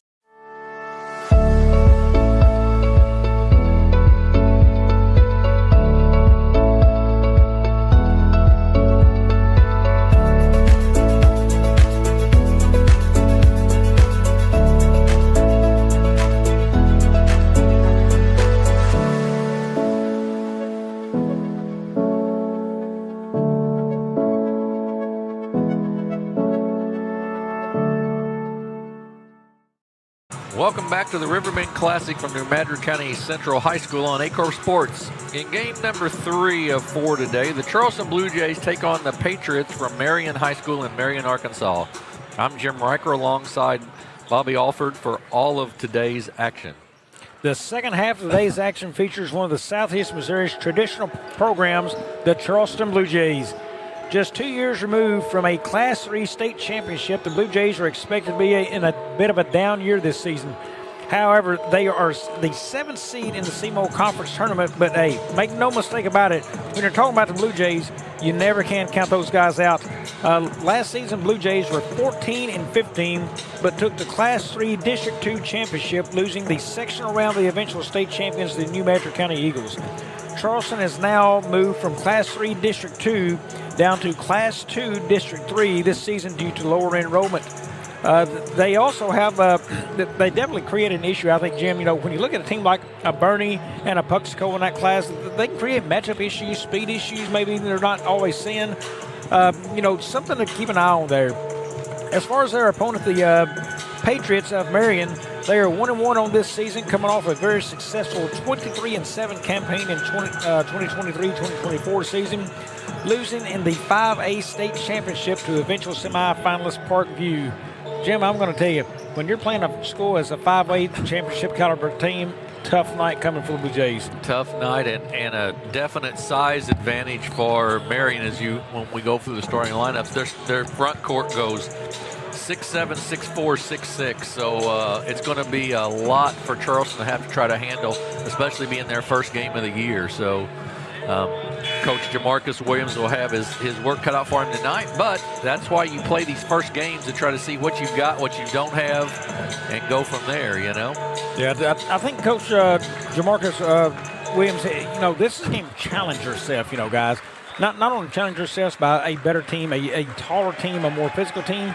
Challenge yourself mentally and physically. How far can you push yourself out here? When you're down, when things are tough, how do you respond? Great opportunity for Charleston to come out and show some fight. Absolutely right. So the Patriots of Marion, Arkansas, will be in their red uniforms. They'll be the visitors on the scoreboard. And Charleston will be in their whites trimmed in blue. So here's how the starting lineups will go for Marion. They will start at number 0, a 5'7" junior guard, Dexter Higgins Jr. Number 5, a 5'9" senior guard, Rylan Johnson. As we are number 5, a 5'9" senior, Rylan Johnson. And then a 6'7" junior, number 10, Ladero Robinson Jr. A 6'4" senior, number 13, Michael Lewis. And a 6'6" junior, number 23, Jackson Black. They are coached by Sammy Lewis, assisted by Stanley Malcolm and Corey Garrett. And for the Charleston Blue Jays, a sophomore, number 0, Trey Shandon. A sophomore, also number 3, Shylin Henderson. A sophomore, again, number 11, Marius Lane. Number 15, Martavius Biles. And the big guy in the middle, a senior, number 45, Jashawn Henderson. They're coached by Jamarcus Williams, assisted by Aaron Harland and Brian Visor. So Charleston with a definite size disadvantage and a definite experience disadvantage as they start 3 sophomores tonight, Bobby. Yeah, one of the guys I want to keep an eye on for Charleston is Trey Shandon. Last year I watched that guy, and I was impressed by him several times just as a freshman. Sophomore campaign, what kind of difference can he make in the game? I can see visibly the lower half seems to be a little bigger, thicker this year. He spent some time, working out and getting stronger, and that's what a freshman needs to do as he's stepping up. Look at him to be a major contributor tonight for Charleston. We are just about set to go. This is game 3 of 4. Our next one will be Madrid County Central in Cuba, Missouri, and our nightcap tonight. And we are set to go. It's Black and Henderson to jump center. Tip goes to Marion. Higgins with it from his point guard spot, the junior. Man-to-man defense. And a quick steal. Just out of bounds, though, and it'll go back to Marion. Charleston going to try to put a lot of defensive pressure on it, looks like, from the get-go. To Higgins. He's guarded up top there by Henderson. Inside, off the glass, no good, tipped up, again up, and taken away by Shylin Henderson. He comes down for the Blue Jays.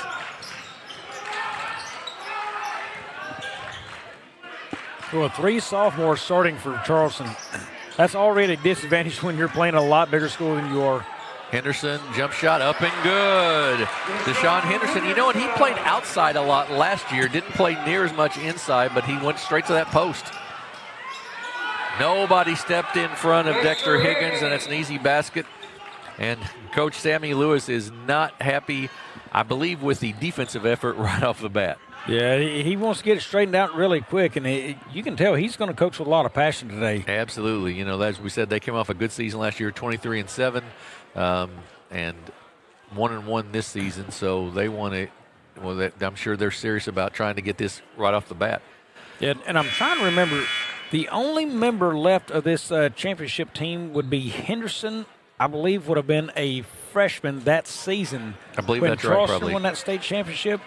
So all that is now gone. You've got Henderson and A.J. Rogers, also Stringfellow on the bench maybe over there. But those kids would have been a member of that program. I don't think they logged really any minutes then. So, it is a totally new, different-looking Charleston Blue Jay group out here. Biles and Lane with it in the backcourt, tipped. Biles with it, still not across the timeline. Now they get it across to Henderson. He gets trapped there, gets it off to Biles. He'll take the three, long, no good. Rebound taken down by Lewis. He's quickly down. Off to Robinson. Up and good. The 6'7" junior with his first two of the night, and it's 4-2 for Marion. The length of Marion's going to give these guards some problems, too, in this trap, I have to believe. I think they will, Jim. I'm going to tell you, with this kind of size from Marion, I'm going to say there's a great chance we see a lot more dunks this game. Yeah, I would think that's right. Good move to the basket by Henderson. He gets fouled and go to the line to shoot one. That's Shyland Henderson, the sophomore. And that foul went on Michael Lewis, his first, team foul number 1. So Shyland Henderson, the sophomore, to shoot 2 free throws.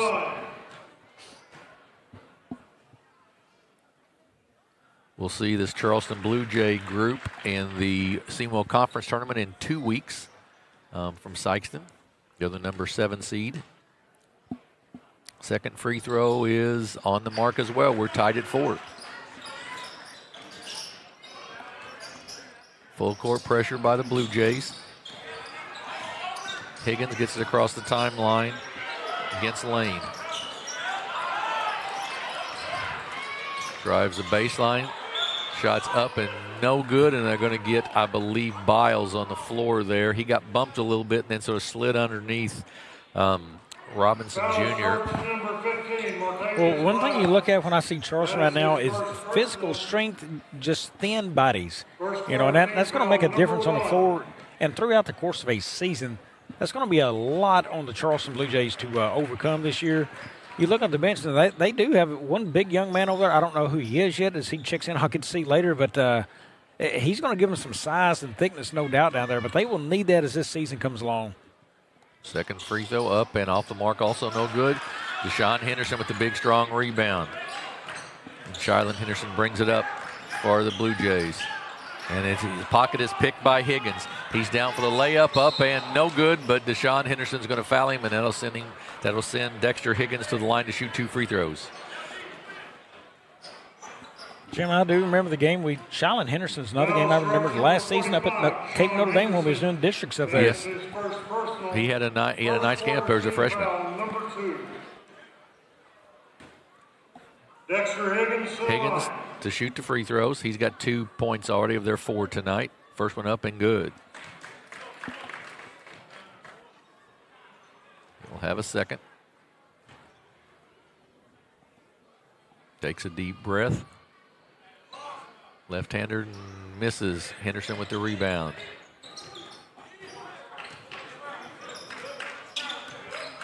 Sean Henderson with it. Gets double teamed there. Kicks it off in the corner. Now back out to Henderson. Three-pointer up, off the mark, no good, tipped. Deshaun Henderson gets their offensive board. He's going to muscle his way, and he's going to get it blocked there by Robinson Jr. Great catch by Johnson. Off to Higgins.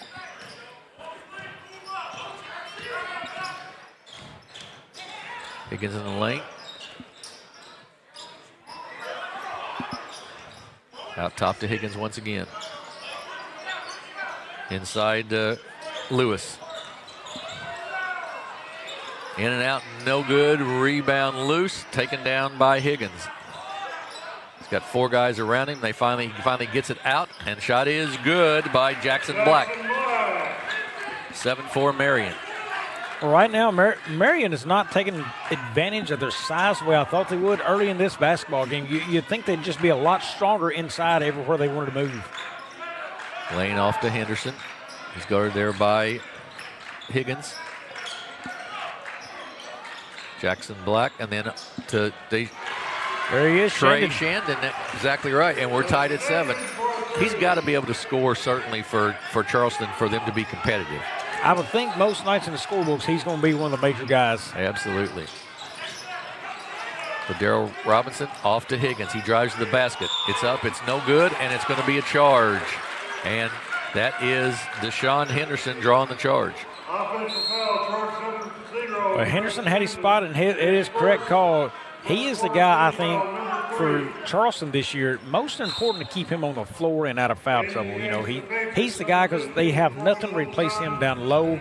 The rebounds is where they're coming from. The points off the box down there. You know, he's the big man. Chandler Randall checks in for the Patriots of Marion.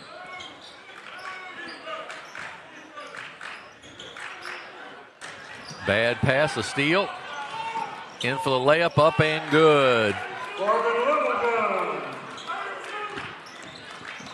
That is Littlejohn, Corbin Littlejohn. Shot is off the end of the backboard. Littlejohn quickly down the floor with it. Up and good by Robinson. Lewis, excuse me. Michael Lewis with the basket, and it's 11-7 Marion. They do not mind getting them down the floor, Bobby. No, and with that length and speed, that's what you want to do. Henderson and Lewis have a few words for each other there, and we're going to have a timeout, 30-second timeout by Jamarcus Williams of Charleston. It's 11-7, West Memphis with the lead. We'll take a 30-second break and be right back here on Aycorp Sports.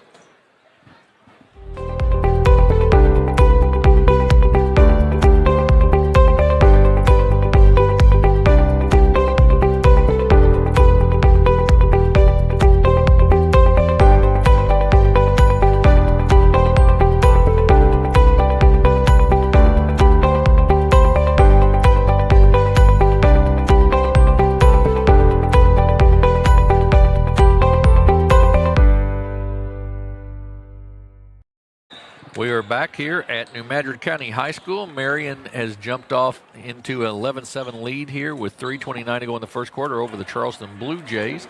Charleston with the basketball out of bounds right in front of us here on the far side of the court. Shylan Henderson with the basketball. Kicks it off to Shandon. Good catch by Biles there. Tough pass. 5-out offense for the Blue Jays. Henderson sets the screen. They switch. And they switch back defensively. Good job there by Marion. Deshaun Henderson in, and he's going to be fouled, and we'll shoot 2 free throws, and we'll see if that goes on Lewis. I believe that's who they're going to call it on. You could just see right there for Henderson that the offense is trying to struggle to stall to get started. You knew Henderson was going to have to just go ahead and take it to the basket and do something there.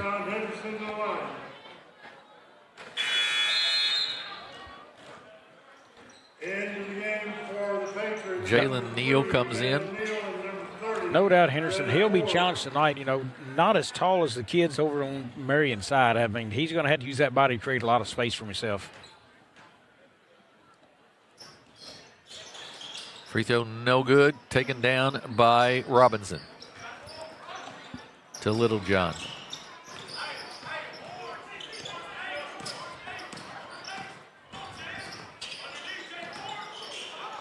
Jump shot, three-pointer up and good. Chandler Randall with 3, and it's 14-7. Boy, good ball screen and good job knowing what to do with the basketball when you come off that screen. Anderson puts it on the floor, drives into the lane. Shot is no good. Littlejohn with the rebound for Marion. Ahead, good catch. He's going to be called for a travel. That was a tough one. Yeah, that was a wide receiver going over his shoulder right there, Bobby. That was a tough catch. Yeah, not much he can do in that situation. Decarius Williams into the ball game for the Blue Jays, number 32.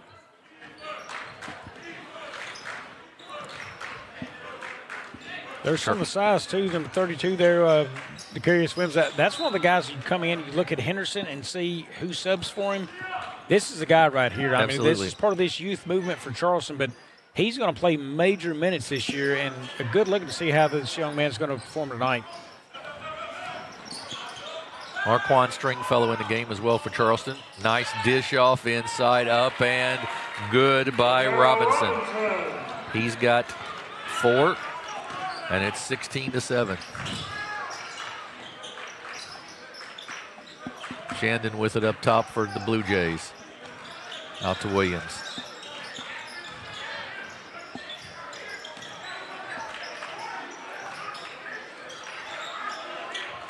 Stringfellow tries to get it inside. Bad pass and just off of the hands of Little John and out of bounds. Henderson checks back in. He's going to give Stringfellow a break.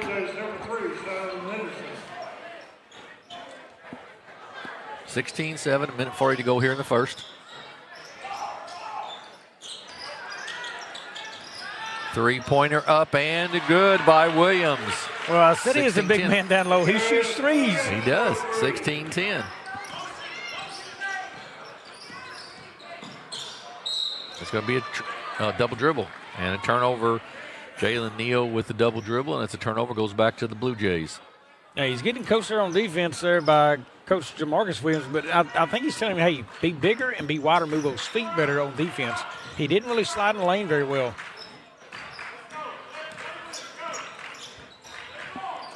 Shylon Henderson puts it on the floor, has to kick it back out.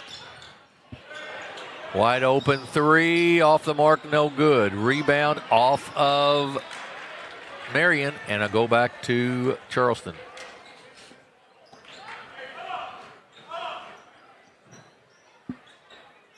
Charleston to inbounds. That will be a lane to trigger the inbounds.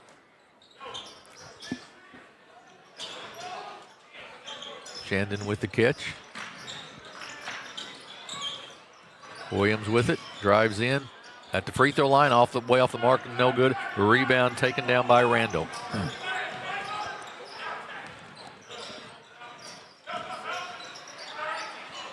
Robinson for three, good. Boy, I like this kid. 6'7", can shoot a three, can go inside. He's impressive. Yeah, that's what you get yourself a look in this day and age. You know, at 6'7", you got to be able to play outside. Henderson there, kicks it off. Williams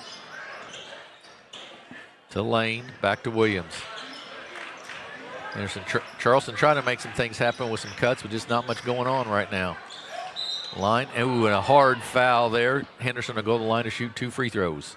Yeah, a little bit more of a fight for things to happen for Charleston right now in this game. I mean, they're still competing. It's a 9-point lead, but they're competing with what they have out here. I thought Marion would actually be out running harder than they have so far this game, but, you know, they really hadn't just attacked tons. Marion's only got off 12 shots for Marion, 10 for Charleston, so a little bit slower easing into this game than what I'd originally thought maybe. Higgins and Black check in for Marion, and Deshaun Henderson and I believe A.J. Rogers check in for Charleston. Up and good. So 19-11. Clock hasn't started. There it goes. Higgins with it. Guarded out there by Lane. And a 5-second call. Good defense by Charleston. Well, never is it a good thing to dribble the ball that much by one person. You've got to start your offense and move. So with 7.9 seconds to go, if Charleston gets something off here, they can cut this lead here before the end of the first quarter. 4 seconds to go. Henderson drives down the lane, goes up left-handed, no good, tipped up, no good, and the wheel will end the one quarter with the score, the Marion Patriots 19, the Charleston Blue Jays 11. We'll take a break and be back for the second quarter action here on Aycorp Sports. At Young Real Estate, we understand the importance of face-to-face interactions. Our experienced agents are here to listen to your needs and personalize your home buying or selling experience. But we also recognize the power of technology. Young Real Estate offers virtual showings, allowing you to explore properties from the comfort of your own home. Young Real Estate, where technology meets a personal touch. Your dreams, our expertise. Contact us today, and let's make your dream home a reality. We're back at New Madrid County High School. It's 19 for Marion, 11 for Charleston as we head to the second quarter of action here. This is the third game of the day. In the first game of the afternoon, Overton, Tennessee beat Campbell High School 81-73, and then the game that just finished up, West Memphis over Caruthersville 74-50. We've got this one, and then our fourth game of the night will be New Madrid County and Cuba playing each other. And then 5 games for you tomorrow here on Aycorp Sports, and then a day off on Sunday. And Monday Bobby and I will be at Oran for the Oran Invitational. We'll have 3 games on Monday for you from there. Yeah, highly anticipated Richland Rebels team there. That they're going to be a powerhouse this year as well. They'll be in action Monday. Excited to get to see that one first look at the end of the season. Absolutely right. So, and some different teams that we haven't seen in a while on Aycorp Sports. So it'll be good to see that. Charleston with the basketball here to start the second quarter. Henderson with it, guarded out front by Randall.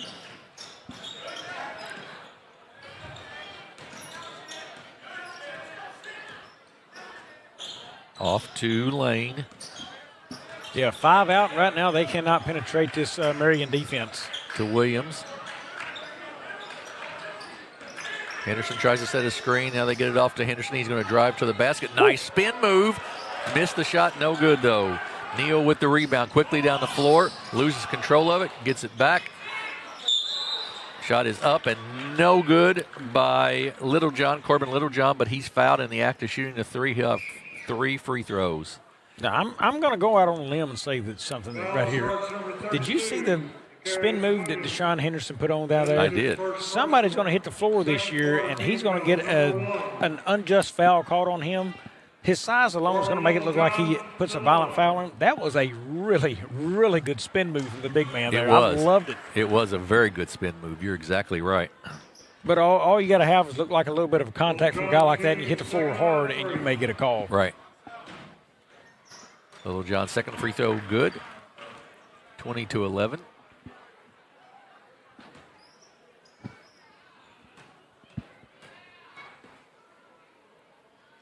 Third one up and good. So 2 of 3 for Corbin Littlejohn, and it's 21-11, 10-point lead for the Patriots.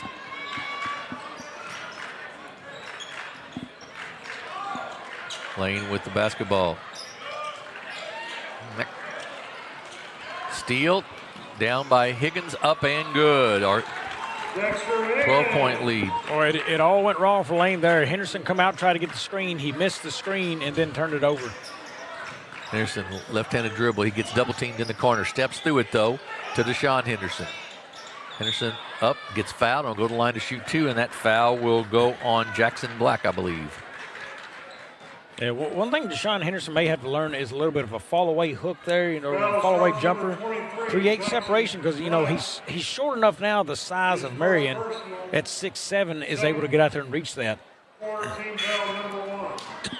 Henderson will have the second.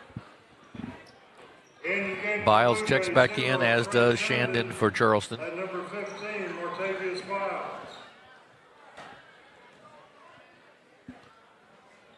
Second free throw is good. So Henderson with 3 points now. Randall with it against the man-to-man for Charleston. Little floater, no good, and that's going to be over the back on Black. As a nice block out that time by Deshaun Henderson. Foul charge number 23, Jackson Black. That is his second personal. Second foul on Black, and that will bring Jalen Ford in. Patriots, number 30, Jalen Ford. That goes from 6'6" to 6 foot. I'm sure Charleston's not sad about that at all. Jalen Henderson kicks it off to Deshaun Henderson.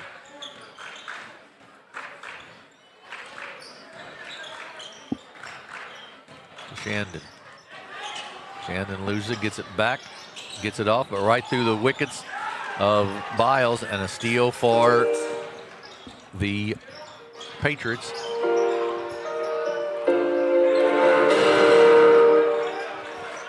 Rebound by Williams. We've got a timeout, officials timeout here to figure out what is going on with the music. Yeah, something's going on the score table with music there. Yeah. That is not what we want. That is not us, folks. That is the scores table. And we'll see what's happening there. All right, hopefully we got that fixed. 11-point lead for Marion, 23-12. Just when you think you've seen most everything, you haven't seen most everything, have you? But they do play music in the NBA now during the games. They do. Maybe they want to try out the high school ranks. Yep, could be.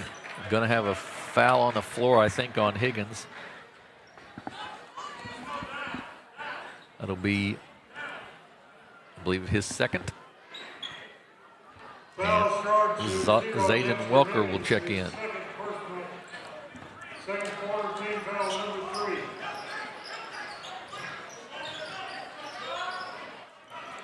3. Williams with the basketball. Well, that young man has checked in, hasn't come out. That's Williams for Charleston. Yes, you're right. Shandon with it, kicks it off to Williams. To Biles.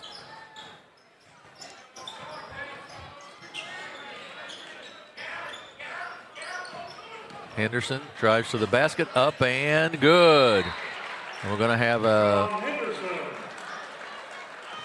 on the floor. Well, surely it wouldn't be against Henderson. Yeah, they're going to call that on Marion. Yeah, for sliding underneath, I believe, yeah. Yeah, he stayed underneath Henderson. Correct call. Yeah. Yep. So the basket should count, and it'll be one shot for Henderson.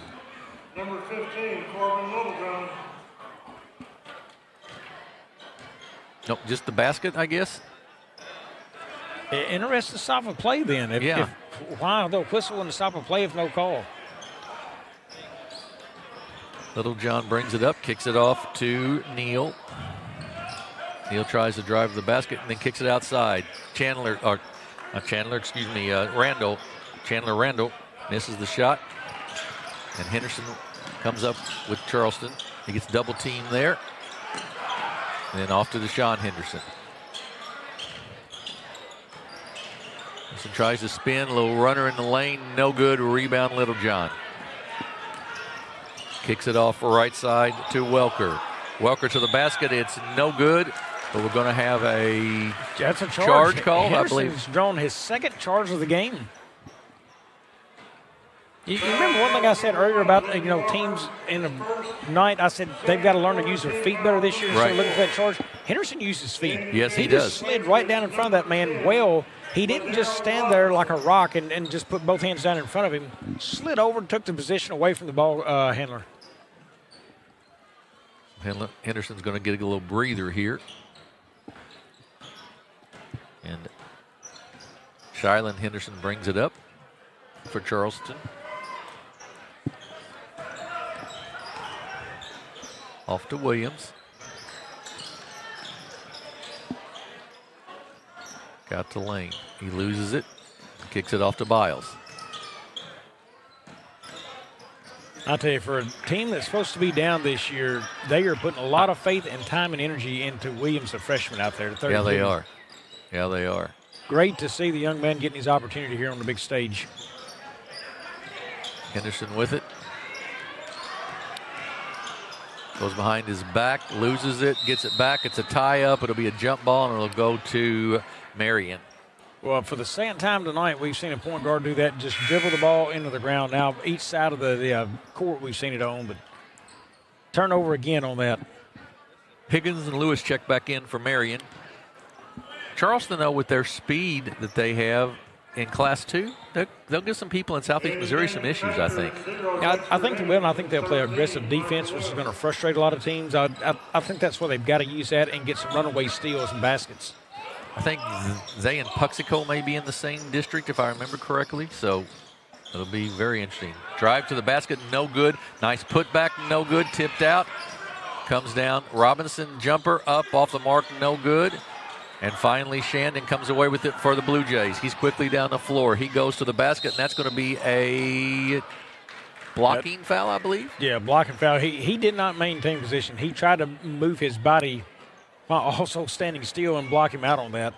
That's Zayden Welker with the foul. And Trey Shandon will shoot the free throws. He's got a three-pointer tonight so far. Up and a little long, no good.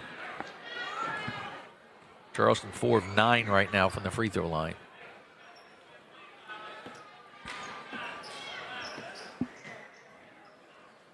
He's got a second one. It's no good.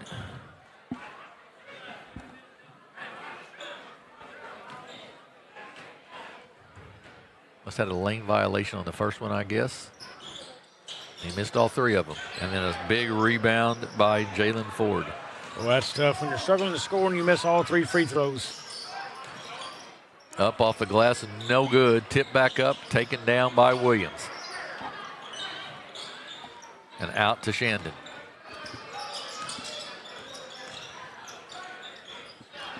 Cross court to Biles. Cut off there nicely. Tough catch by Shandon, but he makes it now. Put the three up. It's good. Trey Shandon for three. That's his spot. He's got 6 now. 23-17. All the way to the basket that time by Michael Lewis. Nobody stepped in front.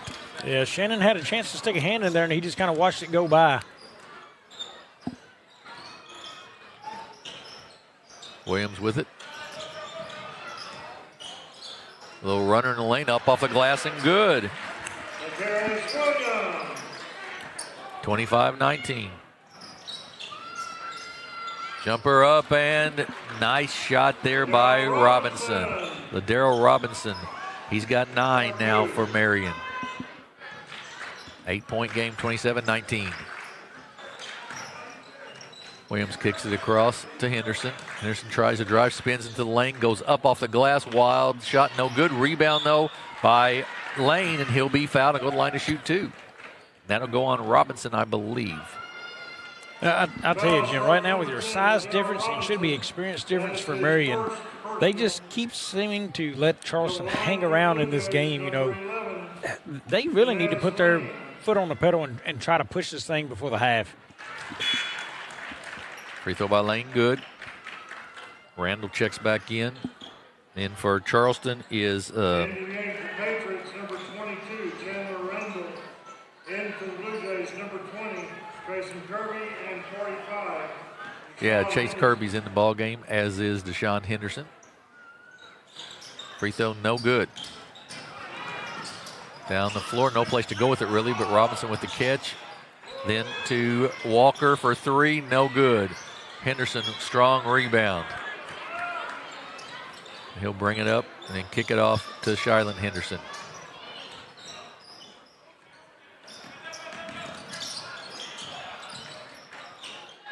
Kirby with it, back out to Henderson.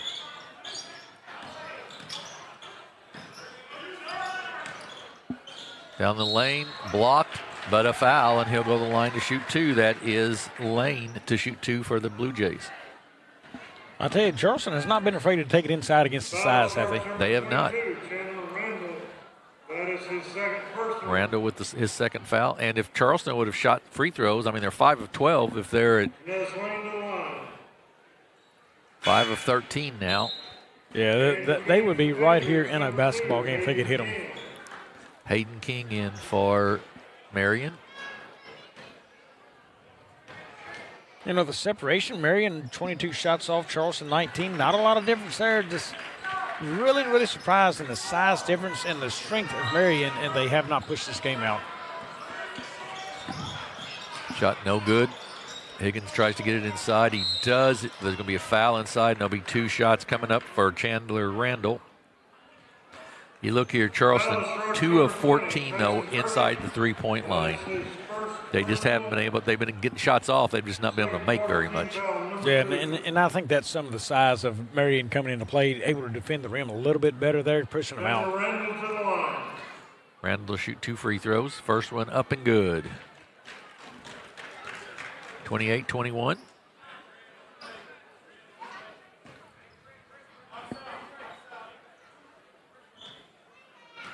Second free throw coming.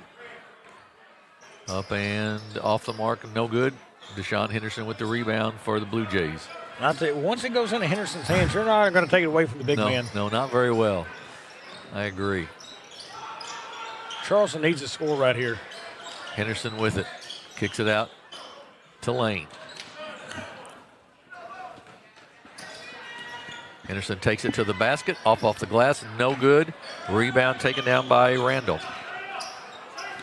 Out to Lewis.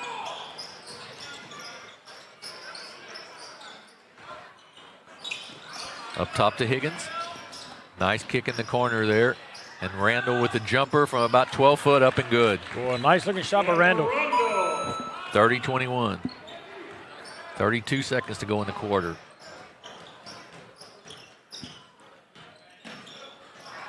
They are really dealing Henderson fits over there. Yeah, one thing Marion does, they get out and guard tight. Off to Kirby. And that's going to be a backcourt violation. He got in a bad spot and then threw it a little too wide there, and there was no way that Lane could handle it. So with 11.5 seconds to go before the end of the half, Marion with an opportunity to extend the lead a little bit.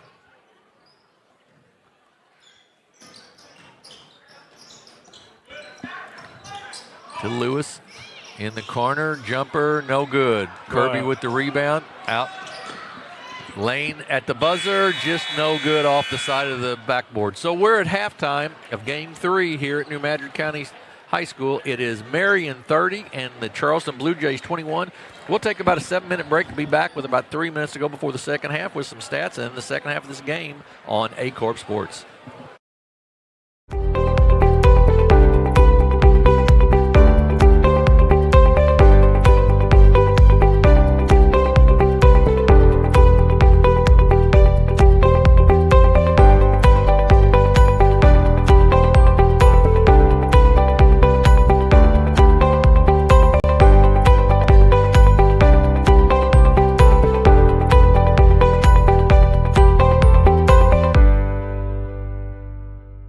At Young Real Estate, we understand the importance of face-to-face interactions. Our experienced agents are here to listen to your needs and personalize your home buying or selling experience. But we also recognize the power of technology. Young Real Estate offers virtual showings, allowing you to explore properties from the comfort of your own home.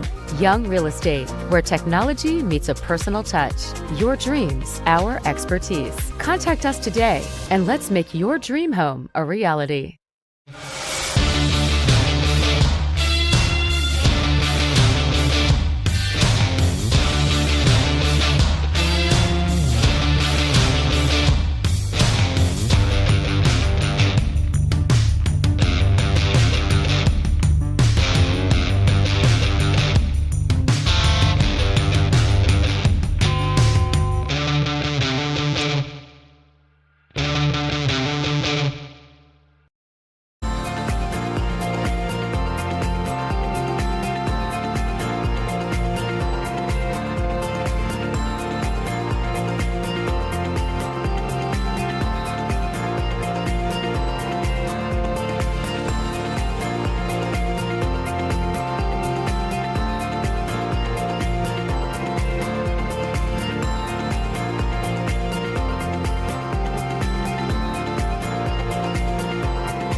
What First State Community Bank means to me is, it says it in its name, community. We're family, we care about one another, whether it's in our SEMO markets or we can reach out to someone in Farmington, Columbia. They're always there to assist.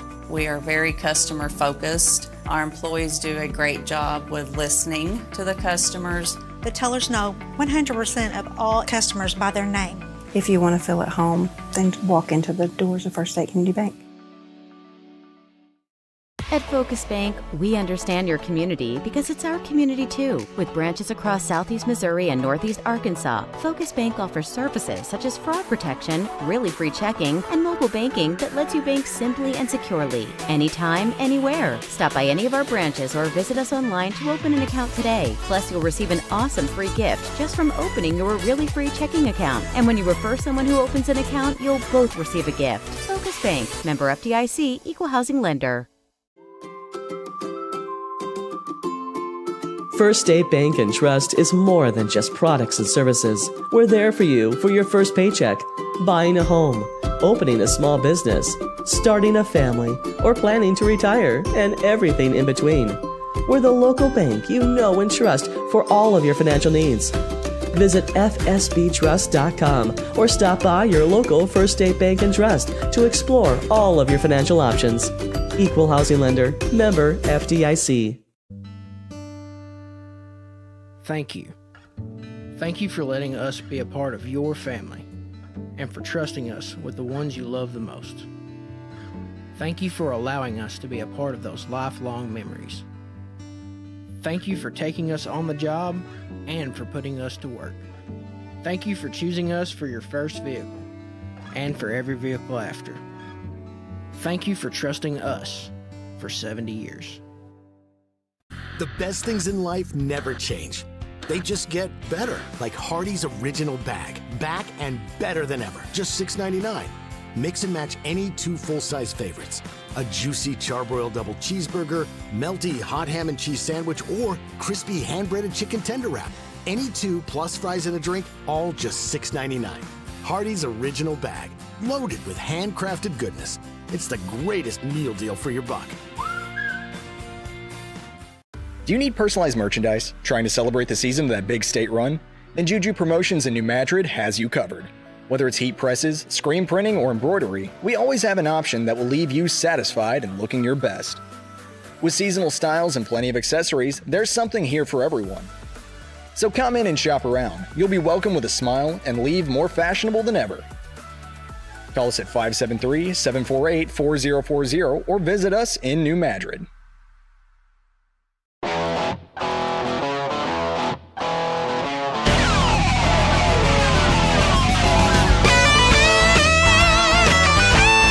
We're right here at King Jerry Lawler's Hall of Fame Bar and Grill on world-famous Beale Street, and as you can see, oh my gosh, we have the best barbecue ribs in Memphis.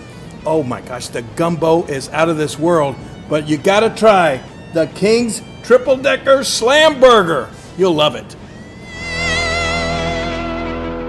Mathis Funeral Home of Dexter and Bernie strives to provide their community with the accommodations and services needed to relieve your family during times of loss. For more information, give them a call and see how Mathis Funeral Home can help meet your expectations in celebrating your loved ones.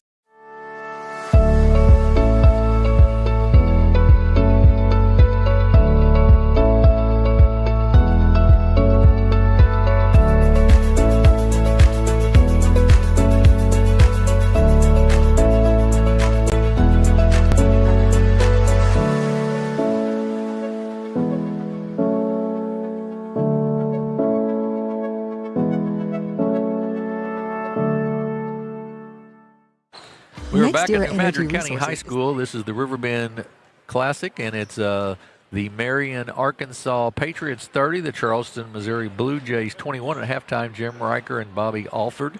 And Bobby, how about some stats? First, we'll look at the Marion Patriots of Arkansas. In the books for them, it is Dexter Higgins Jr. with 5, Ladero Robinson Jr. with 9, Mikhail Lewis with 6, Corbin Littlejohn with 2, Chandler Randall with 6, Jackson Black with 2, and in the game that's 30 points. They are 12 of 26 shooting at 46%, 10 of 20 inside the arc at 50%, 2 of 6 beyond at 33%, 4 of 9 from the charity stripe at 44%, 9 offensive boards, 7 defensive, 16 total in the game. And for the Charleston Blue Jays, it looks like this in the books. It is Trace Shandon with 6, Shylon Henderson with 3, 2 points for Trinez Lane has 2. Deshaun Henderson with 5, and also with another Henderson there. No, that's Williams, actually. Williams, 32 okay, is yeah, Williams, yeah. Williams with 5. So, 21 points for them, 6 of 22 shooting at 27%. 3 of 6 inside the arc, it's 19%. Jim, that's a struggle area. They just can't get around the size. If they can get around the size, they've got a chance to score some, but they need to find something there. 3 of 6 beyond the arc at 50%. 6 of 14 from the free throw line. That would have them in this ball game right there. That's a 43% mark. 4 offensive boards, 9 defensive, 13 total. Jim, let's go to that rebounding mark. So you've got, what was the size over there? 6'7", 6'6", 6'4" is the way they started their front court. Henderson's, I'm going to say, a 6'2", maybe 6'3", and that's the only real size they have. It's 16 to 11 in that department. Marion should be a lot stronger in that area, but there's not that many shots going on for either team. The shot differential is just 6 more for Marion than Charleston. I think Charleston is playing within their means this game, maybe even competing a little better. They've just got to get a shot to fall in the paint. Marion's got to pick it up. You're a 5A school, and I think you're playing way down below your level that you should be right now. You've got size and athleticism on your team, but yet you can't get a basket to fall, and you're not really taking it at this team as aggressively as I think they need to. Yeah, I would agree with that, and neither team has shot free throws well. Marion 4 of 9, Charleston only 6 of 14. Charleston has done a good job of getting to the free throw line. I mean, that would be, if you double that, 28 free throws for the night, but you've got to shoot better than 3 out of every 7, that's for sure. You know, if you say you shot 12 or 14, so we want to give them 6 more free throws, that's a 27 to 30 games. They're right in this thing if you shoot free throws better. You know, it's just one of those things. Charleston's got to get a little bit sharper in those areas. But right now, I mean, to say I'm disappointed in the style of play and what Marion has done is a minimal statement. I mean, I just really think they've got to take some of their strengths of their team at Charleston, and they have not shown it yet this basketball game. And that size, this length, they have pressured the ball well in the front court. Why not go for the full court traps and see if you can generate some points there? Because right now in your half court sets, you're not doing it. You've got to find a way to get your team going, and it just hasn't happened for Marion so far. Yeah, 10 of 20, as you said, from the 2-point line, but 9 offensive rebounds. So you've probably got, of those 10 out of 20, maybe half of them are putbacks, you know. So you're right. They have not run the sets very well inside so far. It is 30-21. We've got one more game for you tonight. After this, it'll be the New Madrid County Eagles and the Cuba Wildcats to play in the 4th game of the night. And then we've got 5 for you tomorrow, starting at 11 a.m. with the Caruthersville Tigers and these Marion Patriots tomorrow. And that'll be an interesting game. First, how does Caruthersville come back, you know, not having had a lot of practices and not being in maybe basketball shape yet. So there's a lot to play out in that one tomorrow. Sure is, but hey, we've got another half here. Let's see if Charleston can climb back in one. You know, down 9 at the half, and what adjustments do they make? Lane will inbounds. Nope, let's see. It's going to go to, actually, it's going to be Marion's basketball to start the half. But Charleston's going to have to wait a possession until they try to climb back in, I guess. Exactly right. So it'll go to Higgins. He's got 5 points on the evening so far. Back door, nice job by Shandon to read that and knock it away. Yeah, they really try to circle around well behind Shandon, and he just read it. He really did a nice job, and it'll be out of bounds. Lewis to inbounds for the Patriots. Now to Higgins, back to Lewis. He's in the paint. Turnaround jumper, up and good. Just what you talked about, Bobby. Get the ball inside, run your sets big inside. And then 9-point lead now, 32-21, or 11-point lead. I tell you one, for Charleston, they need to see inside Shandon. He's hit 2 threes in this game, but he really hasn't been a presence inside. He's got to figure out how to score around the rim as well. Deshaun Henderson, spin move in the lane, goes up, off the glass, no good. Pretty good defense there, and a rebound by Jackson Black. Ahead, and Lewis with the slam. Michael Lewis with the basket. Shandon down the floor, goes behind the back, and it's taken away by Higgins. Charleston really needs to stop right here, and that's going to be a foul. I'm not sure if it's on That's got to be Shandon. I would sure think. And it is on Shandon. His first. That is his first. Team foul, though, number 1 in the quarter. First personal, third quarter team foul, number 1. Dexter Higgins with it. Goes past lane and pulls it back out. Inside to Robinson, up and no good. Rebound taken down by Shylon Henderson. He's Tough quickly shot. up the floor. That was a tough shot for Robinson, but they are trying to take the ball inside, which is good for Marion. That's where they need to try to live right now. Lane with it, kicks it out to Shandon for 3, off the mark and no good. Rebound by Black. Ahead to Higgins. He's going to pull up for the 3, air ball, no good. Shandon comes away with it. Oh, a bad possession right there for Marion. He's quickly down the floor. Shandon inside, Nothing there, though, for Lane and then a travel, or Biles and then a travel. Little John checks back in for Marion. I think Sammy Lewis, Little John comes up. He's come off the bench pretty quickly. I think Sammy Lewis, the coach for Marion, likes what he sees in this kid. Jim, in walked the gym. Rico Coleman, another college prospect out of Charleston. He's at the middle area now. Nice pass up and good by Black.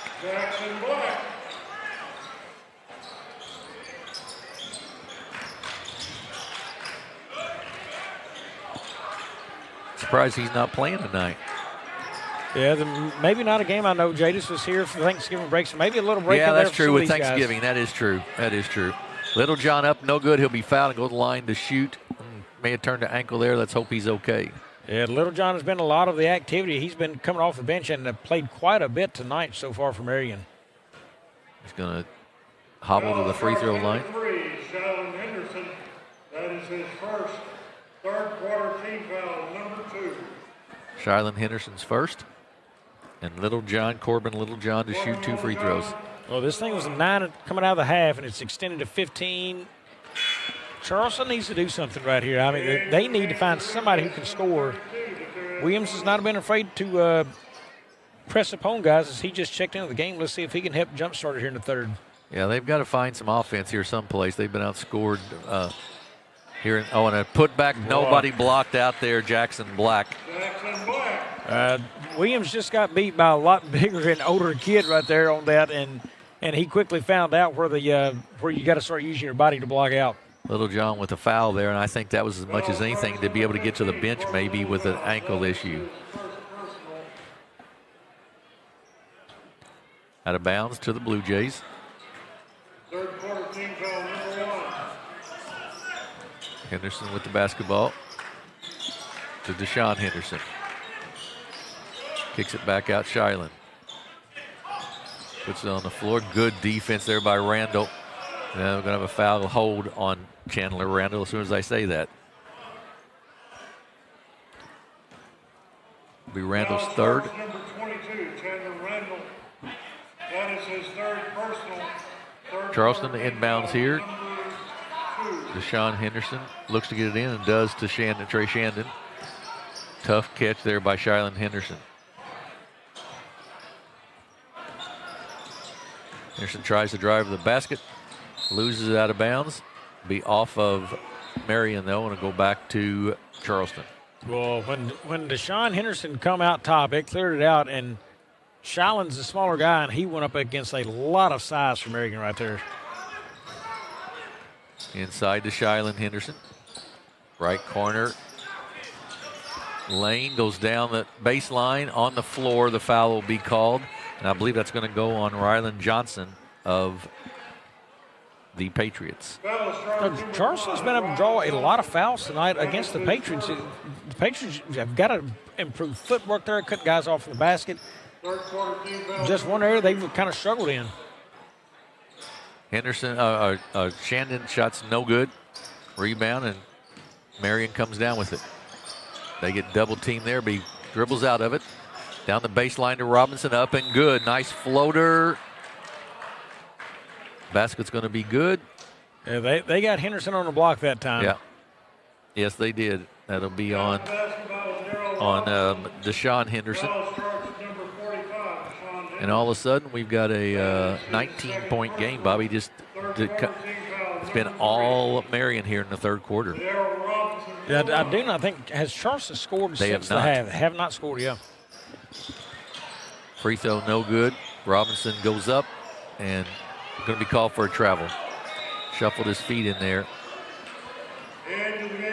Marquand Stringfellow checks in for Charleston.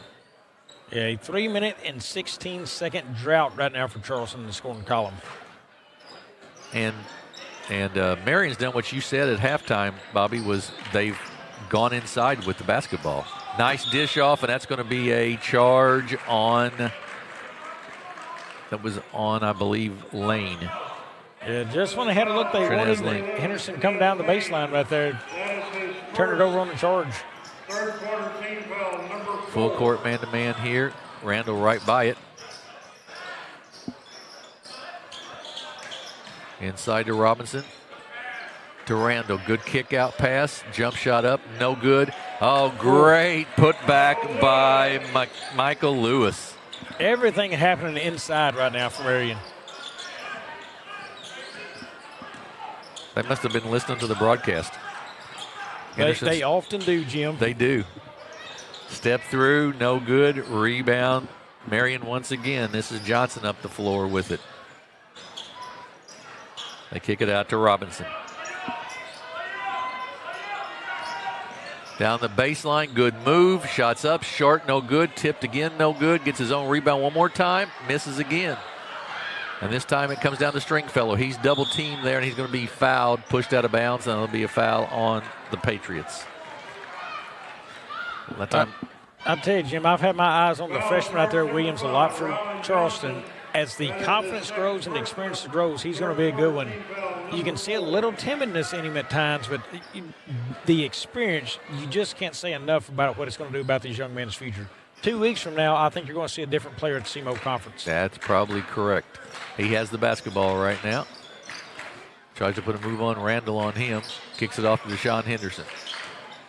Henderson, nice spin move inside, loses the ball, though. It's loose on the floor. And then Lane jumps on top. It'll be a, let's see if it's a foul or a jump ball. Yeah, they're going to call a foul on Lane on that, I believe.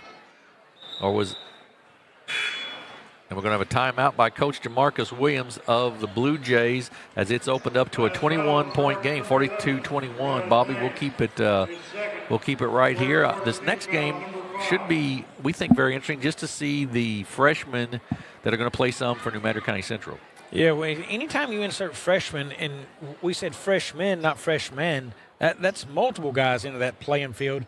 It just brings, an uncertainty about you, a little bit of nervousness, but Coach Jenkins seemed very relaxed about the idea when I asked about it. He said, oh, yeah, you're going to see them. I mean, very confident that these kids are going to play. So he has seen these kids grow up for a while now, saying they're going to come in and play. They know he's expecting them to come make a difference for New Madrid right away.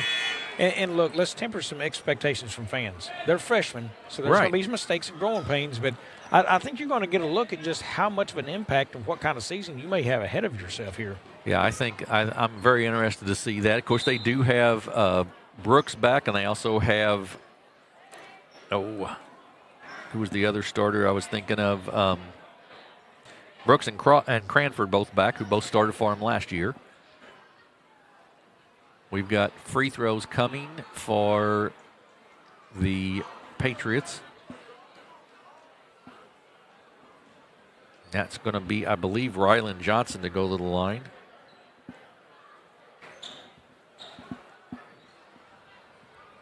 I tell you, the people around New Madrid, too, I've talked to a couple of people here today. They really seem excited because the freshman class now, the 8th graders coming, and there's a couple of sophomores that's really good. When that group gets back in, they think they're going to be at the top of the level. I mean, the best of the best you've seen around New Madrid, they feel like they're going to be right back to that level of basketball again. Well, and that's, that's sort of the expectation here, no question about it. And, just past several years I can think of some rich traditions here. Willie Jimerson, a great one here at New Madrid. They've had Jadis, they've had B.J. Williamson come through with Jadis. Right. That whole time period, really the Brown kid, Donnie Brownsboro, I can't think of his name. When he was here, I believe Jason and them were a freshman in that group. They had a dynamic group that year, shot it well. They've had some really good ones come through here, but that group could be one of the best to come through in a long time. Yeah. Future will tell. Free throw by Williams, no good. Both teams in the bonus here for the rest of the quarter, so that'll slow us down maybe a hair. Little John back in the ballgame. Good to see that after twisting that ankle a while ago.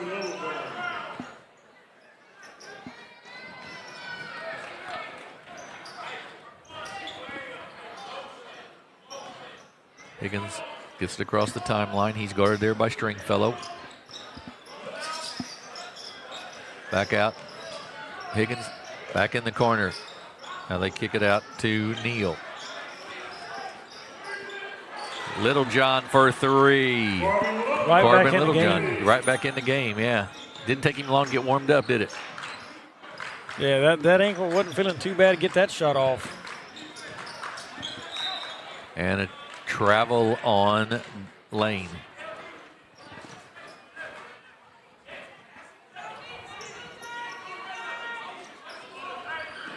.240 to go, 40 in the third, 45-22.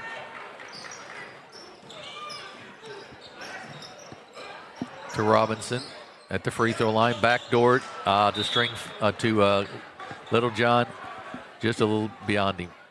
Well, we've seen Marion for now almost 3 quarters. We saw Caruthersville. What do you think about that, Jim? I'm interested in that matchup tomorrow. I am too. I don't think Marion's played. I've been surprised they've not maybe used their size as well as I thought they could, and if they don't, I think Caruthersville, the athleticism can give them some troubles. I think Caruthersville can pull out a win here tomorrow against Marion if Marion does not use their size and attack better than they have. Caruthersville's physicality and the way they played today, they're going to bring it at them. And I don't think Marion has brought it at Charleston near as much as what Caruthersville brought it at their opponent. I think Caruthersville's got a great chance to compete, if not win, this game tomorrow. Yeah, I would absolutely agree with that. Marion up top, inside to Robinson. He goes up, turnaround hook, no good. Rebound, Shandon. He's out of there for the Blue Jays. Kicks it off to Henderson. He goes to the basket, and he's going to be fouled, and he'll shoot 2. And I don't believe he ever had any intention of shooting that basketball, hardly. I mean, probably not. But as he went up, against the size. He got exactly what he wanted, fouled and go to the free throw line. Exactly right.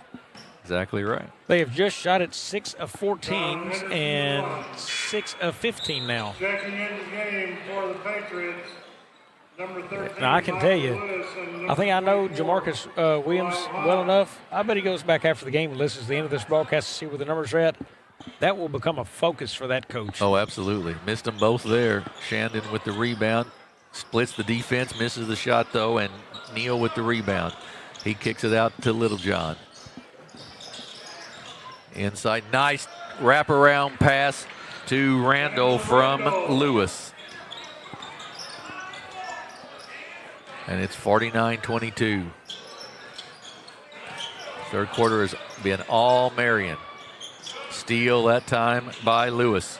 He's down the floor to Littlejohn. He steps back for the 3. Boom. He knew exactly where that three-point line was, and it's 52-22. Yeah, Littlejohn has had a nice game so far for Marion. Coach Jamarcus Williams going to take a timeout here with the 30-point lead now for Marion. We'll take a 30-second break as well and be back here on Aycorp Sports.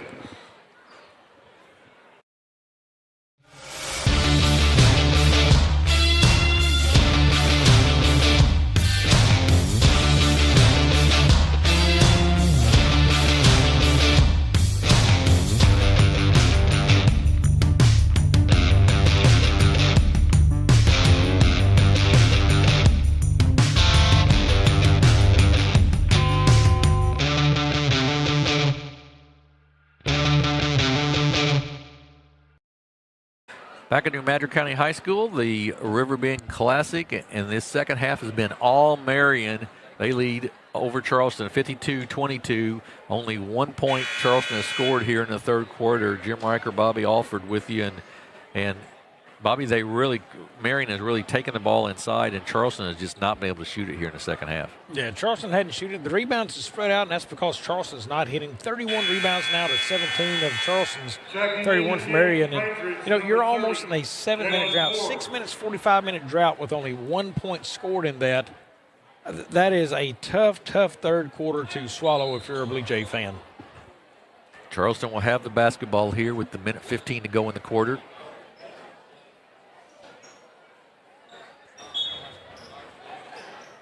And it's a good opportunity for Jamarcus Williams to see what his kids are made of here down 30, see how they compete still.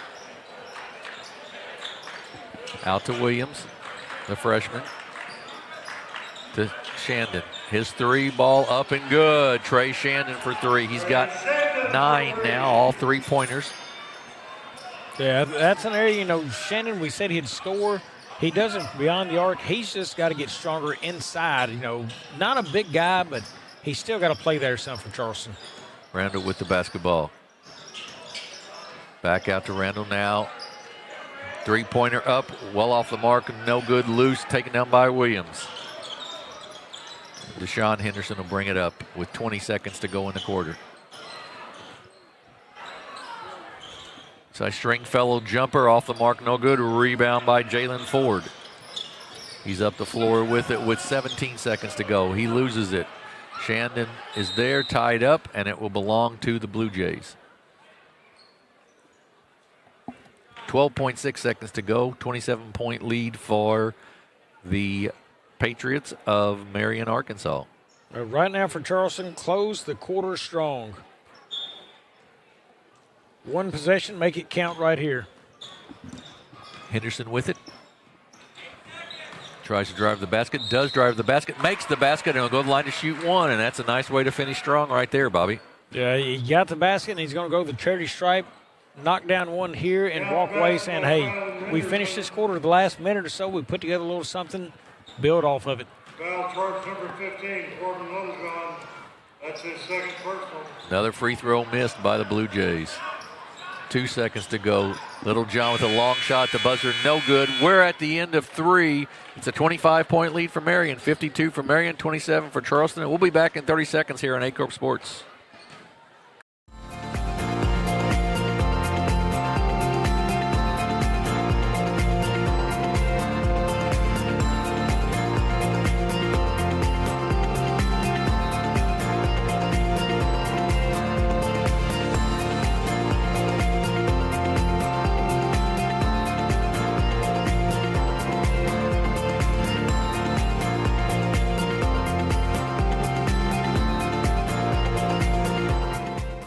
Back at New Madrid County High School, 52-27, Marion with the lead, and a big third quarter from Marion. I believe they had a 22-point quarter, only 6 for Charleston, and that's what's opened it up so much. Bobby, with the fourth quarter here, if you're Jamarcus Williams, what are you telling your kids right now? Well, you just got to tell them, look, guys, hey, forget about the scoreboard. Just work in there, get better. Every possession, look and get better. You're going to try to run your offense. Make sure you run your sets right. Don't shortcut them. Don't give up on us. Still play hard at the final whistle. And then for Sammy Lewis from Marion with the kind of lead, you really want to finish strong, don't you? Finish close strong. out strong. I think you're going to see, your starters will probably play here a little bit, but here pretty quickly, start bringing some of those guys that doesn't get the minutes, start mixing them in as well, get experience, see what they're made of out of here, See how they mix in with maybe a varsity player, that a kid who's on that 8 or 9 on the depth chart. How does he mix in with some of these guys here? You got to give them looks. So Marion will have the ball to start the quarter. And it is Dexter Higgins Jr. with the basketball. Henderson on him. Higgins crossover dribble, kicks it in the corner to Randall for 3, off the mark, no good. Deshaun Henderson with the rebound for the Blue Jays. Marion 4 of 12 now from the three-point line. To Shandon, jump shot up and good. Trey there Shandon. It is. First time we've seen him in the inside the arc there. Yeah, nice little curl. He come off that. He had spacing pulled up. Nice shot. 52-29.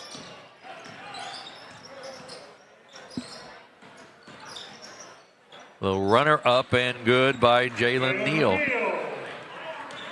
Yeah, nothing more the freshman Williams can do right there on defense. He played it well. He just got outsized. Williams loses it. And that's going to be a travel on Williams, and it'll be a turnover, go back to the Patriots.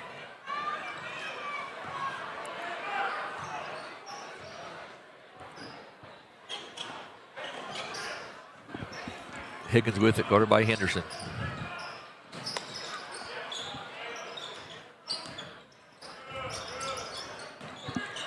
Higgins gets it back. Drives down the lane, kicks it out. And there's going to be contact. That's going to be an offensive foul, I believe, on Jalen Neal. He comes up a little gimpy. Offensive foul, charge number 3, Jalen Neal. That is his first personal, fourth quarter. quarter team foul, number 1. That's going to bring Zayden Welker in to replace Neal. End of the game for the Patriots, number 1. Yeah, I think that's what caused the foul. He kind of twisted the ankle there a little bit and come down and lost his balance and just kind of pushed the player away from him. Shyland Henderson for the Blue Jays. To Deshaun Henderson. Nice job of cutting him off there by Higgins. Into the corner, jumper for Williams, off the mark, no good. Nice rebound inside by Martavius Biles. Randall with the basketball is going to take it to the hoop, spin, off the glass, up and good. Nice body control there for the basket. 56-31.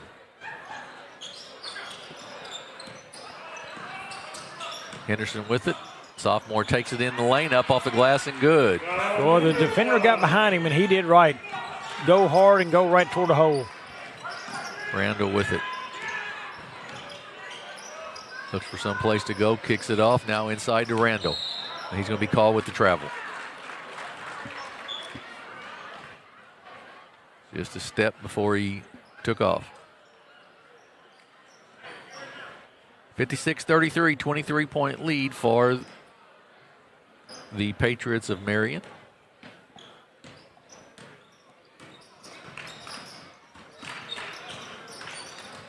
Henderson guarded by Higgins. We're going to have a 5-second call. Too much dribbling there. And a turnover on Charleston. Well, Jim, I tell you, it seems like a long time ago we was talking about, Charleston hanging around in this basketball game and having a chance to make a run on them. Yeah, you're right. Robinson will take a step back three. It is off the shot clock and be out of bounds. Rule implemented this year, you can't use the shot clock in tournaments. No shot clock here tonight. No shot clock. Yep. I still agree, right decision, no shot clock in this tournament. And I'm not a fan, just more so smaller schools having to deal with that. I believe Arkansas, matter of fact, has that implemented already. Is that correct, Jim? That I don't know, that everybody has to use it. Yeah, I believe Arkansas high schools have the shot clock, none here though, but one thing we look at these smaller schools, when you get down to a Class 1, Class 2 school, you haven't got as much talent on the floor. Sometimes they struggle just getting the ball up the floor, not even getting a shot off, just get up the floor. It really makes it tough in those situations. Do you want to do that to the kid who's just going to play high school basketball for some fun and never take it any further? Right. You have that, and in those small schools, find the people. That takes an extra person just to work the shot clock, of course. So, if you're going to do it the right way, you've got to have, that extra person. And that's hard to find sometimes. In these small schools, these teachers or whoever are doing a lot already. Yeah, I think Aaron Mathis had talked about on his Facebook post about the football game how many people it takes to run the press box at a football game. And, and you're adding one more. We've got 4 over there now. That'd be a 5th person at the press box at a basketball game. Right. It's a lot, It is a lot. And if you're going to do it, you got to do it right, Well, and spacing, a lot of these things are built for what we've got now, 4 people, so you got to get a 5th person in there. Not only that, hey, we can get a 5th person over here, no problem. And New Madrid, what about a school like a smaller school, Clarkton? You got to find that 5th person who knows the game well enough, who's going to be dedicated to be there every night. Right. It can run into issues in those kind of places. Right. Well, if you have these smaller schools that have boys and girls, then all of a sudden you've got it, 2 different times you have to have somebody to work it. So it becomes difficult, no question. Little John with it, and it's tipped, and he gets it back. It's getting a little bit wild and woolly right now. Quickly down the floor is Henderson. Little runner in the lane, up and good off the glass, 56-38. He looks right-hand dominant, but that went up with the left hand and got it in. This is Bailey. He gives it up. Inside, up, and no good, but will go to the line. That's going to be a foul on Little John, but that will send Lane to the line to shoot 2 free throws. Now, that's not been an automatic for Charleston by any matter of means tonight. Yeah, gotten a little bit sloppy here in the 4th by Marion. I believe they had a 25-point lead, now down to 18. Yeah, he's cleared the bench to a certain extent. We've got a couple of kids, at least a couple of kids in the game that haven't played very much. So it's that first free throw, no good. 7 of 20 now for Charleston. 8 of 21 from the free throw line. Little John up the sideline with it. He gets double teamed. Then they kick it out. Nice dish off, up and good by Jackson Black from Jalen Ford. Timeout by Coach Sammy Lewis to discuss things a little bit. I think Jamarcus Williams thought there should have been a double dribble there maybe, but no call. And it's 58-39. So, Bobby, we get to end, as we mentioned, tomorrow, of course, 5 games. And then next week into the Oran tournament. What do you see there? Look, that's going to be a Richland Rebels tournament to lose. They're in action tonight at Chadwick, I believe that is. They played later on. But that Richland team's going to be deep. They didn't lose a whole lot off last year's team. I don't think anybody that started played a significant amount of minutes. They're going to come in red hot, and I believe they'll add 2 kids off that JV team to the varsity squad this year, be even deeper. They will be a tough out in that tournament. I don't think anybody's going to give them a real challenge there. But, hey, you never know. That's why you tip them off. But, man, they will just be a deep team. And, of course, the week after that, we'll have the SEMO Conference Tournament for you, where Sykeston are the definitive favorite right now. Yeah, Sykeston's got a good squad together and are well coached. A lot of tradition to be in that gym. Shannon with the basketball. Kicks it off and right through the hands of Henderson and out of bounds. Trying to make a play before he caught the pass, and doesn't work out very well typically. Off to Little John. Kicks it in the corner. He gets it right back. Drives to the basket, cut off. Goes left corner. Little baseline runner, up and good by Highland.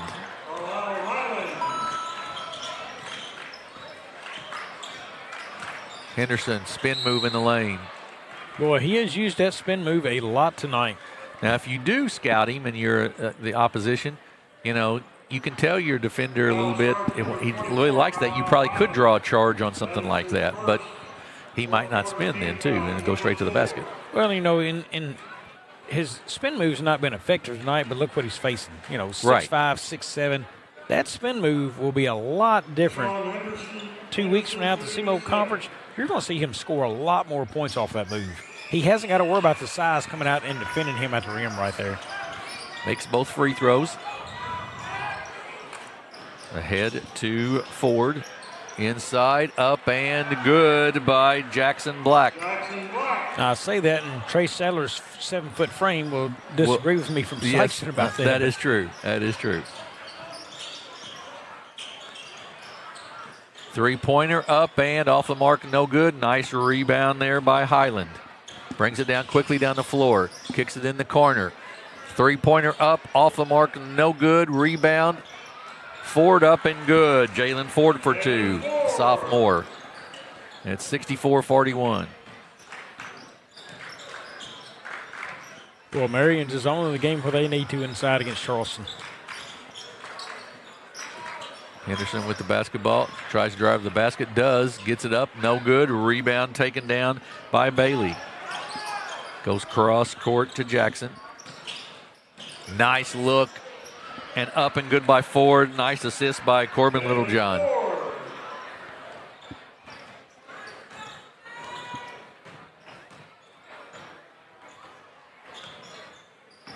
Shandon with the basketball. He'll take the long three, top of the circle, up and good. That kid has not seen a three-point shot he didn't like, has he? No, that's right. 14 now for Shandon. Nice drive to the basket. Nice left-hander, up and good, but they're going to call a charge on that on Highland. Third one this game by Henderson.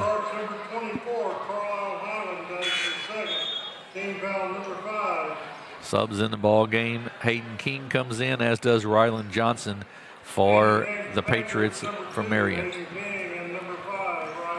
Stringfellow and Williams check back in for the Blue Jays.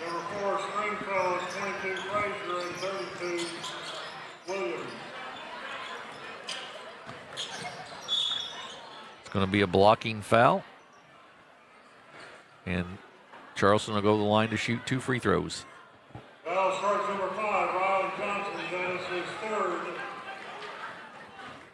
Oh, I take that back. Out of bounds. Thought it was they were in the bonus situation.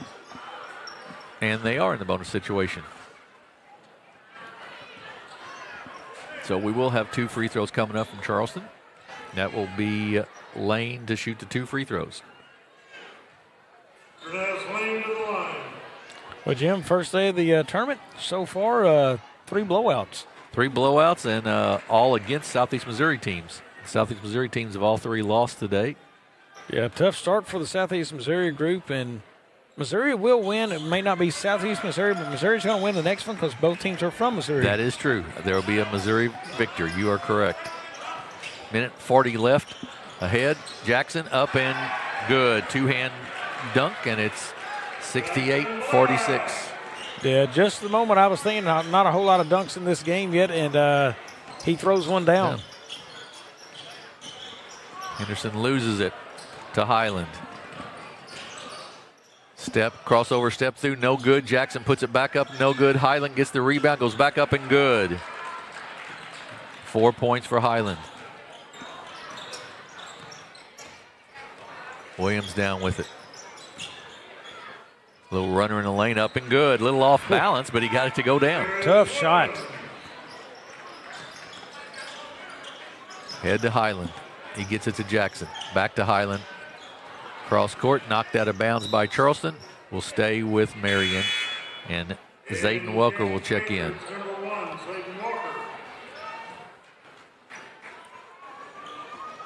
Well, now for Marion, it's all about running out the clock here. And they go right to the rim. Exactly right. Bailey with the basket. He's not been off the bench a lot tonight, so he's going to got his opportunity there. Yeah, any chance he gets to get in the books to score, he's going to do it. Henderson tries to go baseline. That's going to be an offensive foul on Henderson. That'll be his second. Offensive foul, charge number 3, Shylon Henderson. That is his second personal.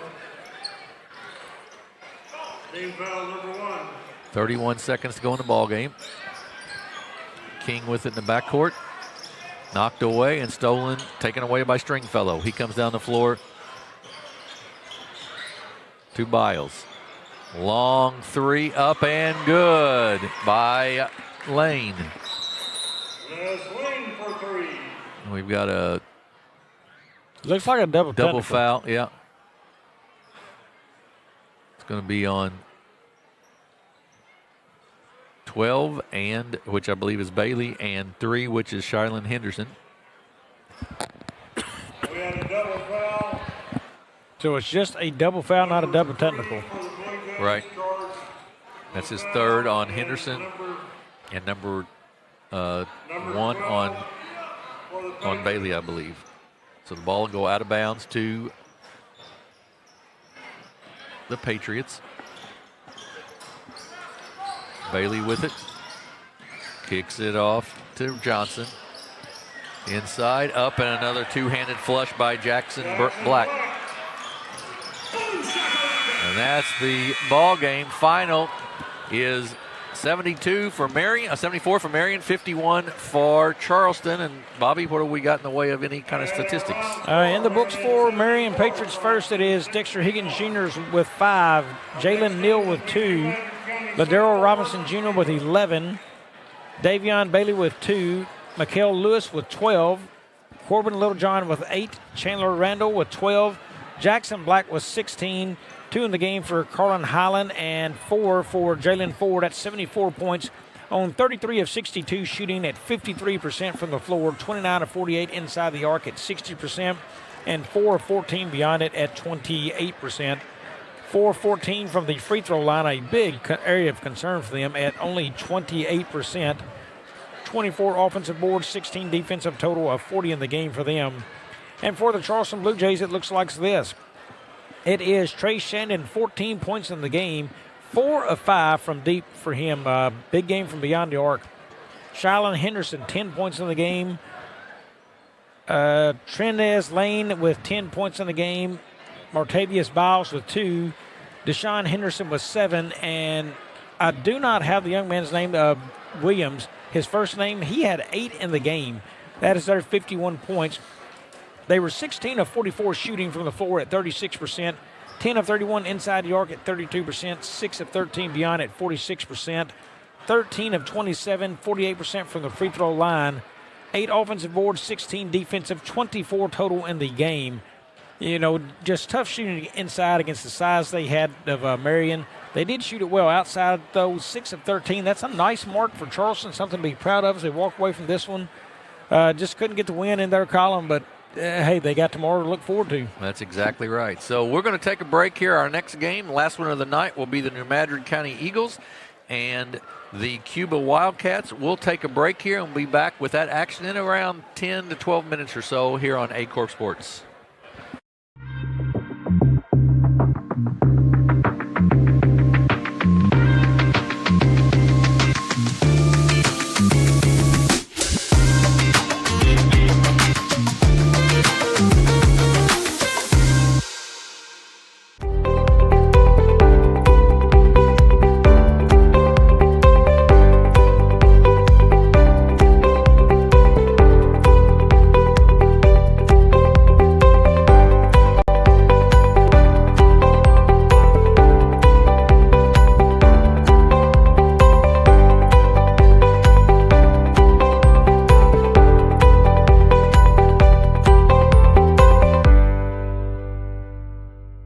At Young Real Estate, we understand the importance of face-to-face interactions. Our experienced agents are here to listen to your needs and personalize your home buying or selling experience. But we also recognize the power of technology. Young Real Estate offers virtual showings, allowing you to explore properties from the comfort of your own home. Young Real Estate, where technology meets a personal touch. Your dreams, our expertise. Contact us today and let's make your dream home a reality.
What First State Community Bank means to me is, it says it in its name, community. We're family, we care about one another, whether it's in our SEMO markets or we can reach out to someone in Farmington, Columbia. They're always there to assist. We are very customer focused. Our employees do a great job with listening to the customers. The tellers know 100% of all customers by their name.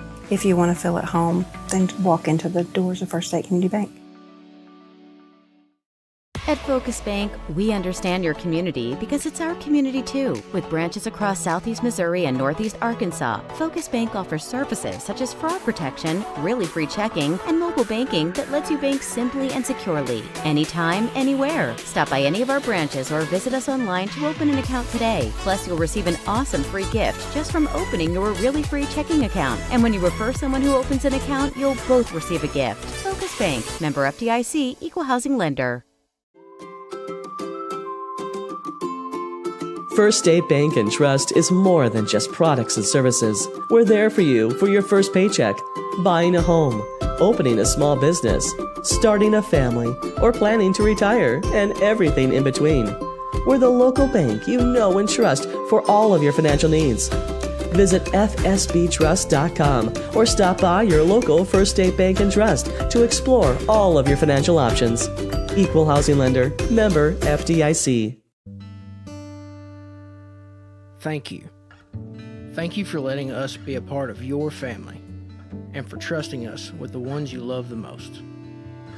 Thank you for allowing us to be a part of those lifelong memories. Thank you for taking us on the job and for putting us to work. Thank you for choosing us for your first vehicle and for every vehicle after. Thank you for trusting us for 70 years. The best things in life never change. They just get better, like Hardee's Original Bag. Back and better than ever. Just $6.99. Mix and match any 2 full-size favorites.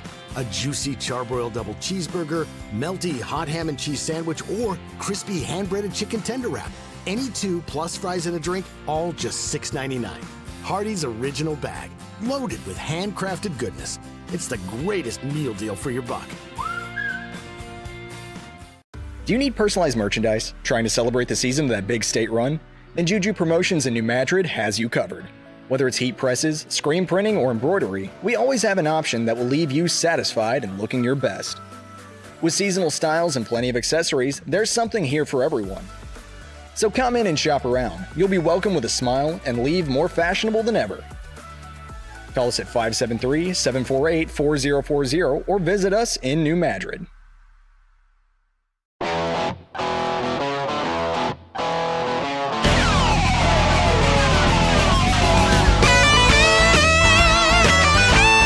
We're right here at King Jerry Lawler's Hall of Fame Bar and Grill on world-famous Beale Street, and as you can see, oh my gosh, we have the best barbecue ribs in Memphis. Oh my gosh, the gumbo is out of this world, but you gotta try the King's Triple Decker Slam Burger. You'll love it.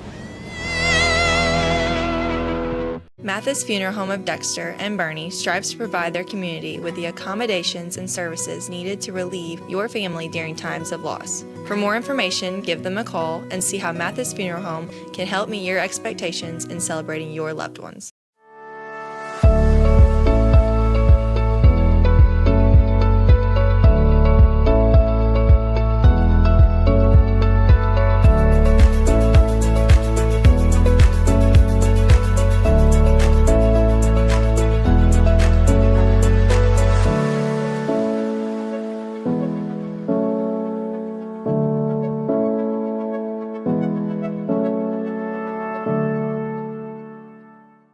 NextEra Energy Resources is the world's largest generator of renewable energy from the wind and sun, and a world leader in energy storage. Since 2016, NextEra Energy Resources has invested more than $339 million in Missouri to fuel local economic growth. Today, our company owns and operates one wind energy facility in the state and is looking to invest even more in the Show Me State. We are committed to being a trusted community partner and look forward to providing affordable, clean, renewable energy for generations of Missourians to come. My name is Kevin Rossville. I'm a farmer from Prairie County, Arkansas. Been farming since 1991. Started farming with my father-in-law when I got married. We've been raising rice ever since. We've all been looking for something for a change for years. And I think this 263L is going to be the next and up-and-coming thing for us. It's really going to work well on a lot of different ground and a lot of different farms around here. Dynagro 263L, available exclusively at Nutrient Ag Solutions. At SEMO Health Network, we strive to provide caring and affordable health care while making our patients feel welcome in our warm and friendly atmosphere. With locations throughout Southeast Missouri, we provide medical, dental, OB, and behavioral health services to anyone and everyone that may need it. Visit SEMO Health Network for your wellness exams, COVID and flu vaccinations, lab services, dental exams, counseling, and more. For more information, visit our website and let SEMO Health Network take care of you.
At Young Real Estate, we understand the importance of face-to-face interactions. Our experienced agents are here to listen to your needs and personalize your home buying or selling experience. But we also recognize the power of technology. Young Real Estate offers virtual showings, allowing you to explore properties from the comfort of your own home. Young Real Estate, where technology meets a personal touch. Your dreams, our expertise. Contact us today and let's make your dream home a reality.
What First State Community Bank means to me is, it says it in its name, community. We're family, we care about one another, whether it's in our SEMO markets or we can reach out to someone in Farmington, Columbia. They're always there to assist. We are very customer focused. Our employees do a great job with listening to the customers. The tellers know 100% of all customers by their name. If you want to feel at home, then walk into the doors of First State Community Bank.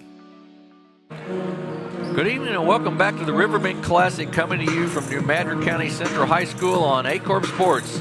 Game 4 of Day 1 features the host team, the New Madrid County Central Eagles, taking on the Cuba, Missouri Wildcats.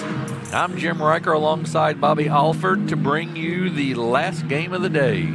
Jim, I've been looking forward to this matchup so we can see who the New Madrid County Eagles are and how they feel some of the very large hosts created by a lineup of graduations. You've got the Eagles, who are the two-time defending Class 3 state champions, but they graduated 2 3-time All-State players in B.J. Williamson and Mr. Show Me Basketball and Missouri Gatorade Player of the Year, Jammin' Jadis Jones. The rumor mill says this New Madrid team has a class that's a freshman that has a chance to see some real stars in it. But I can tell you, first they're going to have to pair up and see how they work alongside Ramon Brooks and Marvion Cranford. Meanwhile, the Cuba Wildcats play in Class 4 District 3 and are coming off a 16-12 season where they finished runner-up in their district. For the New Madrid County Eagles, as you mentioned, the freshman class is highly anticipated. They'll start one freshman tonight, but probably the bigger thing tonight for New Madrid is that Ramon Brooks, their 6'6" senior center, is not in uniform at all tonight. Yeah, it's always tough to miss a player starting out the year, but always creates opportunities for others. And I think Dontre Jenkins is going to look at this freshman class. He's going to play a lot of kids, I think, give them the chance to earn their spot. But I can tell you, he's looking at this future as a great thing. So, hey, where one man's missing, I want to see another step up. Lots of, as we go through the starting lineups here in a minute, senior-led group by the Cuba Wildcats and a much younger group by New Madrid. And it's so interesting because so many of the points and rebounds and everything else last year came from Jadis Jones and B.J. Williamson. They also, their point guard was A.J. Ruff, and of course B.J. handled the ball, as did Jadis a lot. So those guys are all, it's a totally different look this year and a lot of different responsibilities for everybody on this New Madrid team. Well, you remember the rest game last year? We did this game live here against Cape Central when the 3 seniors were out that game. You saw what that team looked like without them. They need somebody who can step in and score and run an offense. Well, hey, it's auditioning time here because it's game 1 of the season. Somebody's going to have to come in and show Coach Jenkins who's that guy who can run this team, who can be the floor general for him. Who do I turn to in situations? Somebody's going to have to earn that name and that label, and it's all up for grabs here tonight. You're exactly right. We are just about set to go. Of course, New Madrid County will be in their white with green and gold trimming, and Cuba will be in their black uniforms with the yellow and gold trim as well. And, so far tonight, Southeast Missouri's 0 for 3 in this. In these 4 games so far today. So I know New Madrid County would like to get a win, start their season off, and just to sort of show some folks, hey, it's not just last year's team. We're a whole new group, but we're capable of winning as well. So, For the 29th annual Riverbend Classic. We will see here. I don't know if there's a starting national anthem or not here. We'll just hang on for a second and see that, and then we'll be set for the starting lineups as well. We will have the starting lineups first. So for the Cuba Wildcats, they will go like this. Number 1, a senior, 6'5", Preston Heads. Number 4, 6'3", senior, Cooper Mell. Number 5, Jesse Elrod, 5'2", senior, or 6'2", senior, excuse me.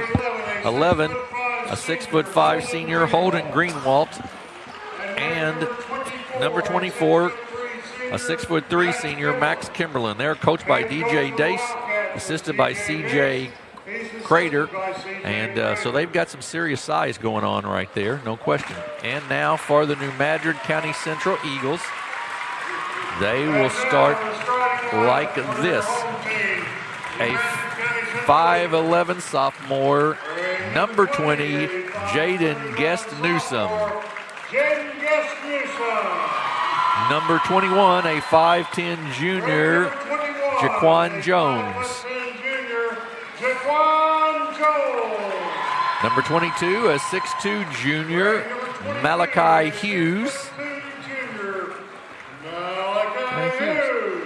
Number 24, one of that freshman class we're talking about, a 5'10" freshman, Jaden Williams. And the big guy in the middle, 6'4" senior, number 50, Marvion Cranford. They're coached by Dontre Jenkins, assisted by Jordan Kimball and Palmer Campbell. And it's very odd to have those names called out for New Madrid. They've had the same group for, it seems like, forever. Yeah, that big three of Williamson, Jones, and Ruff, man, they were just such a staple here. Played varsity basketball for 4 seasons, and now you don't call any of them's names except up here just for fun. Exactly right. So we are set to go here. It will be Malachi Hughes, and it's Preston Heads, and Cuba starts with the basketball. Heads takes it to the basket, up off the glass, and good. Well, right there, he just drove right around his man with little resistance. Nice score off the glass. Williams, the freshman, with the basketball, kicks it off. It's loose on the floor. Jones gets it back. Now to Williams. He'll take the jumper off the mark and no good. Freshman not afraid to shoot it. Nice head fake. 15-footer up and good by Jaquan Jones. Somebody needs the help on offense here, and they do get it into Heads now. He'll bring it up. He'll be picked up there by Hughes. And that's going to be an illegal screen by number 24, Max Kimberlin. Stuck that hip out just a little bit, Bobby. Picked up the foul. Yeah, right now you can see energy both ways. You know, all these games seem to start out very energetic. Let's see if we can keep it going in this one. Williams with the basketball. Jaden Williams, the freshman for New Madrid County. He's guarded out there by Elrod, and it's a steal by Elrod. He goes up the layup, up and good. It's 4-2 Cuba. Jesse Elrod. Well, Williams got caught on a crossover between the legs, and it got taken away from him. Ahead to the basket, up, nice dish off to Cranford, goes out of bounds, and will go off of Cranford, and will go back to Cuba. Cooper Mell to inbounds, and he gets it into Heads. Goes past Hughes. Kick inside. Kimberlin going to be fouled by Cranford on the floor. They go out of bounds to Cuba. Well, right now, right away for New Madrid, you see a difference. It's defense down low. You know that it's just not the usual bodies and the strain to get to the rim you've seen in the past here. Heads, fakes the three. Now step back three is going to be short, no good. Rebound taken down by Williams. Cranford then comes away with it. Off to Jones. Hughes to the basket, up and no good. And we're going to have a blocking foul. It'll be 2 free throws for Malachi Hughes. Foul's going to go on. Let's see who they called it on there. Foul charge number 24, Max. It's on Kimberlin, his second. Team foul number 2. So he'll be taking a seat pretty quick. Hughes free throw off the mark, no good. Checking in for Cuba, number 12, Braden Gibson. Braden Gibson, a sophomore, will check in for Kimberlin. Hughes' his free throw, up and good. So 4-3. Elrod brings it across the timeline, takes it into the lane. Nice spin move up off the glass, short, no good. Cranford with the rebound. He kicks it out to Williams. Williams to the basket, up, it's no good, but Elrod's going to foul him, and he'll go to the line to shoot 2 free throws. Williams right now not afraid to be involved in the action as a freshman. Absolutely not. That is his first personal first quarter team foul number 3. Jaden Williams to the line. Williams' free throw is good. His first varsity points, and it's 4-4.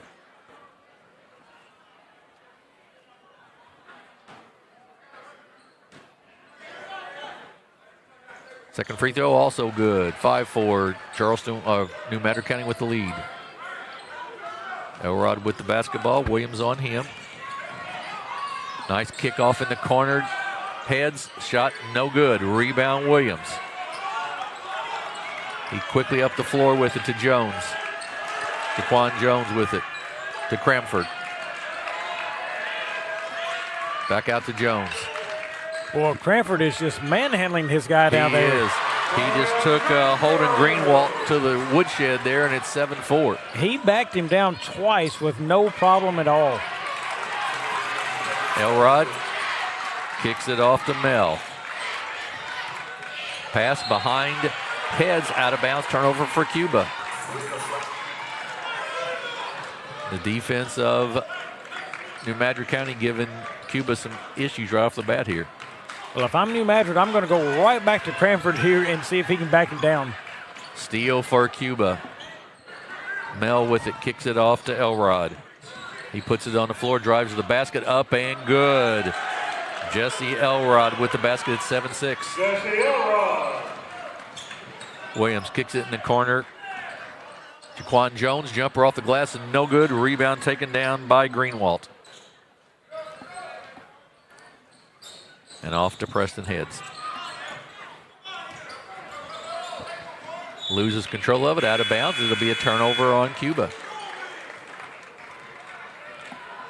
Cameron Cornell, a junior, checks in for Cuba. Interested to see what New Madrid does.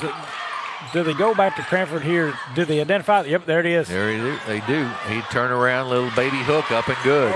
You've got to identify your strengths early on in the game, and Cranford is a major strength for them down low right now. A couple of subs set to come check in for New Madrid County here. Elrod with the basketball. Kicks it off, and that's going to be a travel on Cornell. Into the ball game, number 12, G.J. Harris, a senior, and Martavius Walton, a 5'10" sophomore for the Eagles. And we're going to have turn the ball over there. Got your hand underneath it, and it's a turnover on New Madrid County.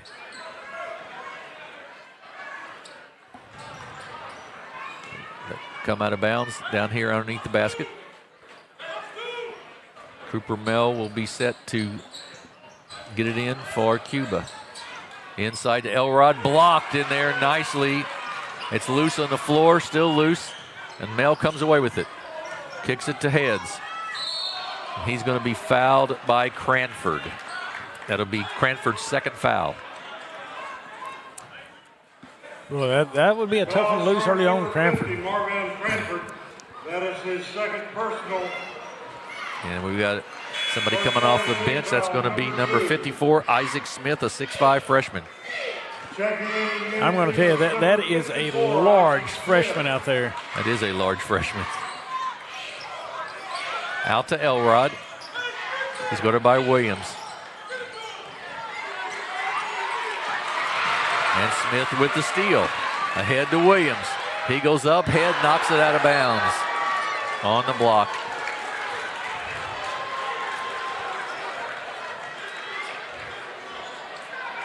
Harris to inbounds for New Madrid County. Up top to Williams. Now to Walton, back to Williams. He thought about the three, doesn't take it. He's got Hughes at the high post, or did. A little runner in the baseline, no good. Cranford Smith with the rebound. And we're going to have a jump ball, and that will go to New Madrid County. Well, so far, the freshman Smith just takes in the game. He's got a steal and already a rebound, and he's trying to get himself a shot attempt in there. Hughes with it to the basket, up off the glass, and no good. Rebound taken down by Cuba, and that's going to be a foul on Malachi Hughes.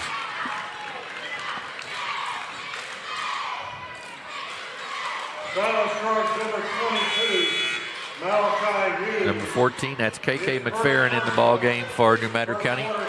This is more subs than New Madrid County would do in an entire game a lot of times last year. Yeah, another one was that we talk about, opportunities and somebody needs to step up. And look, Coach Jenkins, I think he's opened it up right now saying, hey, if you want the playing time, it's yours to go get. Somebody go claim it. Foul's going to be on, I believe, to Walton. His First, and it will send Jesse Elrod to the line to shoot 2 free throws. Jesse Elrod to the line. Elrod's got 4 of the 6, and I get 5 of the 7 now. I'll tell you, this is no slight at Dontre Jenkins at all, but now you get to see what kind of coaching job he can do because, the stars are gone, and it's a brand-new crew. You don't have star power as older kids and the younger kids come in. Now you've got to try to blend them. So the coaching job starts now. Last year was a breeze kind of. You had the state championship caliber team, but now let's see how you work them. Smith, nice pass inside. We're going to have a push, and it'll be out of bounds to New Madrid County. Foul charge number 11, Holden Greenwald. Greenwald with the foul. Team foul number 4. Tried to get it into Smith, knocked out of bounds by Greenwald. He'll try once again, Harris will. To Hughes, and back up top to McFerrin. Long jumper, no good. Rebound by Elrod. Ahead to Heads.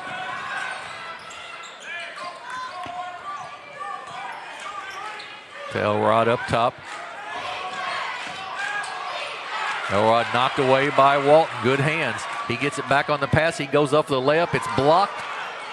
But New Madrid comes away with it. It's loose. Still loose. And Hughes comes away with it. Now they go cross court. Inside to Smith. Good defense there. Smith gets it back, and it's going to be a travel. 2 steps back that time for Harris instead of just the one he could take. Right. He knew he wanted to get back beyond that arc there and then clear the space, see if the open 3 was there, the pass, but they got him on the travel. Caleb Hurd checks in, a junior for Cuba. Heads brings it up against Malachi Hughes.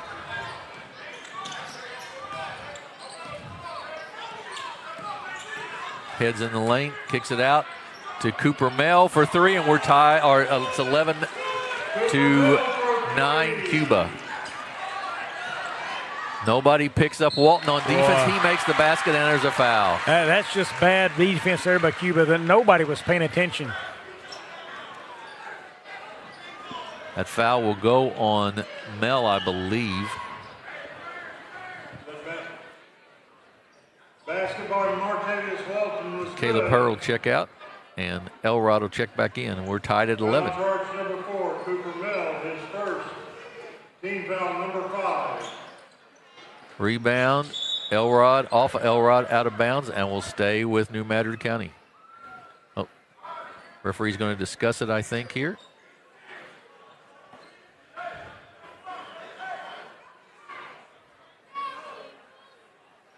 It does stay with New Madrid County.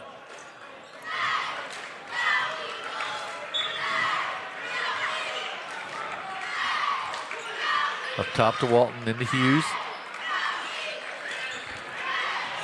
Harris with it, goes back up top to McFerrin. Well, they are wanting to work that ball inside, just can't find an opening right now. There it is to Smith, and then tied up nicely by Cooper Mell inside. But Smith needs to go back and watch that play. He brought that basketball down low. He got it. He's got to turn and get that ball high. You're 6'5". When you bring it down there low, even the smallest man on the floor can take it away from you. Mell with the basketball.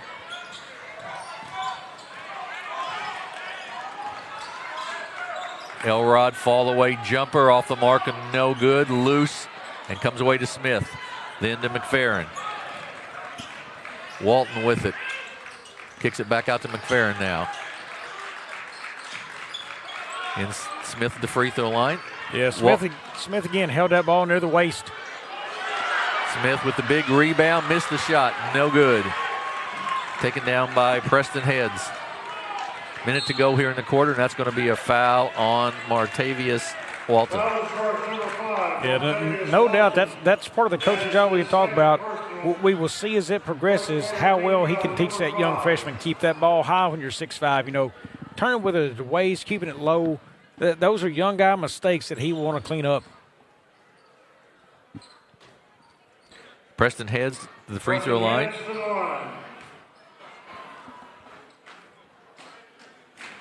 Shoot 2 free throws here. First one is good. Cuba leads by 1, 12-11. We've got Riley Harden, a senior, checking in. Jaquan Jones and Jaden Williams check back in the ball game. I believe that's just about everybody up and down the bench of the game. Pretty close. Second free throw, no good. No matter with the basketball, Elrod guards Williams. Shot's no good. Nice rebound. That's going to be a foul on Isaac Smith, and that will send Cuba back to the free throw line with 54.3 seconds to go in the quarter. Number 54, Isaac Smith. That is his first personal. First foul on Smith.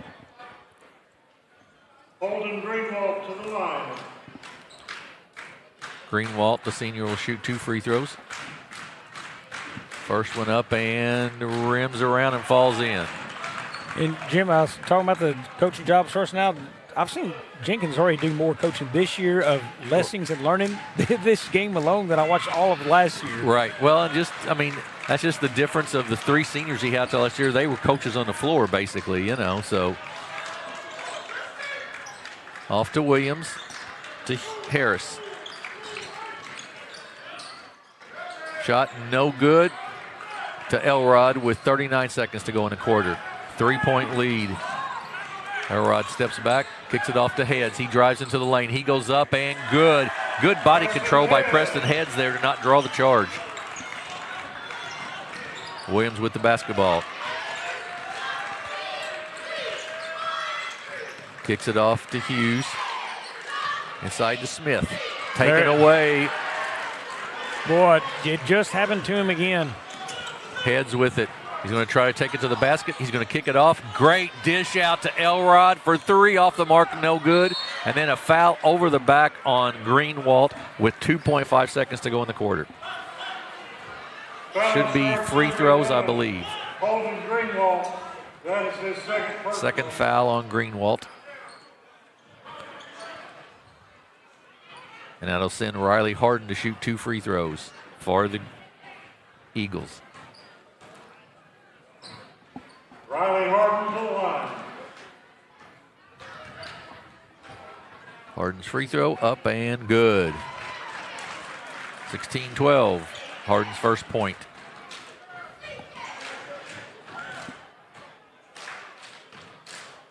Second one also good.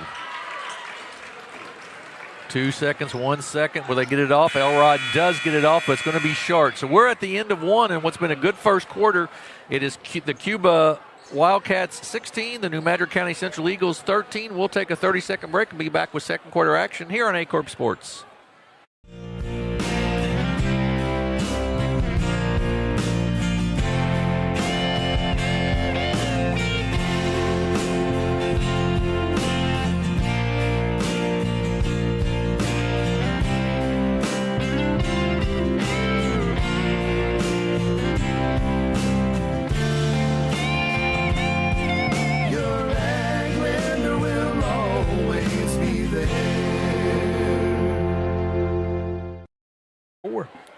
We are back. It's 16-13 Cuba here at New Madrid County Central. They lead New Madrid County Central by that 3 points. Jim Riker and Bobby Alford with you. And Bobby, neither team shooting it great in that first quarter particularly. Cuba 5 of 14, New Madrid County 4 of 15. Yeah, it's settling in offense a little bit more. They've got to find it somewhere, but neither team just absolutely lighting it up. But game one, hey guys, find it. This would be a game that certainly New Madrid County could use Raymond Brooks out there with with the size of Cuba and just that experience that he would provide. Yes, size and I think confidence. I see a different Marvion Cranford already this game, the way he was playing on the floor and trying to score, than I'd seen in previous seasons. And I think that's something you're going to see with Brooks too as he gets back to action form, of how much more confident he'll play on the floor. Boy, I tell you. Smith out of bounds. It is becoming a large problem in front of my eyes of Smith bringing the basketball down. They will have to find a way to break him of it. But I don't know if you get the spaghetti noodles out or not and just absolutely beat him to death with them in practice till he learns not to bring it down or what. But he's got to keep that ball high. Elrod for three, good. Tice Palmer, by the way, in the ball game, a 5'10 freshman for New Madrid County Central.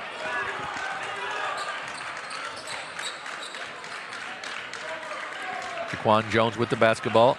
He's guarded out front there by Braden Gibson. Off to Williams. Williams, the freshman, steps back for the three. Off the mark, no good. Nice. Boy, that was some good blockouts right there. I'm telling you what. Well, they're going to get number. They got the big man there just trying to hold ground, I guess. Yeah, you had great block out by Preston Heads and a great block out by Cooper Mell. And it's the second foul on Isaac Smith now. And now we have the big man I talked about. Yeah, Nick English, the 6'4 freshman in the ball game. Just said I hadn't seen him, and he's in.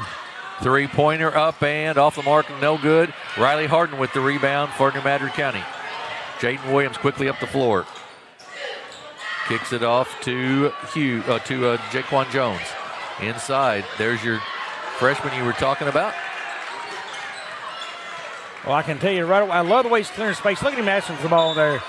And we're going to have a foul on Cooper Mell as he was trying to defend Nick English. Now, he's going to understand how to control his body as he's fighting for space, but he is posting up very, very well down low. That is his second personal. Checking into the game for the Wildcats. Max Kimberlin checks back in. He's got 2 fouls already for Cuba. Nice job there by Elrod to read that and get the layup up and good. There's a senior play by Jesse Elrod. Yeah, he was smart and read a lazy pass out there. 8-point lead for the Wildcats.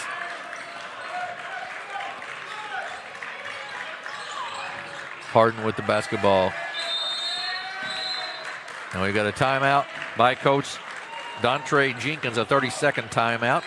So what's he going to tell him right now, Bobby? He's going to get him under control a little bit. Look, this thing's ballooned out to 21-13, and he just wants to go back to playing, fundamental basketball, what we've done in practice. Move the ball, get spacing, take smart shots. You get a guy posting up down low, feed him the rock down there. Hey, we want to see what we can do one-on-one, our size against there near the rim. On the other side, Jesse Elrod with 11 points for Cuba. they've got to find a guard who can contain him a little bit, I'd say, on defense too. Yeah, and you go out there and tell them, look, guys, you got a bunch of freshmen and sophomore out here playing against you right now. I mean, you do have a junior on the floor, but the mentality is you got a bunch of young guys who don't know what they're doing on the floor. Take it to them right here. Williams with the basketball, the freshman. He puts it on the floor, step back. A little runner in the lane, up and good. That was a nice little move by Jaden Williams. Yeah, that freshman knows what he's doing. That was a nice play. Absolutely. Heads with the basketball.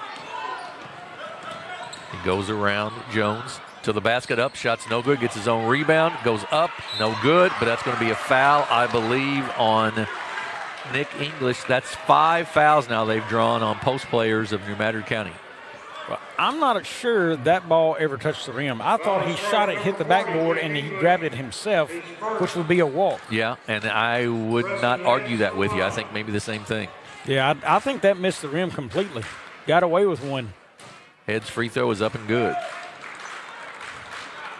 Cameron Carnell checks in for Cuba. Heads with the second.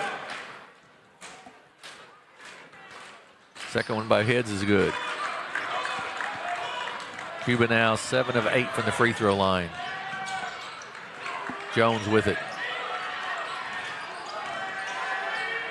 To the basket, up and good, and he'll shoot one. Well, fought himself into the basket right there. Count the basket by Jaquan And that Jones. foul is going to go on Foul is charged to number 1. to Preston Heads. Preston Heads, that is his first. First one on Heads. Jaquan Jones to the line, shooting And 1. Jones to try to finish the three-point play here.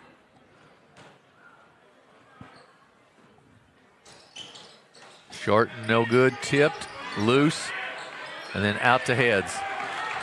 He's down the floor. Carnell loses it, kicks it back out to Elrod. 17-foot jumper, good. Jesse Elrod. He's got 13 now. Yeah, Elrod's slowly putting together a really nice game for himself. Three-pointer up, no good, and a great block out there by Preston Heads, and that'll be over the back on Riley Harden.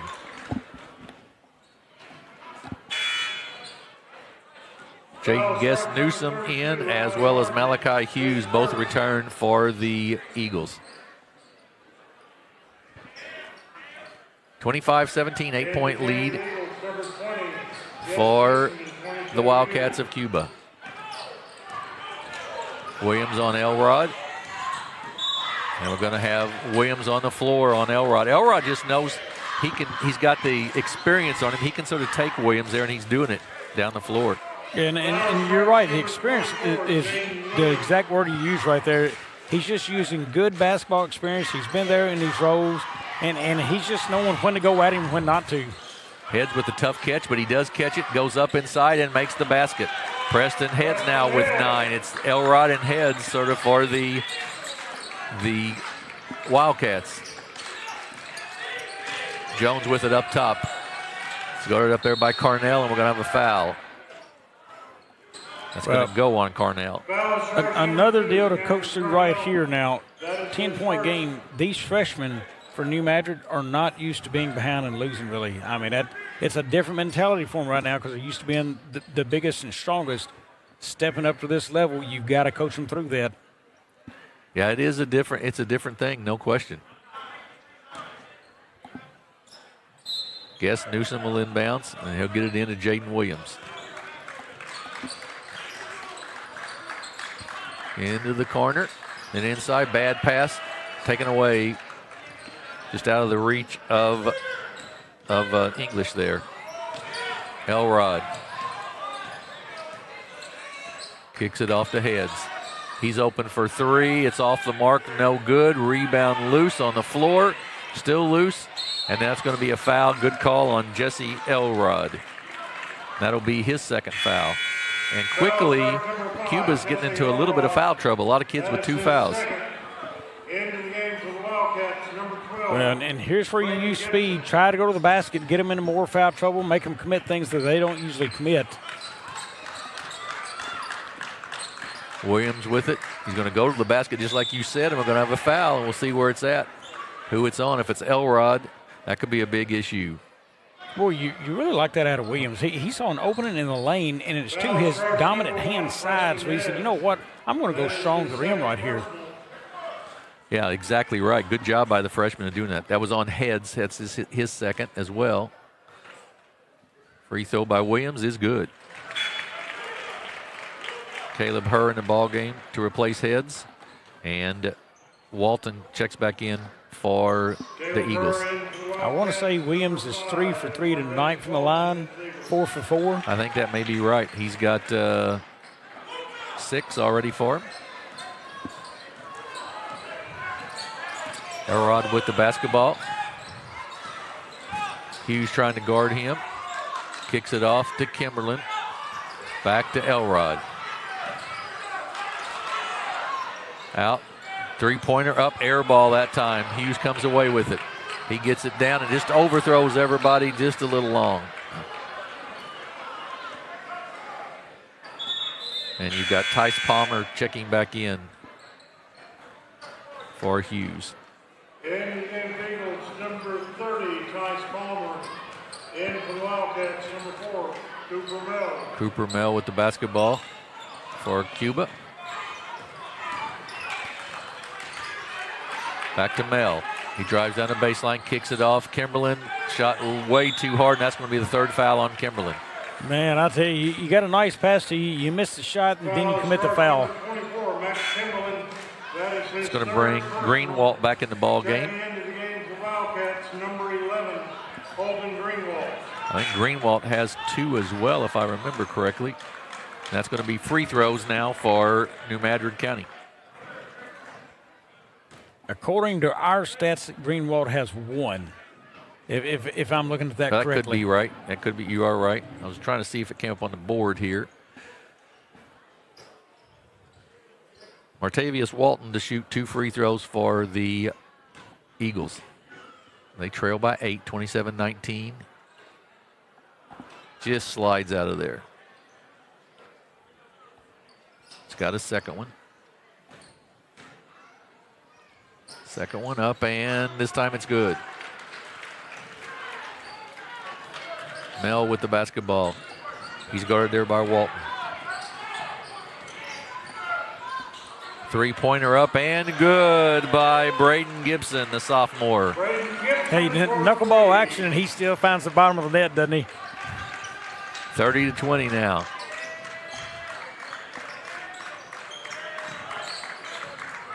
Walton with it, tries to go to the basket, kicks it left side. Three-pointer up, way off the mark, no good. Rebound taken down by the Wildcats. Mell comes back up with it with 2:57 to go in the first half. Crossover dribble, drives into the lane, and he's going to be fouled on the floor. They'll be out of bounds to Cuba.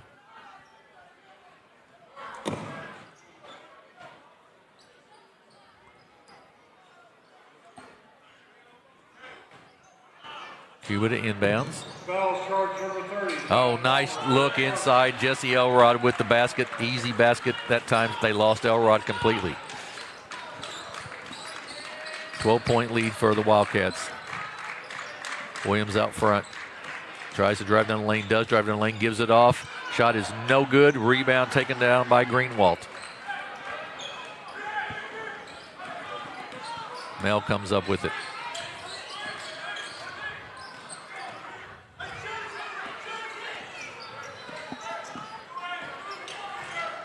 Good hands there by Guest Newsom, knocks it out of bounds.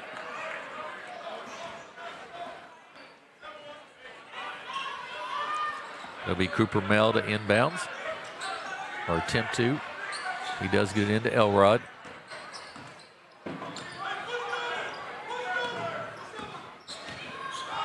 He's guarded by Williams. Screen set. He just goes the opposite way with it, and he's going to be fouled by Nick English.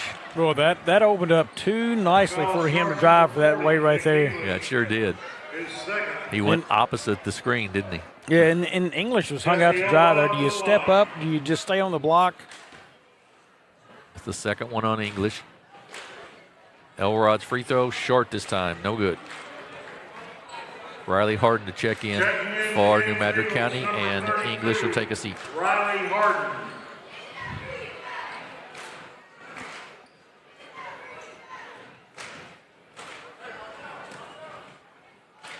Elrod's second free throw this time is good. He's got 16.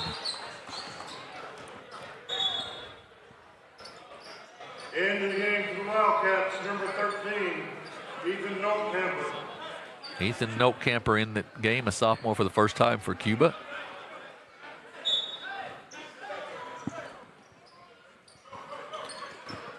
Williams will bring it up.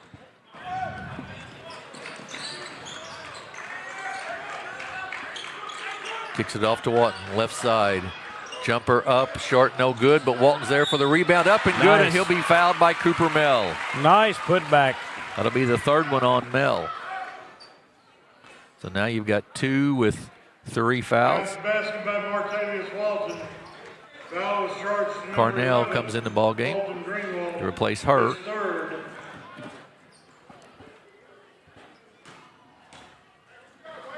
Free throw up and no good by Walton. Tipped, taken down by Gibson. Now Mell with it.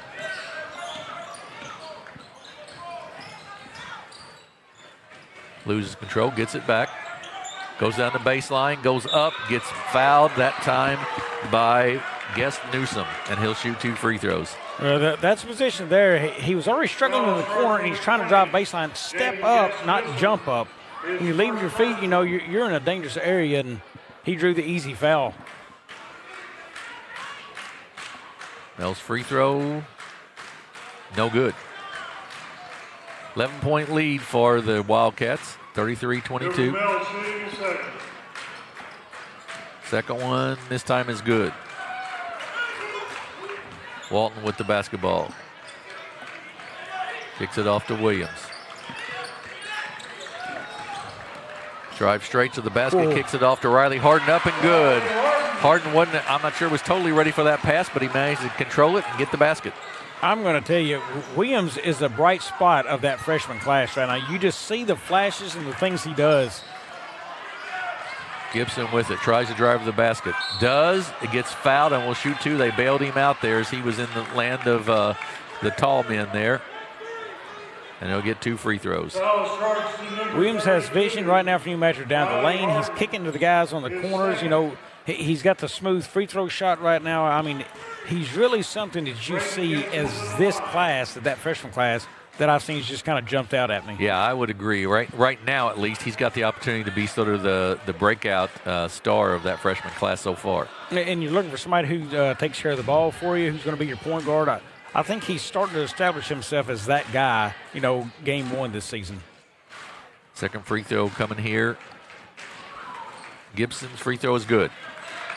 So 11-point lead with 1:10 to go here in the quarter.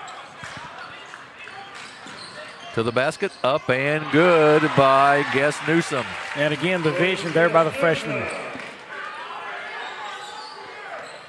Cooper Mell with it across the timeline. He's got 3 fouls. He has to be careful. He'll step back for the 3. It's good. Tough. Cooper Mell with the basket, 38-26. Step back 3 in that situation, boy, that's tough. Knocked away. Good hands by Gibson right there. Mell with it down the floor. He looks. He kicks it right side to Gibson. He's guarded there by Walton. Now up top. Baseline opens up. Back out to Gibson for 3. Good! Braden Gibson. They have found the weak spot is beyond the arc right now for New Madrid. Inside to Riley Harden, off his hands, out of bounds. Another turnover on New Madrid County. 15-point lead, and this is with Elrod and Heads both on the bench for Cuba. Yeah, they have strung together a couple of nice possessions here, push this thing out. Harden gets it ahead to Williams, and that's it at the buzzer, just off the mark. So we're at halftime, and it's the Cuba Wildcats with a 15-point lead, 41-26 over the New Madrid County Eagles. We'll take a break, be back here in just a few minutes with the stats in the second half here on Aycorp Sports.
Young Real Estate, we understand the importance of face-to-face interactions. Our experienced agents are here to listen to your needs and personalize your home buying or selling experience. But we also recognize the power of technology. Young Real Estate offers virtual showings, allowing you to explore properties from the comfort of your own home. Young Real Estate, where technology meets a personal touch. Your dreams, our expertise. Contact us today and let's make your dream home a reality.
What First State Community Bank means to me is, it says it in its name, community. We're family, we care about one another, whether it's in our SEMO markets or we can reach out to someone in Farmington, Columbia. They're always there to assist. We are very customer focused. Our employees do a great job with listening to the customers. The tellers know 100% of all customers by their name. If you want to feel at home, then walk into the doors of First State Community Bank. At Focus Bank, we understand your community because it's our community too. With branches across Southeast Missouri and Northeast Arkansas, Focus Bank offers services such as fraud protection, really free checking, and mobile banking that lets you bank simply and securely. Anytime, anywhere. Stop by any of our branches or visit us online to open an account today. Plus, you'll receive an awesome free gift just from opening your really free checking account. And when you refer someone who opens an account, you'll both receive a gift. Focus Bank, member FDIC, equal housing lender. First State Bank and Trust is more than just products and services. We're there for you for your first paycheck, buying a home, opening a small business, starting a family, or planning to retire, and everything in between. We're the local bank you know and trust for all of your financial needs. Visit fsbtrust.com or stop by your local First State Bank and Trust to explore all of your financial options. Equal housing lender, member FDIC. Thank you. Thank you for letting us be a part of your family and for trusting us with the ones you love the most. Thank you for allowing us to be a part of those lifelong memories. Thank you for taking us on the job and for putting us to work. Thank you for choosing us for your first vehicle and for every vehicle after. Thank you for trusting us for 70 years. The best things in life never change. They just get better, like Hardee's Original Bag. Back and better than ever. Just $6.99. Mix and match any two full-size favorites. A juicy charbroiled double cheeseburger, melty hot ham and cheese sandwich, or crispy hand-breaded chicken tender wrap. Any two plus fries and a drink, all just $6.99. Hardee's Original Bag. Loaded with handcrafted goodness. It's the greatest meal deal for your buck. Do you need personalized merchandise? Trying to celebrate the season of that big state run? Then Juju Promotions in New Madrid has you covered. Whether it's heat presses, screen printing, or embroidery, we always have an option that will leave you satisfied and looking your best. With seasonal styles and plenty of accessories, there's something here for everyone. So come in and shop around. You'll be welcomed with a smile and leave more fashionable than ever. Call us at 573-748-4040 or visit us in New Madrid.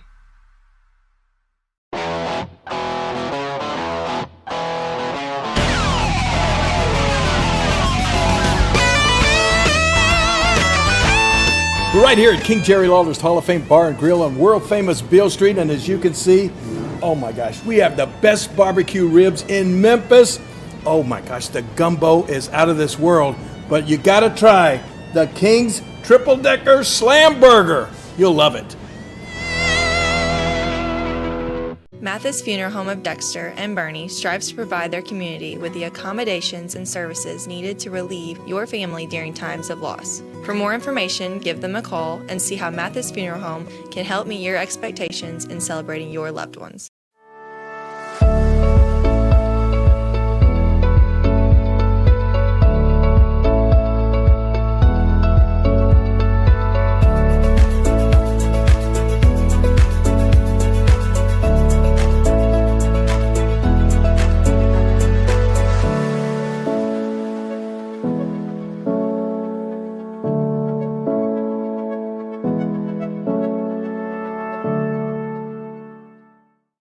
Next year at The Energy Riverbend Classic Resources here in New Madrid, Missouri. Right now we have got the Cuba Wildcats 41, New Madrid County Eagles 26.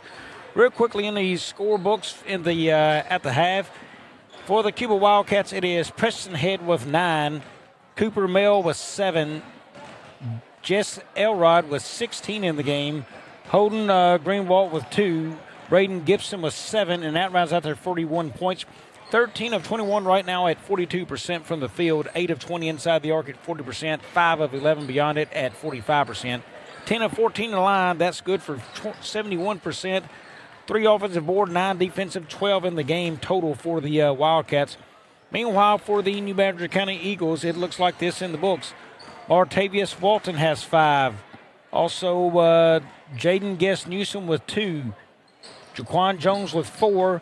Malachi Hughes with 1. Jaden Williams with 6. Riley Harden 4. Marvion Cranford has 4 for 26 points.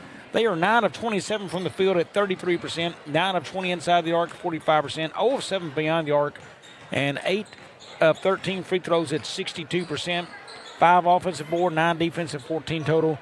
Jim, it just shows right now New Madrid is struggling to score, period. It's 9 of 27 shooting, not great shooting right there. Cuba a little bit better at 13 of 21. No real difference in rebounds. They've held their own there, but they've just got to find ways to get to the rim better and score really inside the paint. They've got Cranford back now. He's set most of the second quarter, if not all of it. That's a big part for them. I think they need to go to Cranford right away, try to establish inside as soon as they can. Well, and they've also got some foul issues on Cuba, so certainly you'd like to probably try to get the ball inside and try to pick up another foul or two on their bigs, on Kimberlin and on Greenwald probably. Yeah, and they have nobody right now who has shown they can shoot the ball from outside from New Madrid. They're 0 of 7 there. Meanwhile, Cuba's been very strong from beyond the arc, so they need to find a shooter on the floor. Heads with it, kicks it out to Elrod. Inside to Kimberlin, up and good. Good dish off and a good basket, and it's 43-26. Boy, Elrod's had a nice game. Nice little dish there. He's scored a lot tonight. Great senior campaign so far. Inside to Cranford, stolen by Mel. He kicks it out to Elrod. Ahead to Heads. Goes down the baseline, kicks it back out. Greenwald with it, goes back. Mel, bad pass there. Really bad decision of where to throw that basketball. And it is going to be New Madrid County's basketball. Jaden Williams to bring it up. They've gone to a 1-3-1 zone here, I believe, against New Madrid. As you said, New Madrid hadn't shot it very well from outside, so Williams for 3 on cue. He knocks a 3 down, 43-29. First 3 of the game for New Madrid. Williams with 9 down on the game. Heads with the basketball. Hughes on him. Stops, pulls it back out. Gets around him, goes to the basket. It's no good, but that'll be a foul on Hughes. And a go out of bounds to Cuba.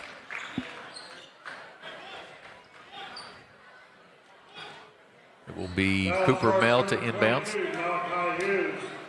That is his second personal. That's Hughes' second. Team foul number 1. Heads, drives, goes to the basket, looks off, misses the shot, gets his own rebound. Is going to have to do something with it. Does give it off to Kimberlin. Goes up and good.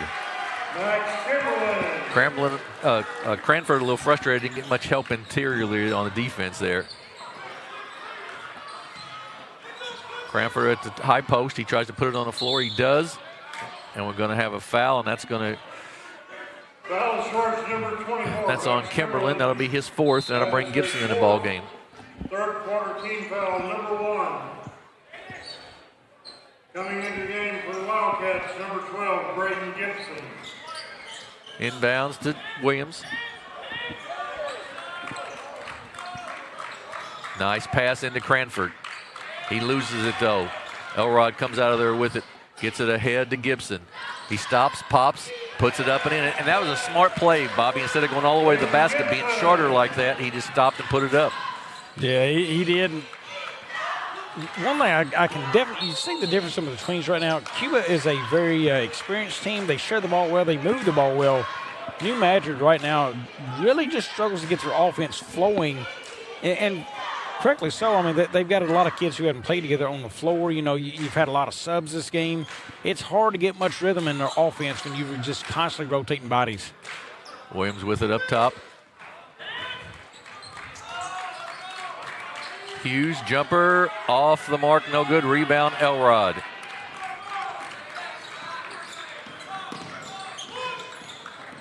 He's guarded there by Jaquan Jones. Heads with it up top. Stop. Oh, nice backdoor to Elrod, up and good. Boy, good look by Preston Heads. Yeah, that was a beautiful pass down low. Williams with it. Drives to the basket, goes up. It's no good, but Heads is going to pick up a foul, and that'll be his third, I believe. They've gone to the zone to try to stay away from foul trouble, but they've not accomplished it so far. Well, you've got to move your feet a little bit better, and they just got their heads turned right there, and Williams drove right around a man. Williams misses the free throw.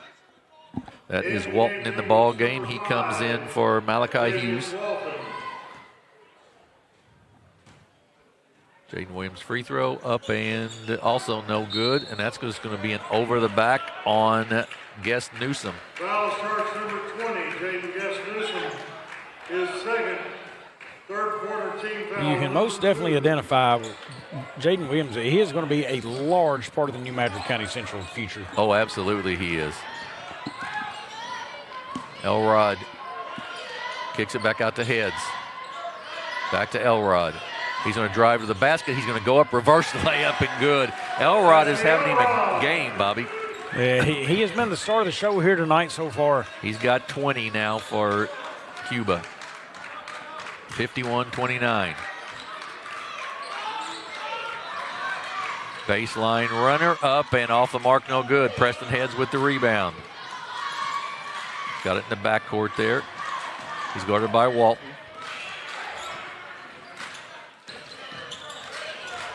Nice step back, doesn't take the three, now kicks it off to Elrod.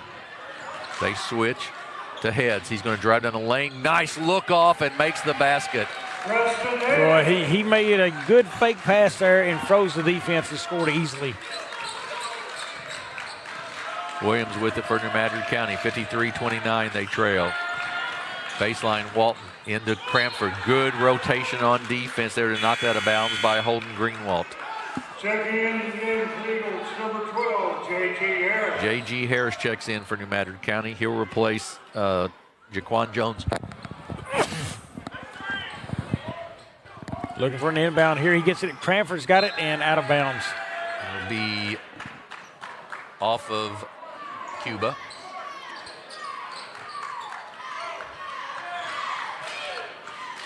Williams for three, good. He's hit 2 threes now. Jaden Williams for 3. Williams now with 12.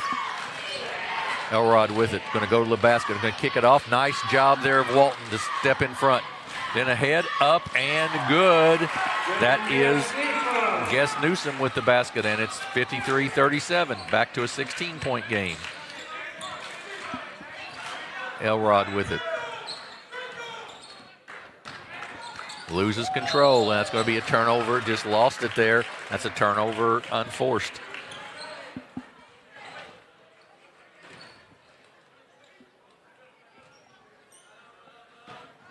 Williams with the basketball. Harris for three, off the mark, no good. Rebound, back to Harris.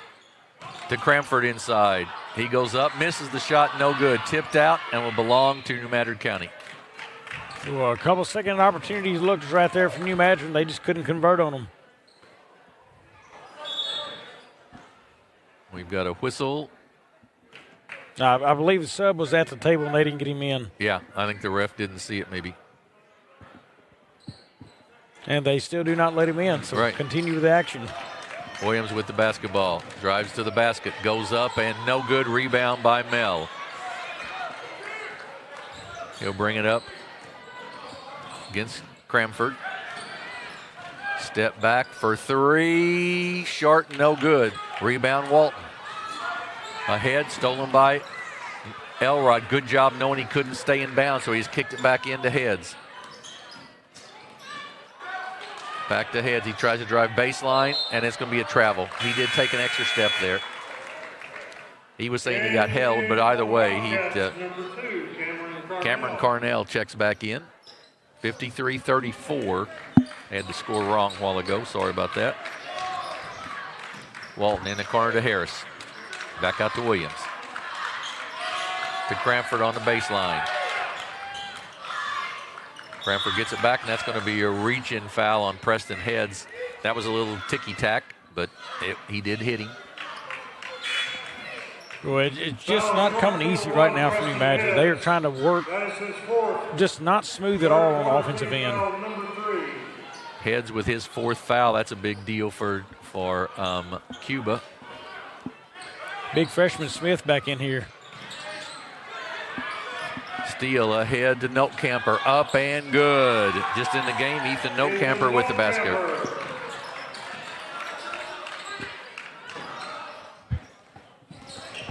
Baseline.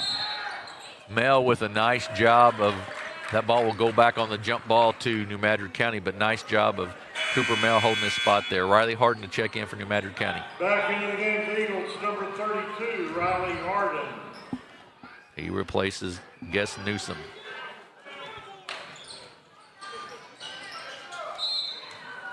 And Harden gets fouled and will go to the line to shoot two. I think that's going to go on Foul starts number 4, Cooper Mel. That's his fourth. That is his third. Oh, third, excuse me. Third quarter team foul number 4. Yeah, they've got some fouls stacking up against them. Heads with 4, Mel with 3. We're still in the 2 minutes left in the third. Greenwald with 3 as well, so Harden makes the free throw. He'll have a second one here, 55-35, 20-point game. Second free throw is good. But, you know, Cuba went to the zone to try to stay away from that foul trouble a little bit, and that's certainly not helped them much this quarter, doesn't seem like. Mel with the basketball. Under 2 minutes here in the third. He's guarded by Harden. Kicks it across. Jumper up by Carnell. Up and good for three. Cameron Carnell. His first points of the night. Not bad at all from deep there. 6 of 13 tonight. Harris for three. That's going to be short, and Elrod with the rebound.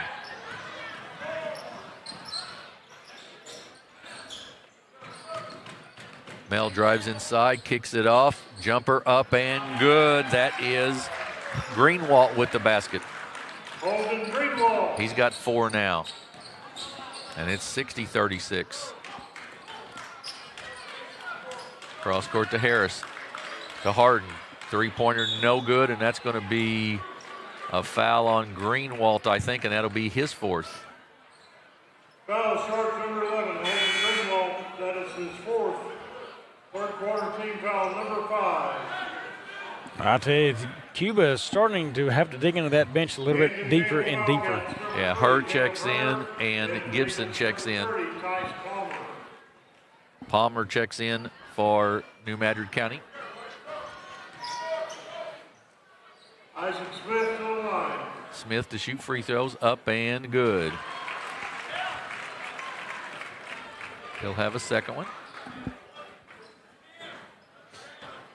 His first point as a varsity player. Off the mark, no good. Rebound, Elrod. That's going to be on Williams. A little too much body there. Oh, what a job by Jaden Williams. His first foul of the night. Yeah, that's pretty good because he's played a lot of minutes and a lot of hard defense. Elrod with it, a minute to go here in the third. 23-point lead for Cuba.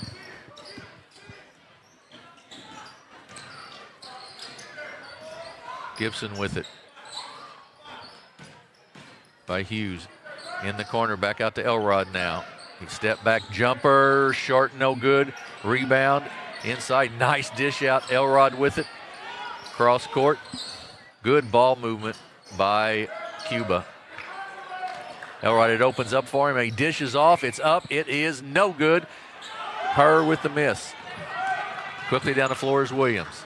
He's going to step back. He's going to go cross court to Palmer. With 17 seconds to go in the quarter. Now to Williams. Walton, step in from 17 foot off the mark, no good. Nice rebound there by Carnell. Elrod with it with 6 seconds to go in the quarter. He'll see if he can get it down in time. He can.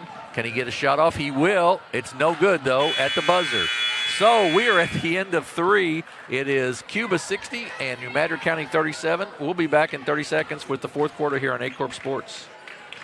Generator of renewable energy from the wind and sun, and a world leader in energy storage. Since 2016, NextEra Energy Resources has invested more than $339 million in Missouri to fuel local economic growth. Today, our company owns and operates one wind energy facility in the state and is looking to invest even more in the Show Me State. We are committed to being a trusted community partner and look forward to providing affordable, clean, renewable energy for generations of Missourians to come.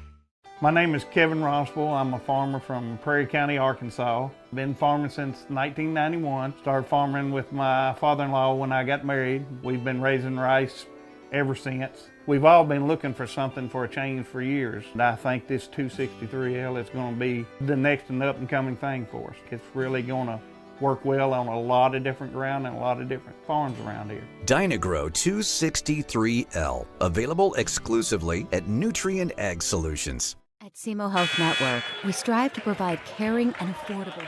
We're back at New Madrid County High School. It's 60-37 as we head to the fourth quarter. Cuba with a sizable lead here. Jim Riker, Bobby Alford with you. And Bobby, New Madrid County, their youth has shown a little bit here tonight. Yeah, the struggles to score in this offense, it's been tough tonight. Jaden Williams, is the leading scorer with 14. He's a freshman. Nobody else even near double figures that we can see in the scoring column.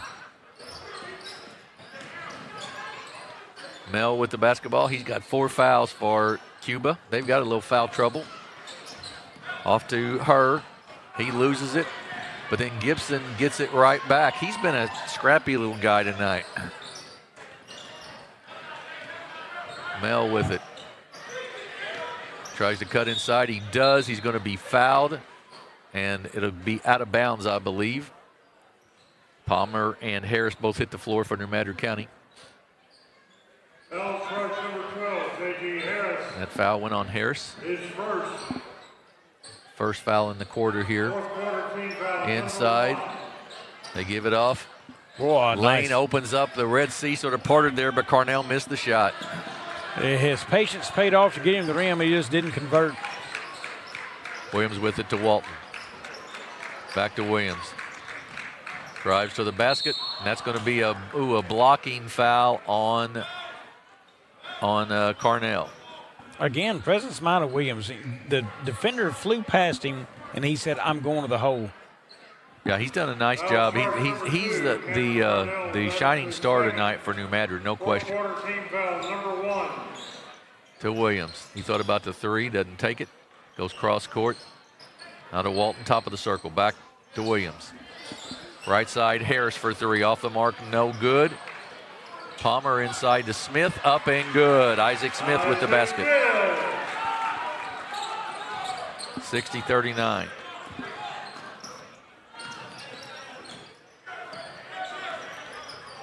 Gibson with it. 6:47 to go in the ball game.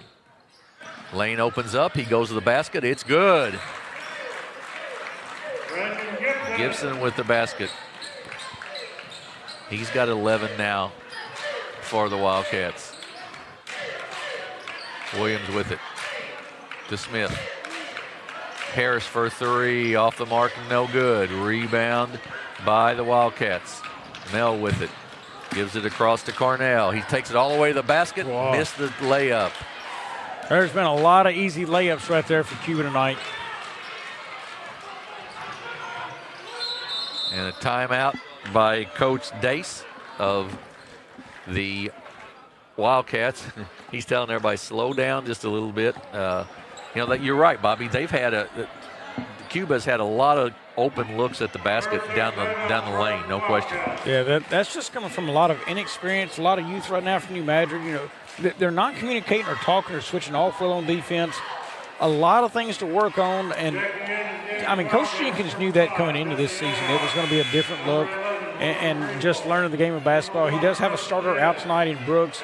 No doubt Ramon Brooks will come in and help make a difference there. Oh, absolutely. Well, I was just thinking that as you were saying, you know, if you've got Brooks back there, those drives to the basket don't happen as easily.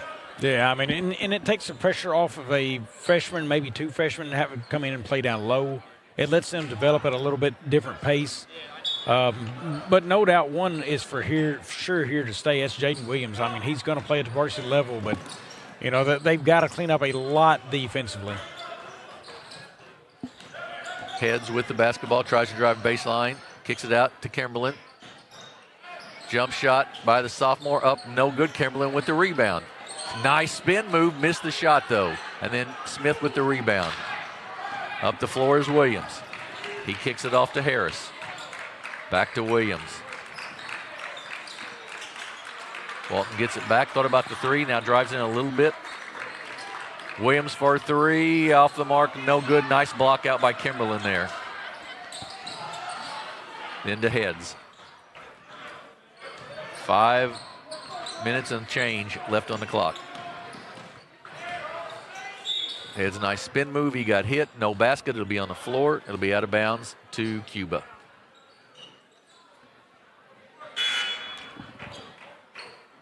Mel checks in to replace Greenwalt. And Guess Newsom back in for New Madrid County.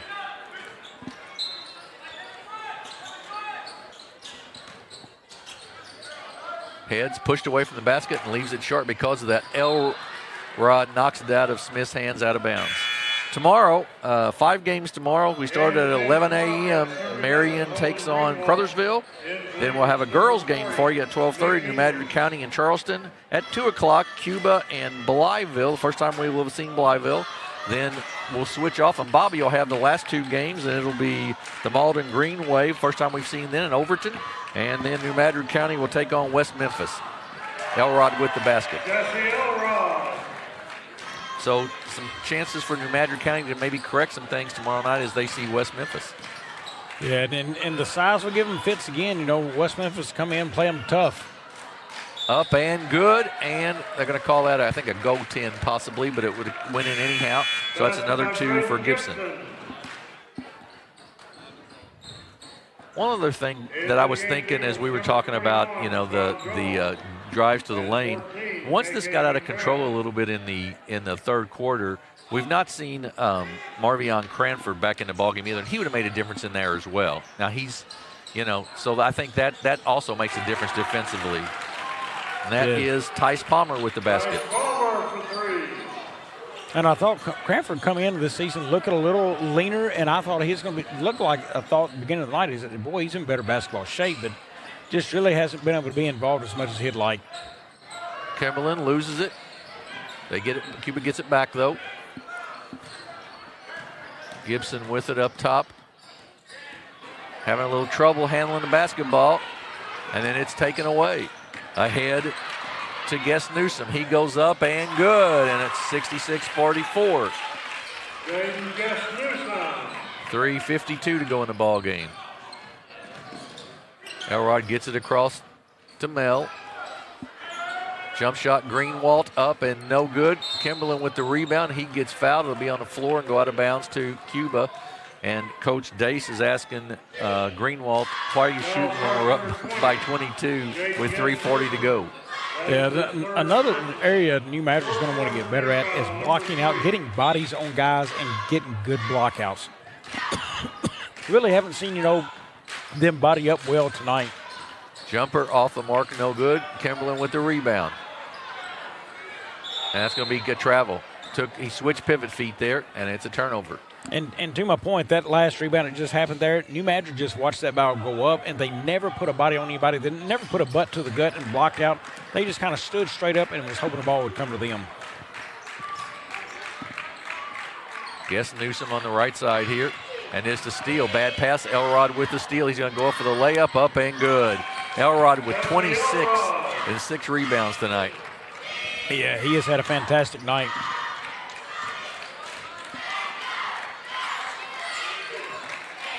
Jones to McPherson. Shot is short, no good. Gibson with the rebound. Kicks it out. They get it to Mel. He'll slow it down now and go back to Elrod. And he'll get it across the timeline. He does. Greenwalt gives it off to Kimberlin. Back to Greenwalt. One pass too many there. It goes out of bounds. Knocked out of bounds by Palmer. 2:42 to go in the ball game. Looks as if Southeast Missouri will go 0 for 4 today, Bobby. First time I can remember that happening.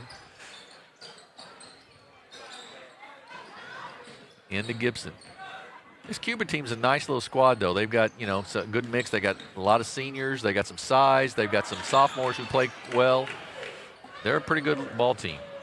Yeah, anytime you can get that many seniors on the floor, that's a great day for anybody. I believe Connor Mel just possibly, Cooper Mel, just fouled out maybe. And this is Team Cuba. They finished second runner-up in our district last year. They had to have a good team to get to that point, and a bunch of juniors, so senior heavy this year. No doubt, that's looking a little differently too. Yes, absolutely. Free throw up and no good. New Madrid now 11 for 20 shooting the free throws. 10 of 14 for Cuba from the line. So New Madrid's done a nice job of getting to the free throw line. And it's good. 12 of 21 now, and it's 68-45. Heads will bring it up. He's had 11.7 rebounds for the Wildcats tonight. He's guarded out there by English. Elrod with it, puts it on the floor, kicks it out to Mel, who brings it back out. Then to Heads. And we're going to have a reach in. They're going to call that on Elrod, I think. Foul charge number 5, Jesse Elrod. That's his third. That is his third personal. Fourth quarter team foul number 3.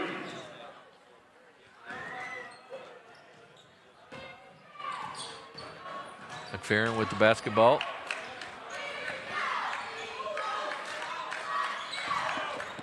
Up top now to Jones.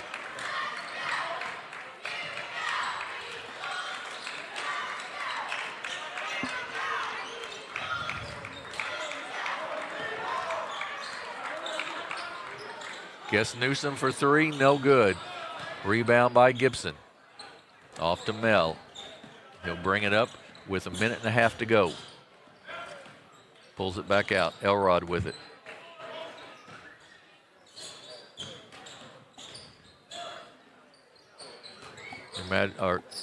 Cuba just trying to run the clock out here pretty much.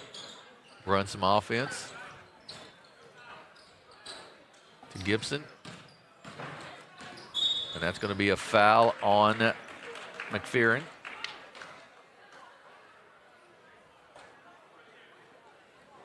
Out of bounds to Cuba. 14, KK McPherson, his first fourth quarter team foul number 4. To Mel. Heads with it.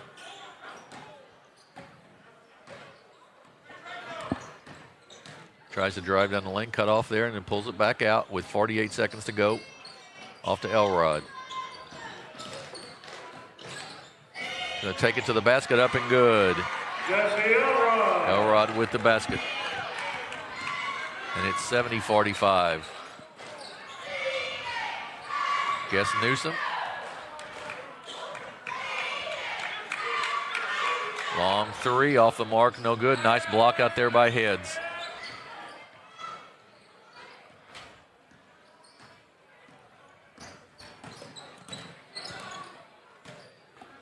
"12 seconds to go in the ball game. Out to Gibson. And off to Mel. He'll just hold it as the clock runs out. And that's going to be our final tonight. 70-45 victory for the Cuba Wildcats. And Bobby will have some stats for us here. Yeah, first in the books for the New Madrid County Eagles. They had, looks like this, Martavius Walton had 5 in the game. Jaden Guest Newsom, 4. Jaquan Jones with 5. Malachi Hughes with 1. Jaden Williams, their leading scorer tonight, 14 points. Tice Palmer with 3. Riley Harden with 6. Marvion Cranford 4. And Isaac Smith with 3. That is their 45 points on 15 of 51 shooting. That is 29% from the floor. 12 of 32 from inside the arc at 37.5%. 3 of 19 from beyond the arc at 16%. 12 of 21 at the free throw line at 57%. Jim, all around just a struggle for them tonight, trying to find anything to get going offensively.